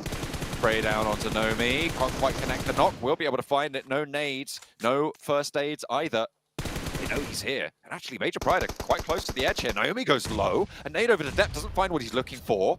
Depp is starting to give them a little bit of nerves to worry about. Naomi down. And Effect, the last to stand, tags on with a nade. Needs to win the challenge. Confirming the flush, and SCM9 want the bubble. Effect takes damage as well as he steps forwards. Depp could go all the way. It's the 1 player left for SEM9. They play through the edge, and Effect in danger. He breaks out with a nade to the wide side, and Effect sprays around the edge. Tags a little bit more damage. Keeps it under control. Bandage to go. Spray around the side. With the bandage, he is going to be able to top himself up a little bit. Depp is closer to the center. He's got control, and it has to be Effect to make it work, but it's there. And finally, Major Pride close it down, but Depp was making it hard for them. They gave those 2 points over to the bubble, and they'll be happy to be able to close that one down. But my goodness, that was worrying.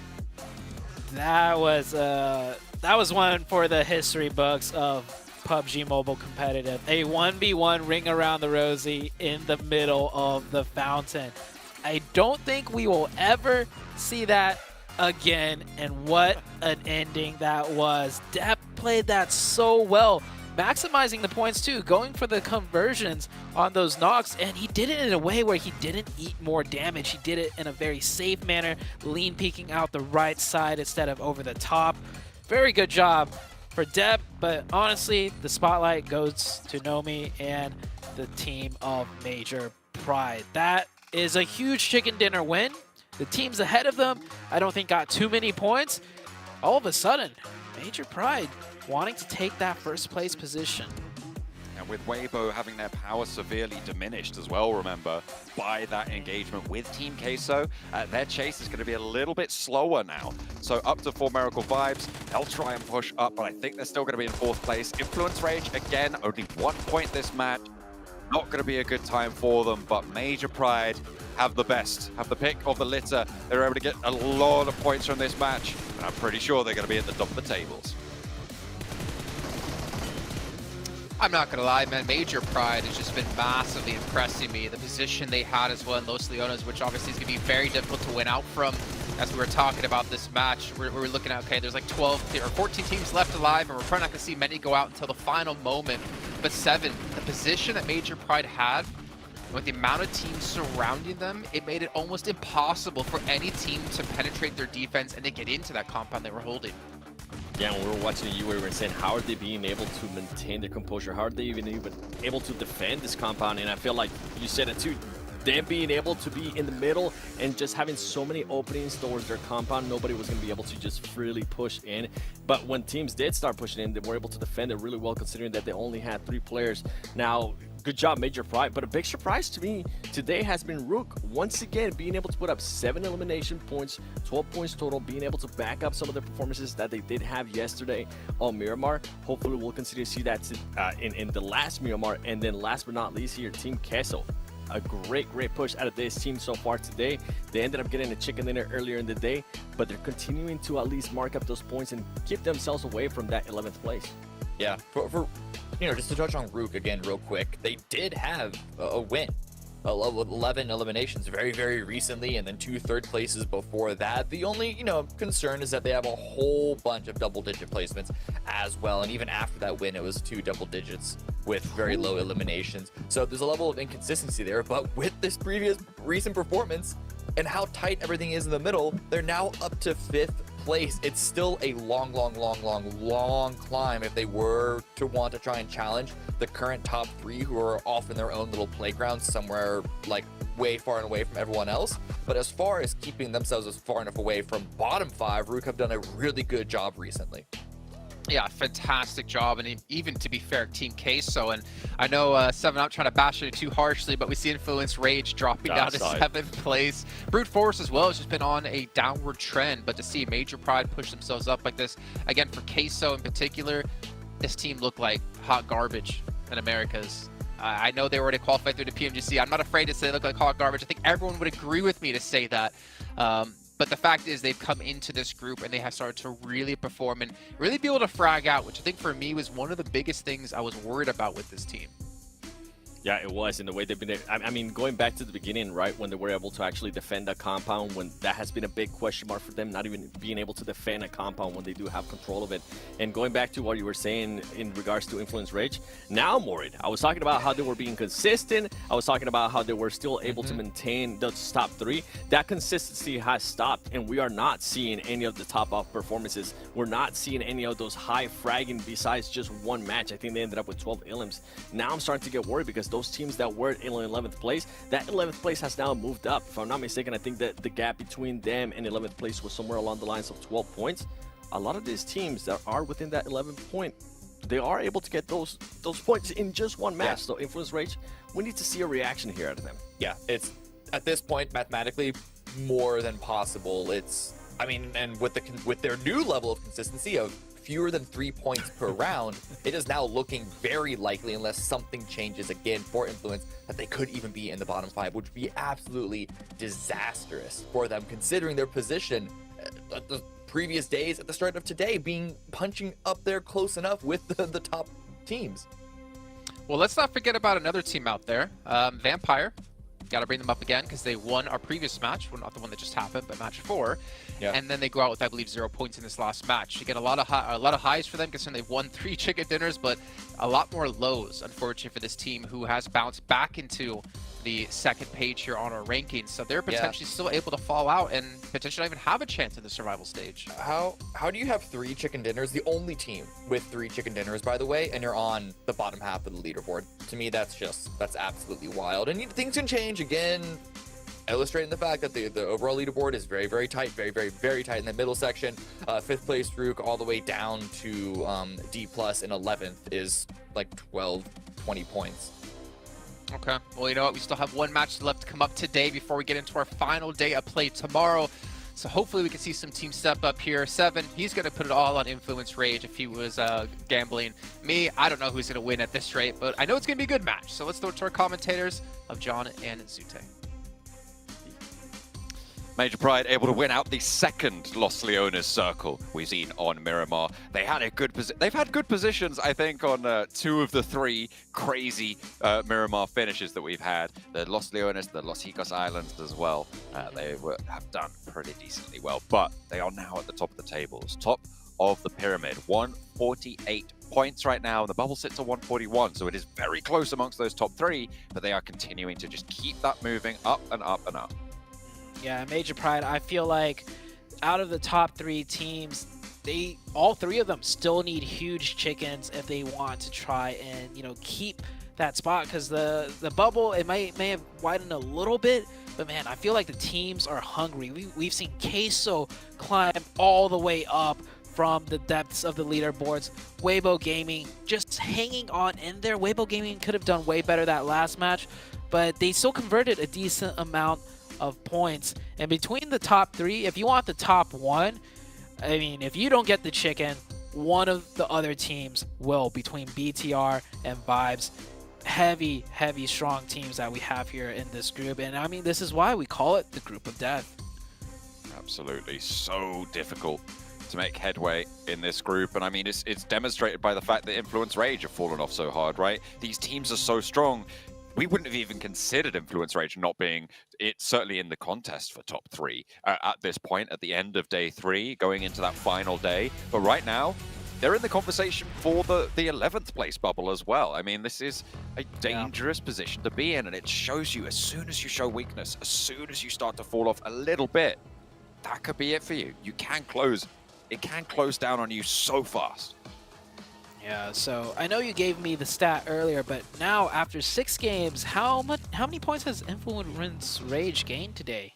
They're up to 9 points, or 8 points today, I believe. 8 points in 8 points in 5 games. Yeah, so if they can't get a good game here, they had 92 points at the start of today. They're at 100 right now. If they can't get a good game here, and if they repeat this performance tomorrow, like I said, they are at risk right now, because the bubble sits normally at about a 120 mark. Around that sort of area, you want 130 to be a little bit more safe, but to be honest, with this lobby, it could be even higher than that. Yeah, I don't know the stats, but statistically, this could be the worst day performance across all 3 groups, maybe? Like, potentially? It's up there in terms of being down there in how badly a team does in a day, and this is Influence Rage we were talking. Maybe I caster curse them, John. I spouted about how consistent they were so much that they are now meeting the exact polar opposite of consistent. So well, actually, no, they are being consistent today. I mean, don't tell me it. Don't say that. Consistently bad. Don't say that. Oh man. So you know, technically, you're still not wrong. So True. You know okay. All right. So no caster curse. It's just they're still consistent. Yeah. It's true. Consistently making maybe. I'm not. Well, it's really difficult to put a finger on exactly what is going wrong.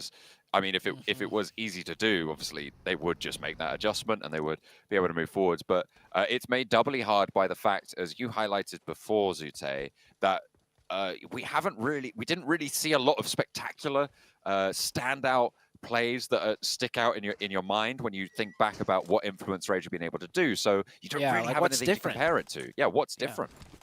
I honestly think they're just today, it looks like they're going more, like way more central, way more often. Whereas in the previous 2 days, I just recall them being being patient on the edge and waiting it out. Then again, I could be completely wrong, right? They could have gone more central on the first 2 days also, and we never noticed because they just slide right under the radar, wait till that, later stages of the game, and then out of nowhere, they have 4 players up with only 1 to 2 eliminations, and they get their consistency points. But this circle does help them out a little bit. Very far to the east, it also helps out Vampire. They're going to be starting out on the east side as well. They have got Ravenclaw down as a south post outpost towards, beyond Lavendita, in fact. For them, so they'll grab a vehicle from there, move on in. We're going back over to this east coast. We've seen this, I think, twice so far on this Miramar setup, and again, a late float down for DRS for another team in this lobby. They do like to stay in the air for a long time. You get great sight lines up there. Unfortunately, you just can't take shots. Yeah. Oh, seen this before. It's a 2-seater. The 3rd seat on the hood of the car as he goes and picks up that monster truck. I'm sure he doesn't want to be riding the rest of the game on the hood of the car. That is a more dangerous position to be in than on the back of a buggy. So Team Queso starting their rotation now. And yeah, huge point gap for top 3. So like 40 points for a Queso to make it in there. But I mean, they were down in the dumps. They were like around 14th, 13th in that area, if not lower at some point. So Queso doing a great job bringing things back. Many teams starting to make headway into the zone on the east side now, as you see them rotating here. Influence Rage are also rotating in. I don't know how much loot they have. You can see Federal with the UMP and pump shotgun with barely any ammo in the UMP too. And in a map like Miramar, you need that long range ammo, and you need a lot of it. Yeah, maybe they're just going to, jump in with the car. But I'm imagining they're going to be sending up towards some of the compounds further north with the plane path as it was. They just needed to grab vehicles and get on the road because teams are still making their way on through. So hopefully they'll be able to find a loot spot further up north towards Junkyard and see if they can split that amongst them. Team Queso, as you said, a rather illustrious record today. They have certainly put the cat amongst the pigeons towards the top of those tables. Probably done enough to secure themselves at least into the survival stage, which is great news for the Chilean roster. Yeah, and I think survival stage is honestly a pretty decent, a finish, because outside of that, you have to be top 3 out of 16 global caliber teams. So getting to that top 3 is extremely difficult. Just making it into survival, I think a lot of teams would be okay with. As Vampire taking in an early fight with D+ here. Scrap for Tony K. I don't think they're all here right now. I think it's 3 players, and Shreps is still regrouping from the western side. Yeah, you can see him just entering now, crashing in, so they are going to group up. A nice, swift regroup on the sign of aggression coming on through just to the north side of Impala. So a couple of teams looking to take position here, but D+ still haven't made super large amounts of headway into this compound. They have broken out to 2 sections of it now, but still biding their time, not going super aggressive. D+, I think they're also kind of worried if the fight gets really messy, a third party could come in, because this is the center of the zone, and this is a power position as well. You see those giant rock formations right there.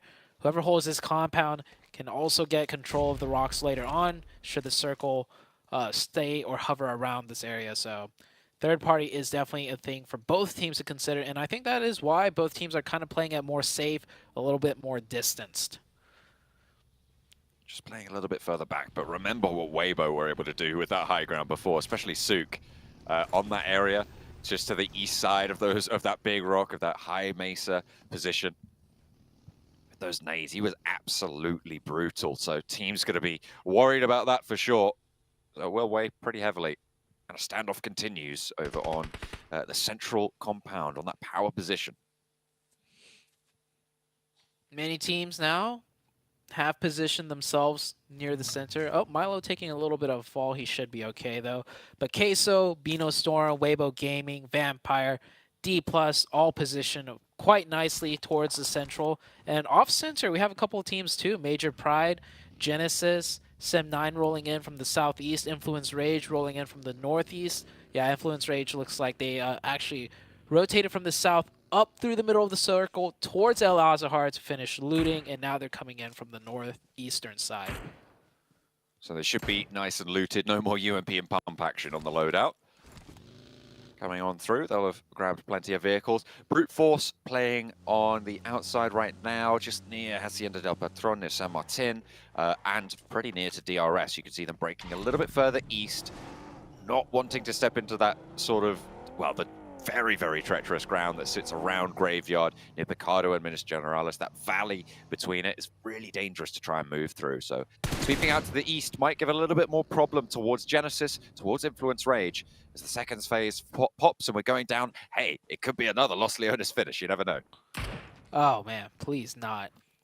It could be an Impala finish, which we have seen. As Team Queso got a knock onto BTR, but BTR will get that quick revive. This Southern Circle shift is not going to be a good one for actually, maybe it might be good for Influence Rage. Maybe this might force them to play a little bit more on the edge side, and that might convert them more points in a little bit of a better game than they had today. We'll see how Influence Rage decides to play this out. As for the Central Zone, I mean, many things are already completely taken, and there's not a lot of strong power positions in the center zone. You got a few compounds, but that road and all the barren of fields is a dead no-play zone for many of the teams trying to rotate in. Influence Rage making their way down the east coast right now, with the hillsides to cover them off. First contact that they'll find will be with Weibo, if they have those sightlines out that way, that is, if they break a little bit too far inland. They can just stay down towards the coastline. You can see Federal making sure he's behind the dip. They're being diligent. They are scouting. And obviously, it is a strong team, and we've seen them be up there with the best. So I feel like, in my mind, they have kind of shifted to be a team that doesn't really have an impact in this lobby. But you have to remember that they absolutely have been able to put up consistent performances. It's just today seems to be their kryptonite. Yeah, today, with a record low performance out of them, as D+ gets very close, and now he hears the gunshots and he will turn tail and run away. I'm surprised Team Queso, none of them were really watching that side to begin with and let that player get that extremely close. But they will hold down the position. They curtail D+. D+ will play at this road split, which is also a strong position still. Circle slowly closing in here. Many of the teams positioned up, and if you take a look, there's still all 64 players alive. They are certainly all still going. Rook, I think they've taken a knock out in the blue zone. They rotated very, very late from the north side. Rami here certainly. What happened here? Could get rezzed. I'm not quite sure. I think it would have been play zone, because unless brute force crashed into them, no, it's just blue zone damage all the way up on the north. Maybe definitely a vehicle mishap. I think he might have launched over something, because there's no way he took no damage and just kicked himself all the way down. But that is the case right there. Must have been a vehicle mishap. Yeah, maybe I cast a curse saying, hey, look, all 64 up, and nope. One player is knocked out there in the blue. A big circle shift here. Well, I mean, it didn't really shift anywhere, but this terrain, I mentioned it earlier, so much of that space is a no-play zone. It's just open fields with like some hay bales. I don't imagine any teams are going to move around in that circle. They're all going to keep continuing to hold their positions. So the big eyes for me are onto Weibo Gaming, which I don't think are going to rotate either. They might just stay in Impala, but Brute Force are going to have to find a way in. Influence Rage have managed to sneak in as well around the side, the south edge of Impala along that road. Brute Force, you're right, they are going to be behind on that one. Rook are still, I believe, all the way out to the north. Oh yeah, Rook's not here yet. They are not on the map right now. I think they dropped or went over towards Campo Militar very early on and are still making their way down. I'm not entirely, they could have gone for a wide swing. I can't see them on the map right now, so we'll have to wait for them to make an appearance. Rook, similar to Team Queso, actually, have had a phenomenal day today, right? These two teams have stood up in ways that we said of Vampire yesterday, that we kind of said of BTR in day one as well. Rook always coming in from the north very late. Brute Force catches. No, he gets caught himself, taking a very long spray, not connecting, and Sam on the aggression already. Depp, he's fired up, especially from that last match, almost pulling off the chicken dinner 1v3. Depp is getting close. He's got that nade. Just trying to wait in here for more vehicles approaching maybe to go for that revive. Throws a nade out, maybe get some damage onto the knock player. It's going to be a difficult revive for the side of Brute Force to make. You've also got a player, 479 on that off angle. You see him behind, and a lot of the sightlines of Brute Force actually worried about him. They know it's a solo here, and Depp on the forward position. Gonna make things tough. You could see there's the shots from that off angle, playing on the higher ground there, down to the southwest side. Pam opening up. There is a player from Brute Force just over this ridge to his right. So Prepod, I think, opened up a little bit there, so maybe they know about this location. Shots over towards Depp will land, and Mind going to break down low. Ado is down, but the rest of them looking fairly healthy. They've isolated one player to get a knock. They know this res is here, only one player active to deal with for the next sort of 8 seconds, 8 to 10, if they're lucky. Influence Rage looking to maybe third party this. They hear all the commotion happening here. Sem9 gets that revive, and they're trying to disengage, but the tables have turned. Brute Force now on the aggression, and they kind of have to because they weren't even in zone the whole time. So pushing forwards was the play, and they are executing it cleanly. Influence Rage very close by, but with the circle about to shift, Influence Rage might be a little bit more hesitant. That is not the case. They're pushing in. They find a first knock, and the circle shifts wide towards the north. All right, they put their 9th point of the day on the board for Influence Rage. They want to find a little bit more, and the circle shifts away. Team Queso happy. Genesis happy on that northwest side. Rook have made an appearance. Look, there they are on the north. You can see them, finally. Oh, yeah. They are playing as 3 after their unfortunate mishap. We'll have to rewind the tapes to see exactly what happened there, but I don't think it was a player-influenced issue. I think it was an unforced mistake, which is unfortunate for Rook to play as 3, because that is a really strong position as well. It's a decent spot. Hard to get out of, but I mean, if you're in the circle at this point in this type of zone with hard cover, hey, I'll take it. And that is what Rook is going to be playing with. They're going to have to be worried about Vampire, though, because before we saw Vampire on that eastern compound next to the huge mountain or rock formations, they're not in the zone, and they have 4 up. And the closest target for them would be Rook. That's true, but Vampire have to move, and Weibo are going to send out their way as well. So from this eastern side, Rook can stay hunkered down. The rest of them, they're going to have to move. They're going to have to get through open ground, and other teams are going to take their attention their way as well. So difficult maneuvers. I like Rook's position on the north side. Genesis, their major competitor. There's that ridge line up on the road that they can play up to. I think they've got a lot of potential here. Into stage number 5. But DK so certainly, again, finding themselves in a strong central area. We saw it back on, I believe it was it Sandhawk, or it was one of the Erangels, wasn't it, where they had just this slap bang central area that they had completely under control. Looking to repeat that Erangel performance where they got that chicken dinner. As Sem9 finally going out. Brute Force did not confirm that point, though. It was the play zone that ticked it at the last second.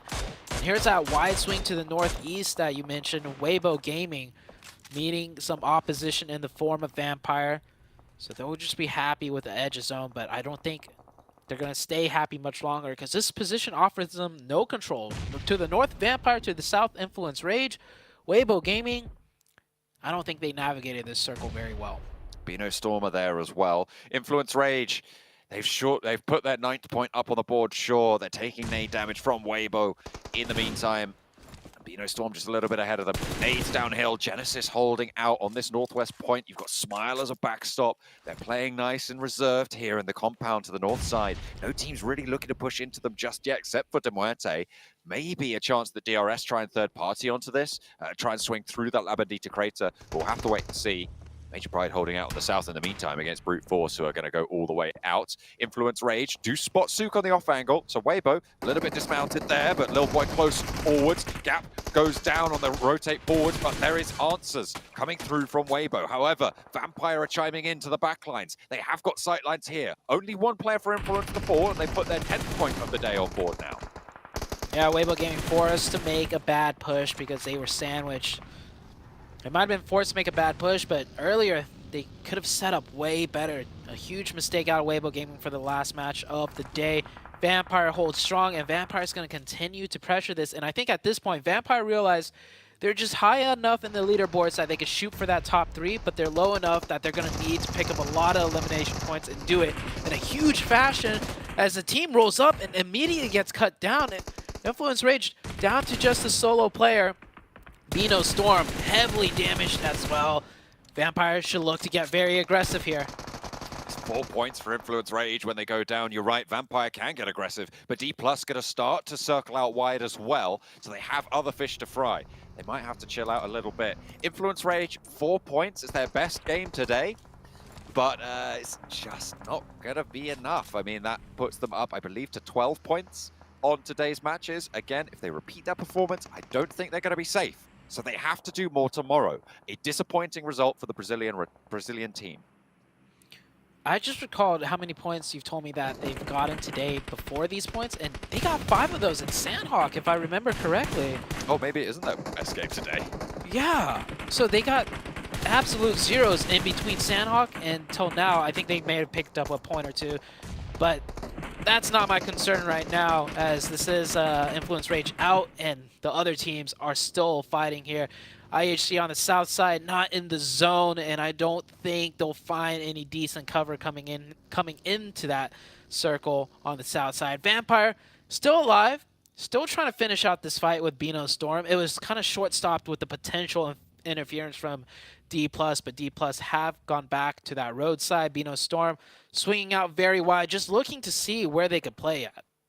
Major Pride also, the backstop to Bino Storm's position. Major Pride trying to move on with 3. They do get across. D+ can't quite slow down the first break, but the nades might find their way out this direction, as could the shots coming on through from Team Queso in the middle. Ravenclaw spotted. Bino Storm putting a nade over. That's right on top of 2 players. They have to be careful, and that's a lot of damage sent out their way. Tony K and Schweppes now need to hold it down for them. Nagon pushed off the ridgeline. Schweppes can stay into cover for the time being, but no, he's knocked, and Nagon can move forwards, but there's the catch for Tony K. Can he keep Vampire in this? There's still 3 players for them to get back up, but I just don't see it happening here. With Bino Storm still having that Okuni, Tony K, of course, he's going to win that one out. Needs to drop the smoke. Vampire starting to bleed heavily now. 3 players alive, but they are falling. That's Tony K to go out. Vampire eliminated. Major Pride can continue to play on this south side. And Major Pride in a decent position here. If they can manage to push past D+, they're in a okay position to get more info, but if the circle goes anywhere center or towards the west, which it's most likely to do, they have a huge crossing to maneuver through. And D+ with 4, you're not going to fall over for free. Not with that nade from Forest. Effect is down. Only 2 up for Major Pride. Dino with the DBS in hand, trying to get some shots in. Not enough there. And Nomi, the lone survivor, can he make something happen? I mean, we saw 1vx's happen before. Nomi on the wrong end of that one. Can he be on the right end of this? Spray. DBS around the edge. The first stock is there. A low HP, but the buggy takes him down. And it is going to be D+ taking out Major Pride.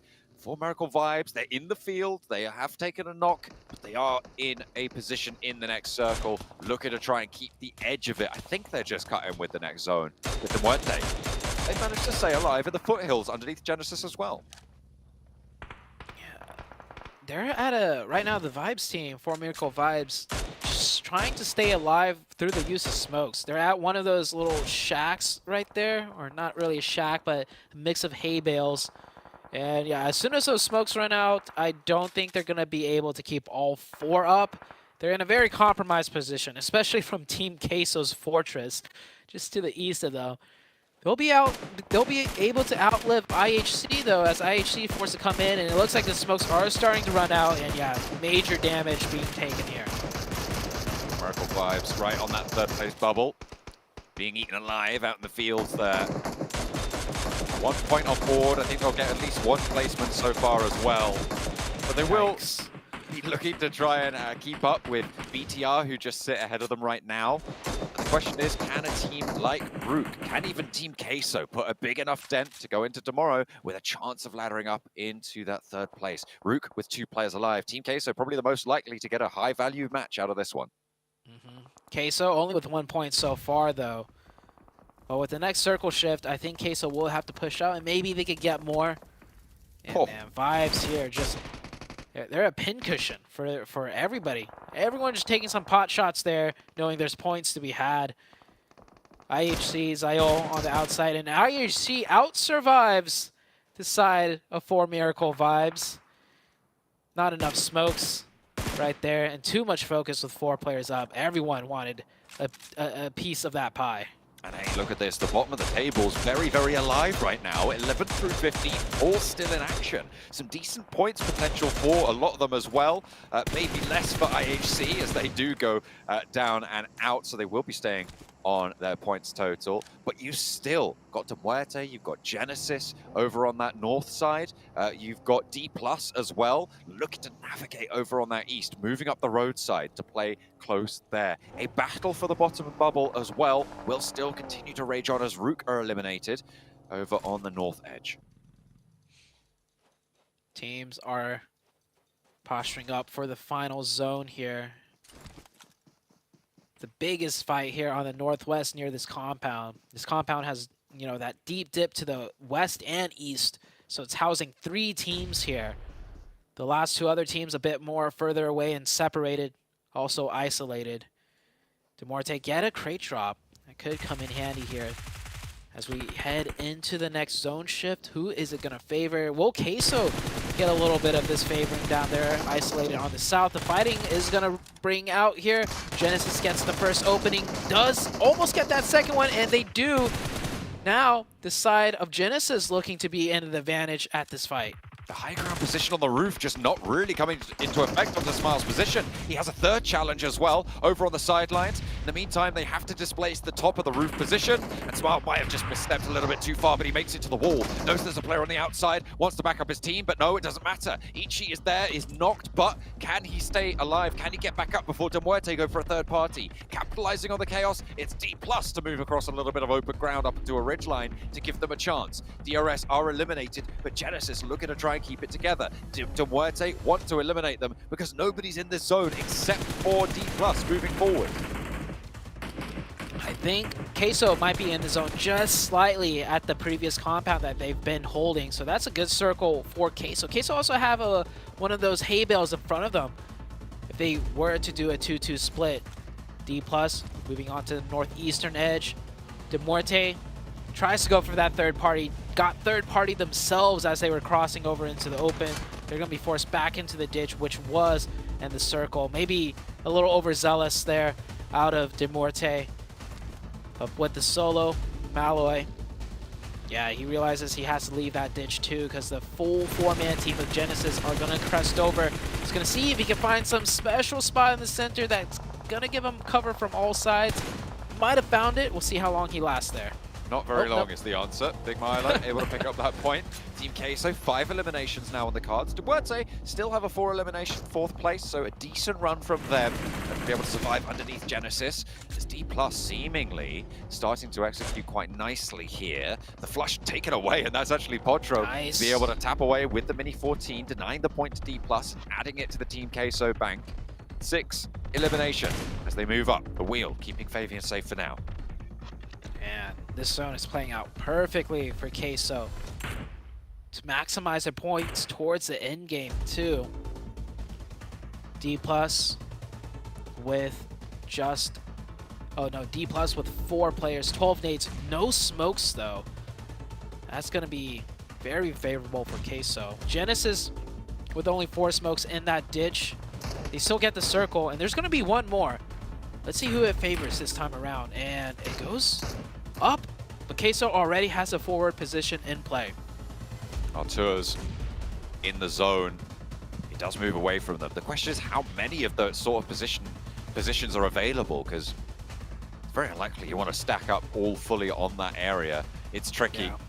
Artur is going to be that forward linchpin. 2 players moving. It's Big Milo and Reyes in the vehicle. They are going to crash a little bit wide, dropping one off and diverting back up. Okay, so they're just playing around their vehicle. They know they need to get back and forth. Genesis taking shots. If you can take that vehicle out, it's going to severely hamstring Team Queso's power on that south side. Even if Queso makes it into the circle with 4, this is the final zone, and center zone's kind of in the middle of both, but the third party might be there if D+ is going to instead just initiate the fight. I mean, D+ had the 4 up, so it makes sense for them to go aggressive. Queso needs to time this third party well, but also to be careful not to get too overzealous and lose players themselves. Queso posturing up a little bit, but it looks like D+ are going in for the kill. They were in a way better position to get the res on D+. They've managed to pull their player back up, and now they're rolling in as 4. The nade over the top, a second knock as well, and it's going to be clean sweep across against Genesis, but Team Queso have had time to move out in the open. Potro caught across, and Nolbu opens up well. D+ Plus, 10 eliminations now on the card, looking for that flush as well. Trying to get those points, trying to get all the utility back into their banks, but they don't have any smokes. Can they hold out? Can Queso keep this thing alive?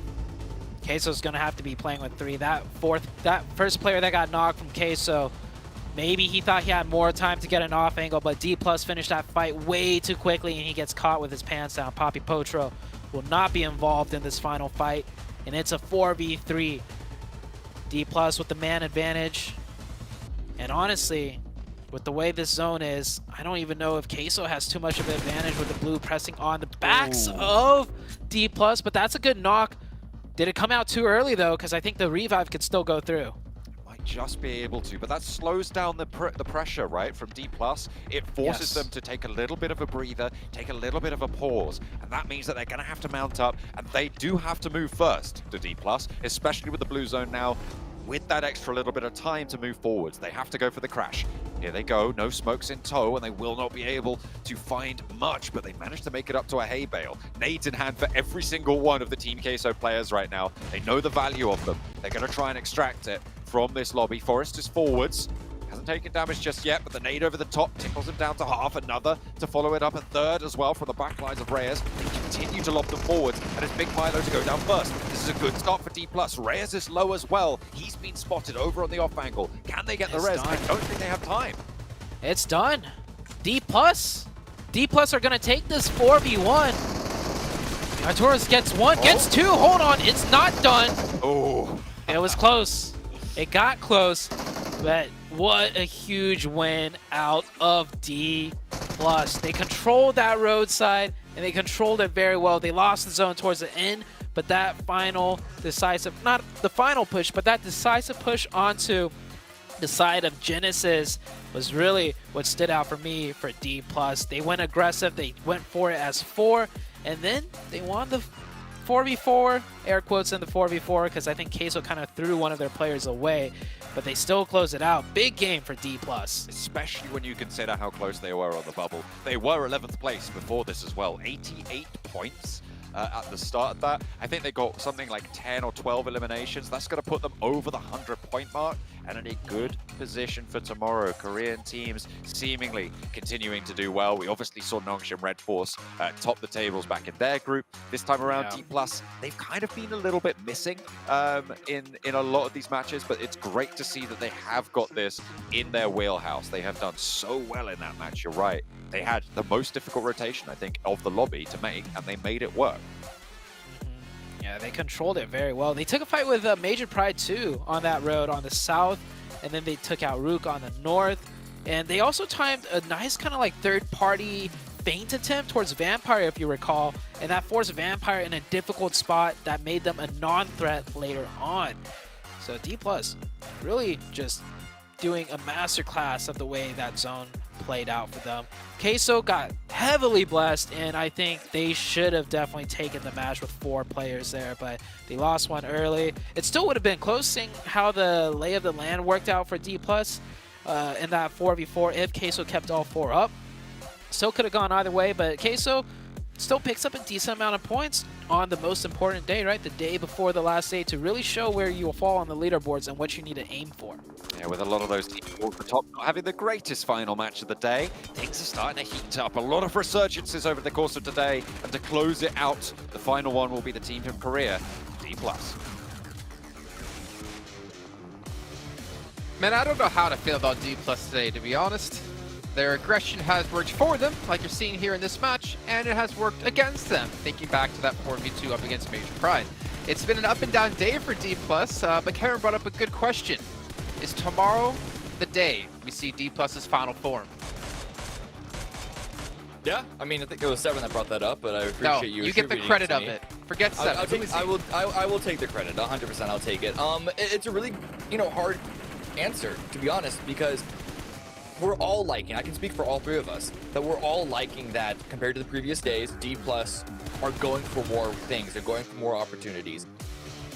But we're also seeing that backfire a lot. So on this trajectory, especially finishing off the game in this way, and this was not an easy game for them to win. They weren't just sitting in the compound like some other teams were. They were having to work in from the edge with very little cover through multiple different teams. So their success here maybe their feet are now finally under them, and tomorrow we are going to see a much more consistent, high-performing team that I definitely expected coming into this entire group. The question is, will that be enough to get them out of the danger zone? Who knows? But 24 points off of this game to end the day off is definitely a good grab for them. And I think a grab they desperately needed to have some sort of chance to get into top 3. But again, as we have to mention here, Team Queso, another 12 points. They were at, I believe, 100 going into this match, and 7. They're starting to build up some steam here. Are we going to see the cheese become even stronger in tomorrow? I was trying to think of some stinky cheese, but my cheese facts are quite limited. I mean, for a team that's been able to take advantage throughout the day of being blessed, today alone they've gotten 55 points. I'm a little bit worried, honestly, if tomorrow they don't end up getting blessed, how they're going to be able to react. Yeah. Even there on that late game, they were still able to react a little bit too slow. I feel like they should have been a little bit more aware of the fight that was going on north and try to position themselves better. So there's little things here and there. But another team that I'm actually looking forward to tomorrow, no, it's not Influence Rage, Jason, even though that is one of the teams I'm thinking of. It's going to be Rook, because Rook also had an amazing day 3 here today. They ended up with 55 points for today alone, and now they put themselves, I mean, if we're going to be counting some of these teams that they could possibly make a push for the top 3, which is, I personally feel like it's going to be very unlikely, that's one of those teams, Rook. I think that's fair. No, absolutely. But this middle section, I'm starting to get... I wonder if that gap between 11th and 12th place, the 14-point gap already, is going to mean that we're going to need to see some like big games out of anyone in the bottom 5 to try and get out of that. I'm looking at DRS. They've had a couple of good games today specifically, so there's always a possibility there. But unlike, you know, last week at the very least, there's starting to be some clearance between the teams around that sort of break bubble of being eliminated versus having a chance in survival. Yeah, I think we're kind of getting to the point now after 3 days of play that we're starting to see like which teams most likely will be out of the bubble and won't have a chance to break through into the survival stage, and likewise for teams to potentially break through to top 3, because there still is a decent gap between, you know, quite a few of these teams who are maybe 7th, 8th place and 3rd. So it pretty much comes down to, in my eyes, tomorrow 7 of, if you're going to want to qualify for top 3, you better make a very big play. If you want to get out of that bottom of the bubble and get into the survival stage, you got to make multiple matches tomorrow, which can be ever more difficult considering that pressure is just mounting and mounting every time you don't have that good match. That's the main one too that you just said there, multiple matches, because a lot of these teams, I mean, Team Queso and Rook aside, a lot of these other teams have been able to have just maybe one match. They haven't really been able to follow it up. I can think of right away Vampire Esports, right? Team that has 3 chicken dinners. We've been pointing out their placement points throughout the whole day. And then after they get a chicken dinner, they're just nowhere to be seen. We need to see a little bit more consistency. Give them credit though. They did end up getting good elimination points here in this last Miramar. Maybe we'll start seeing that again tomorrow. Well, obviously they still have a chance, but I think in my eyes for Vampire, stay out of bottom 5. Stay out of bottom 5. We're going to head down to the stage, though, as you do have an interview coming your way. I'm hearing it's going to be Federal from Influence Rage. As day 3 rolls to an end, one more day looms in the distance for all of these teams here in Group Yellow. And we start to see this shift in the leaderboards as we start to see dramatic changes, not only in the top 3, but also the bottom parts of the ladder. But for some of these teams, like one of these teams I have over here, INF, a team that was holding the 2nd spot place in the 1st and 2nd day, and now slowly but steadily losing it. Now let's talk a little bit with me. I have Federal. Let's talk a little bit about your team here. So your team has been one of the most consistent teams in the last 2 days, but today it seems like there's a little bit of a struggle. Can you share with us what is going on? O seu time se deu muito bem nos primeiros 2 dias, né? O que aconteceu hoje? Bom, a gente passou por diversas dificuldades em relação ao spot e rota do avião, né? Nessas 5 últimas partidas. E a gente não conseguiu desenvolver nenhum dos nossos jogos direito, então... E com o mal, o 16º nas 2 primeiras play, eu acho que deu uma pequena balada ali que a gente não conseguiu desenvolver mais ainda o nosso jogo, né? Mas é isso, amanhã vamos vir com tudo aí pra pegar esse top 3 ainda, porque dá, né? 40 e poucos pontos. E a gente aí já deu o comeback mais difícil que esse. E é isso. Well, we had a few difficulties with the airplane routes, with dropping spots. Several things came against us, especially the first 2 matches. They really hit us really hard. It was hard for us to come back from that, but we are seeing what we did wrongly today. We know there's like 40-something points for us to get back. We have done comebacks bigger than these before, so tomorrow expect us to do it again. I mean, speaking of comebacks, INF is one of those teams that's known to play very, very bombastically with over 10 eliminations per game. But it seems like this PMGC, it seems like you guys only have had one game, I think, with a pop-off match. So is playing a little bit more safe a strategy that your team has implemented for PMGC? A Influence normalmente faz muitos kills, mais de 10 por partida, mas a gente viu que aqui tá um pouquinho diferente, né? Mudou a estratégia. A gente não mudou nosso estilo de jogo, né? A gente tá aplicando tudo que a gente aplicou nos outros campeonatos, mas infelizmente não tá vindo muita kill pra gente. E também a gente não ganhou nenhuma play, né? Normalmente quando a gente ganha muitas plays, a gente vai com muitas kills. A única que a gente ganhou foi com o Caio solo, então não deu pra pegar muita kill. Mas as kills mesmo não estão vindo, também tá roubando muitas kills nossa. Mas a gente não mudou nada no estilo de jogo e vamos buscar isso aí amanhã, fazer mais kill, ganhar play e é isso. We haven't changed our play style. Luck hasn't been that much on our side, especially when we're facing off another team. Some of our kills have been taken by other teams, so that kind of stuff has been adding up. But I think we are going to do it better tomorrow, so expect us to do more kills tomorrow. I mean, that's exactly what I expect on day number 4, and I think this is definitely something that we can expect from all the teams. Let's talk a little bit about tomorrow. There's still, you guys, what are your odds? Let's think about your confidence. What are the odds of you guys making it to the top 3, and what do you think that INF needs to do to achieve this goal? Amanhã vai ter chance de chegar no top 3, e o que vocês têm que fazer para alcançar isso? Com certeza, eu não vi a tabela 100%, eu vi que tá ali na média dos 40 pontos, mas como eu falei, a gente é Inf, né? A gente já deu comeback mais difícil que esses, então amanhã a gente vem com tudo aí para trazer esse top 3 ainda para nós, e é isso, vamos com tudo amanhã. I haven't had a chance to see the table. I think it's about 40 points. But as you know, Influence Rage is going to give everything tomorrow. We're going to get all the way back there. So expect to see the best of Influence Rage tomorrow. Expect to see the best of Influence Rage tomorrow. Thank you so much, Federal, for that interview. And for now, this wraps up day number 3 of Group Yellow. And I have to say that it has been one of the most challenging teams here for the Giants over here at 2023 PMGC. Whether or not we can still see the top 2 hold on till the end is the question. And whether or not the teams at the bottom will still remain at the bottom is another mystery for us. For now, I'm going to toss it back to the panelists to wrap up the day. We'll see you guys tomorrow for more 2023 PMGC. Good night, everyone. Okay, so some confidence from Federal, obviously realizing what went wrong for them today and hopefully can fix some things tomorrow. I thought I was having like a big headache. I was seeing like double here, and we're gonna have Nomi top of limbs, top damage, and I thought for a second we hit the winner on the slot machine, but we got effect here with the most assists in on the right. The third slot. The third slot. But yeah, this just shows that not only how strong Major Pride have been today, just sort of slowly ramping everything up, but how also Bigatron slightly falling off, but Doc coming in for MV as the MVP on the day. Loved their play, not just this group stage so far, but specifically today. We all know the bridge. We all know hanging out on the bridge like Batman. Of course, if Batman doesn't have grenades, but you know, you get my point. Wasn't it East yesterday as well? Like we've had it might have been. I think we've been MVP like 2 days in a row, and then we had Lapar on day 1 from Bigatron. Yep, you're right. It was for Miracle that had the MVP yesterday. Okay, can you say that again? I just love to hear about how I'm right, 7. No. You're right, Jason. Thank you. Oh, wow. It's so weird being told I'm right for once. But no. Anyways, moving on from that. Obviously, still 1 day of play left to go. Influence Rage, yes or no question 7. Will they make top 3 tomorrow? No. Will they make it into the survival stage? I'm going to change up the question completely. Survival stage? Yeah, top 3, no. Okay. Cameron? I'm going to agree with that. I think even though we've been criticizing Influence for not really having any of the pop-off, super strong, like gigantic plays, today was definitely an anomaly on how poor it went for them. So I expect them to do at least better going into tomorrow. I'd be really shocked if they ended up in the bottom 5. Yeah, I'd be shocked as well, and a little bit sad, to be honest, with the legacy Influence Rage has been able to build up for themselves over this last year, especially within Brazil.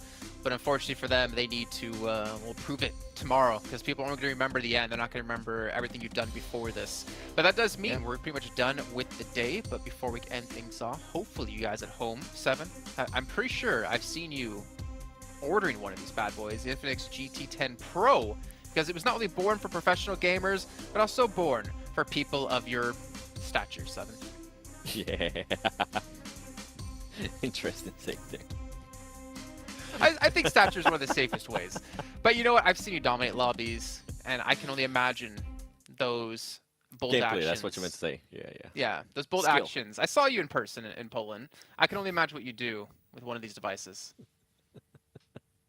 Well, you know what that music means? It's pretty much playing me out from an awards show. That's going to end off our third day here, PMGC 2023.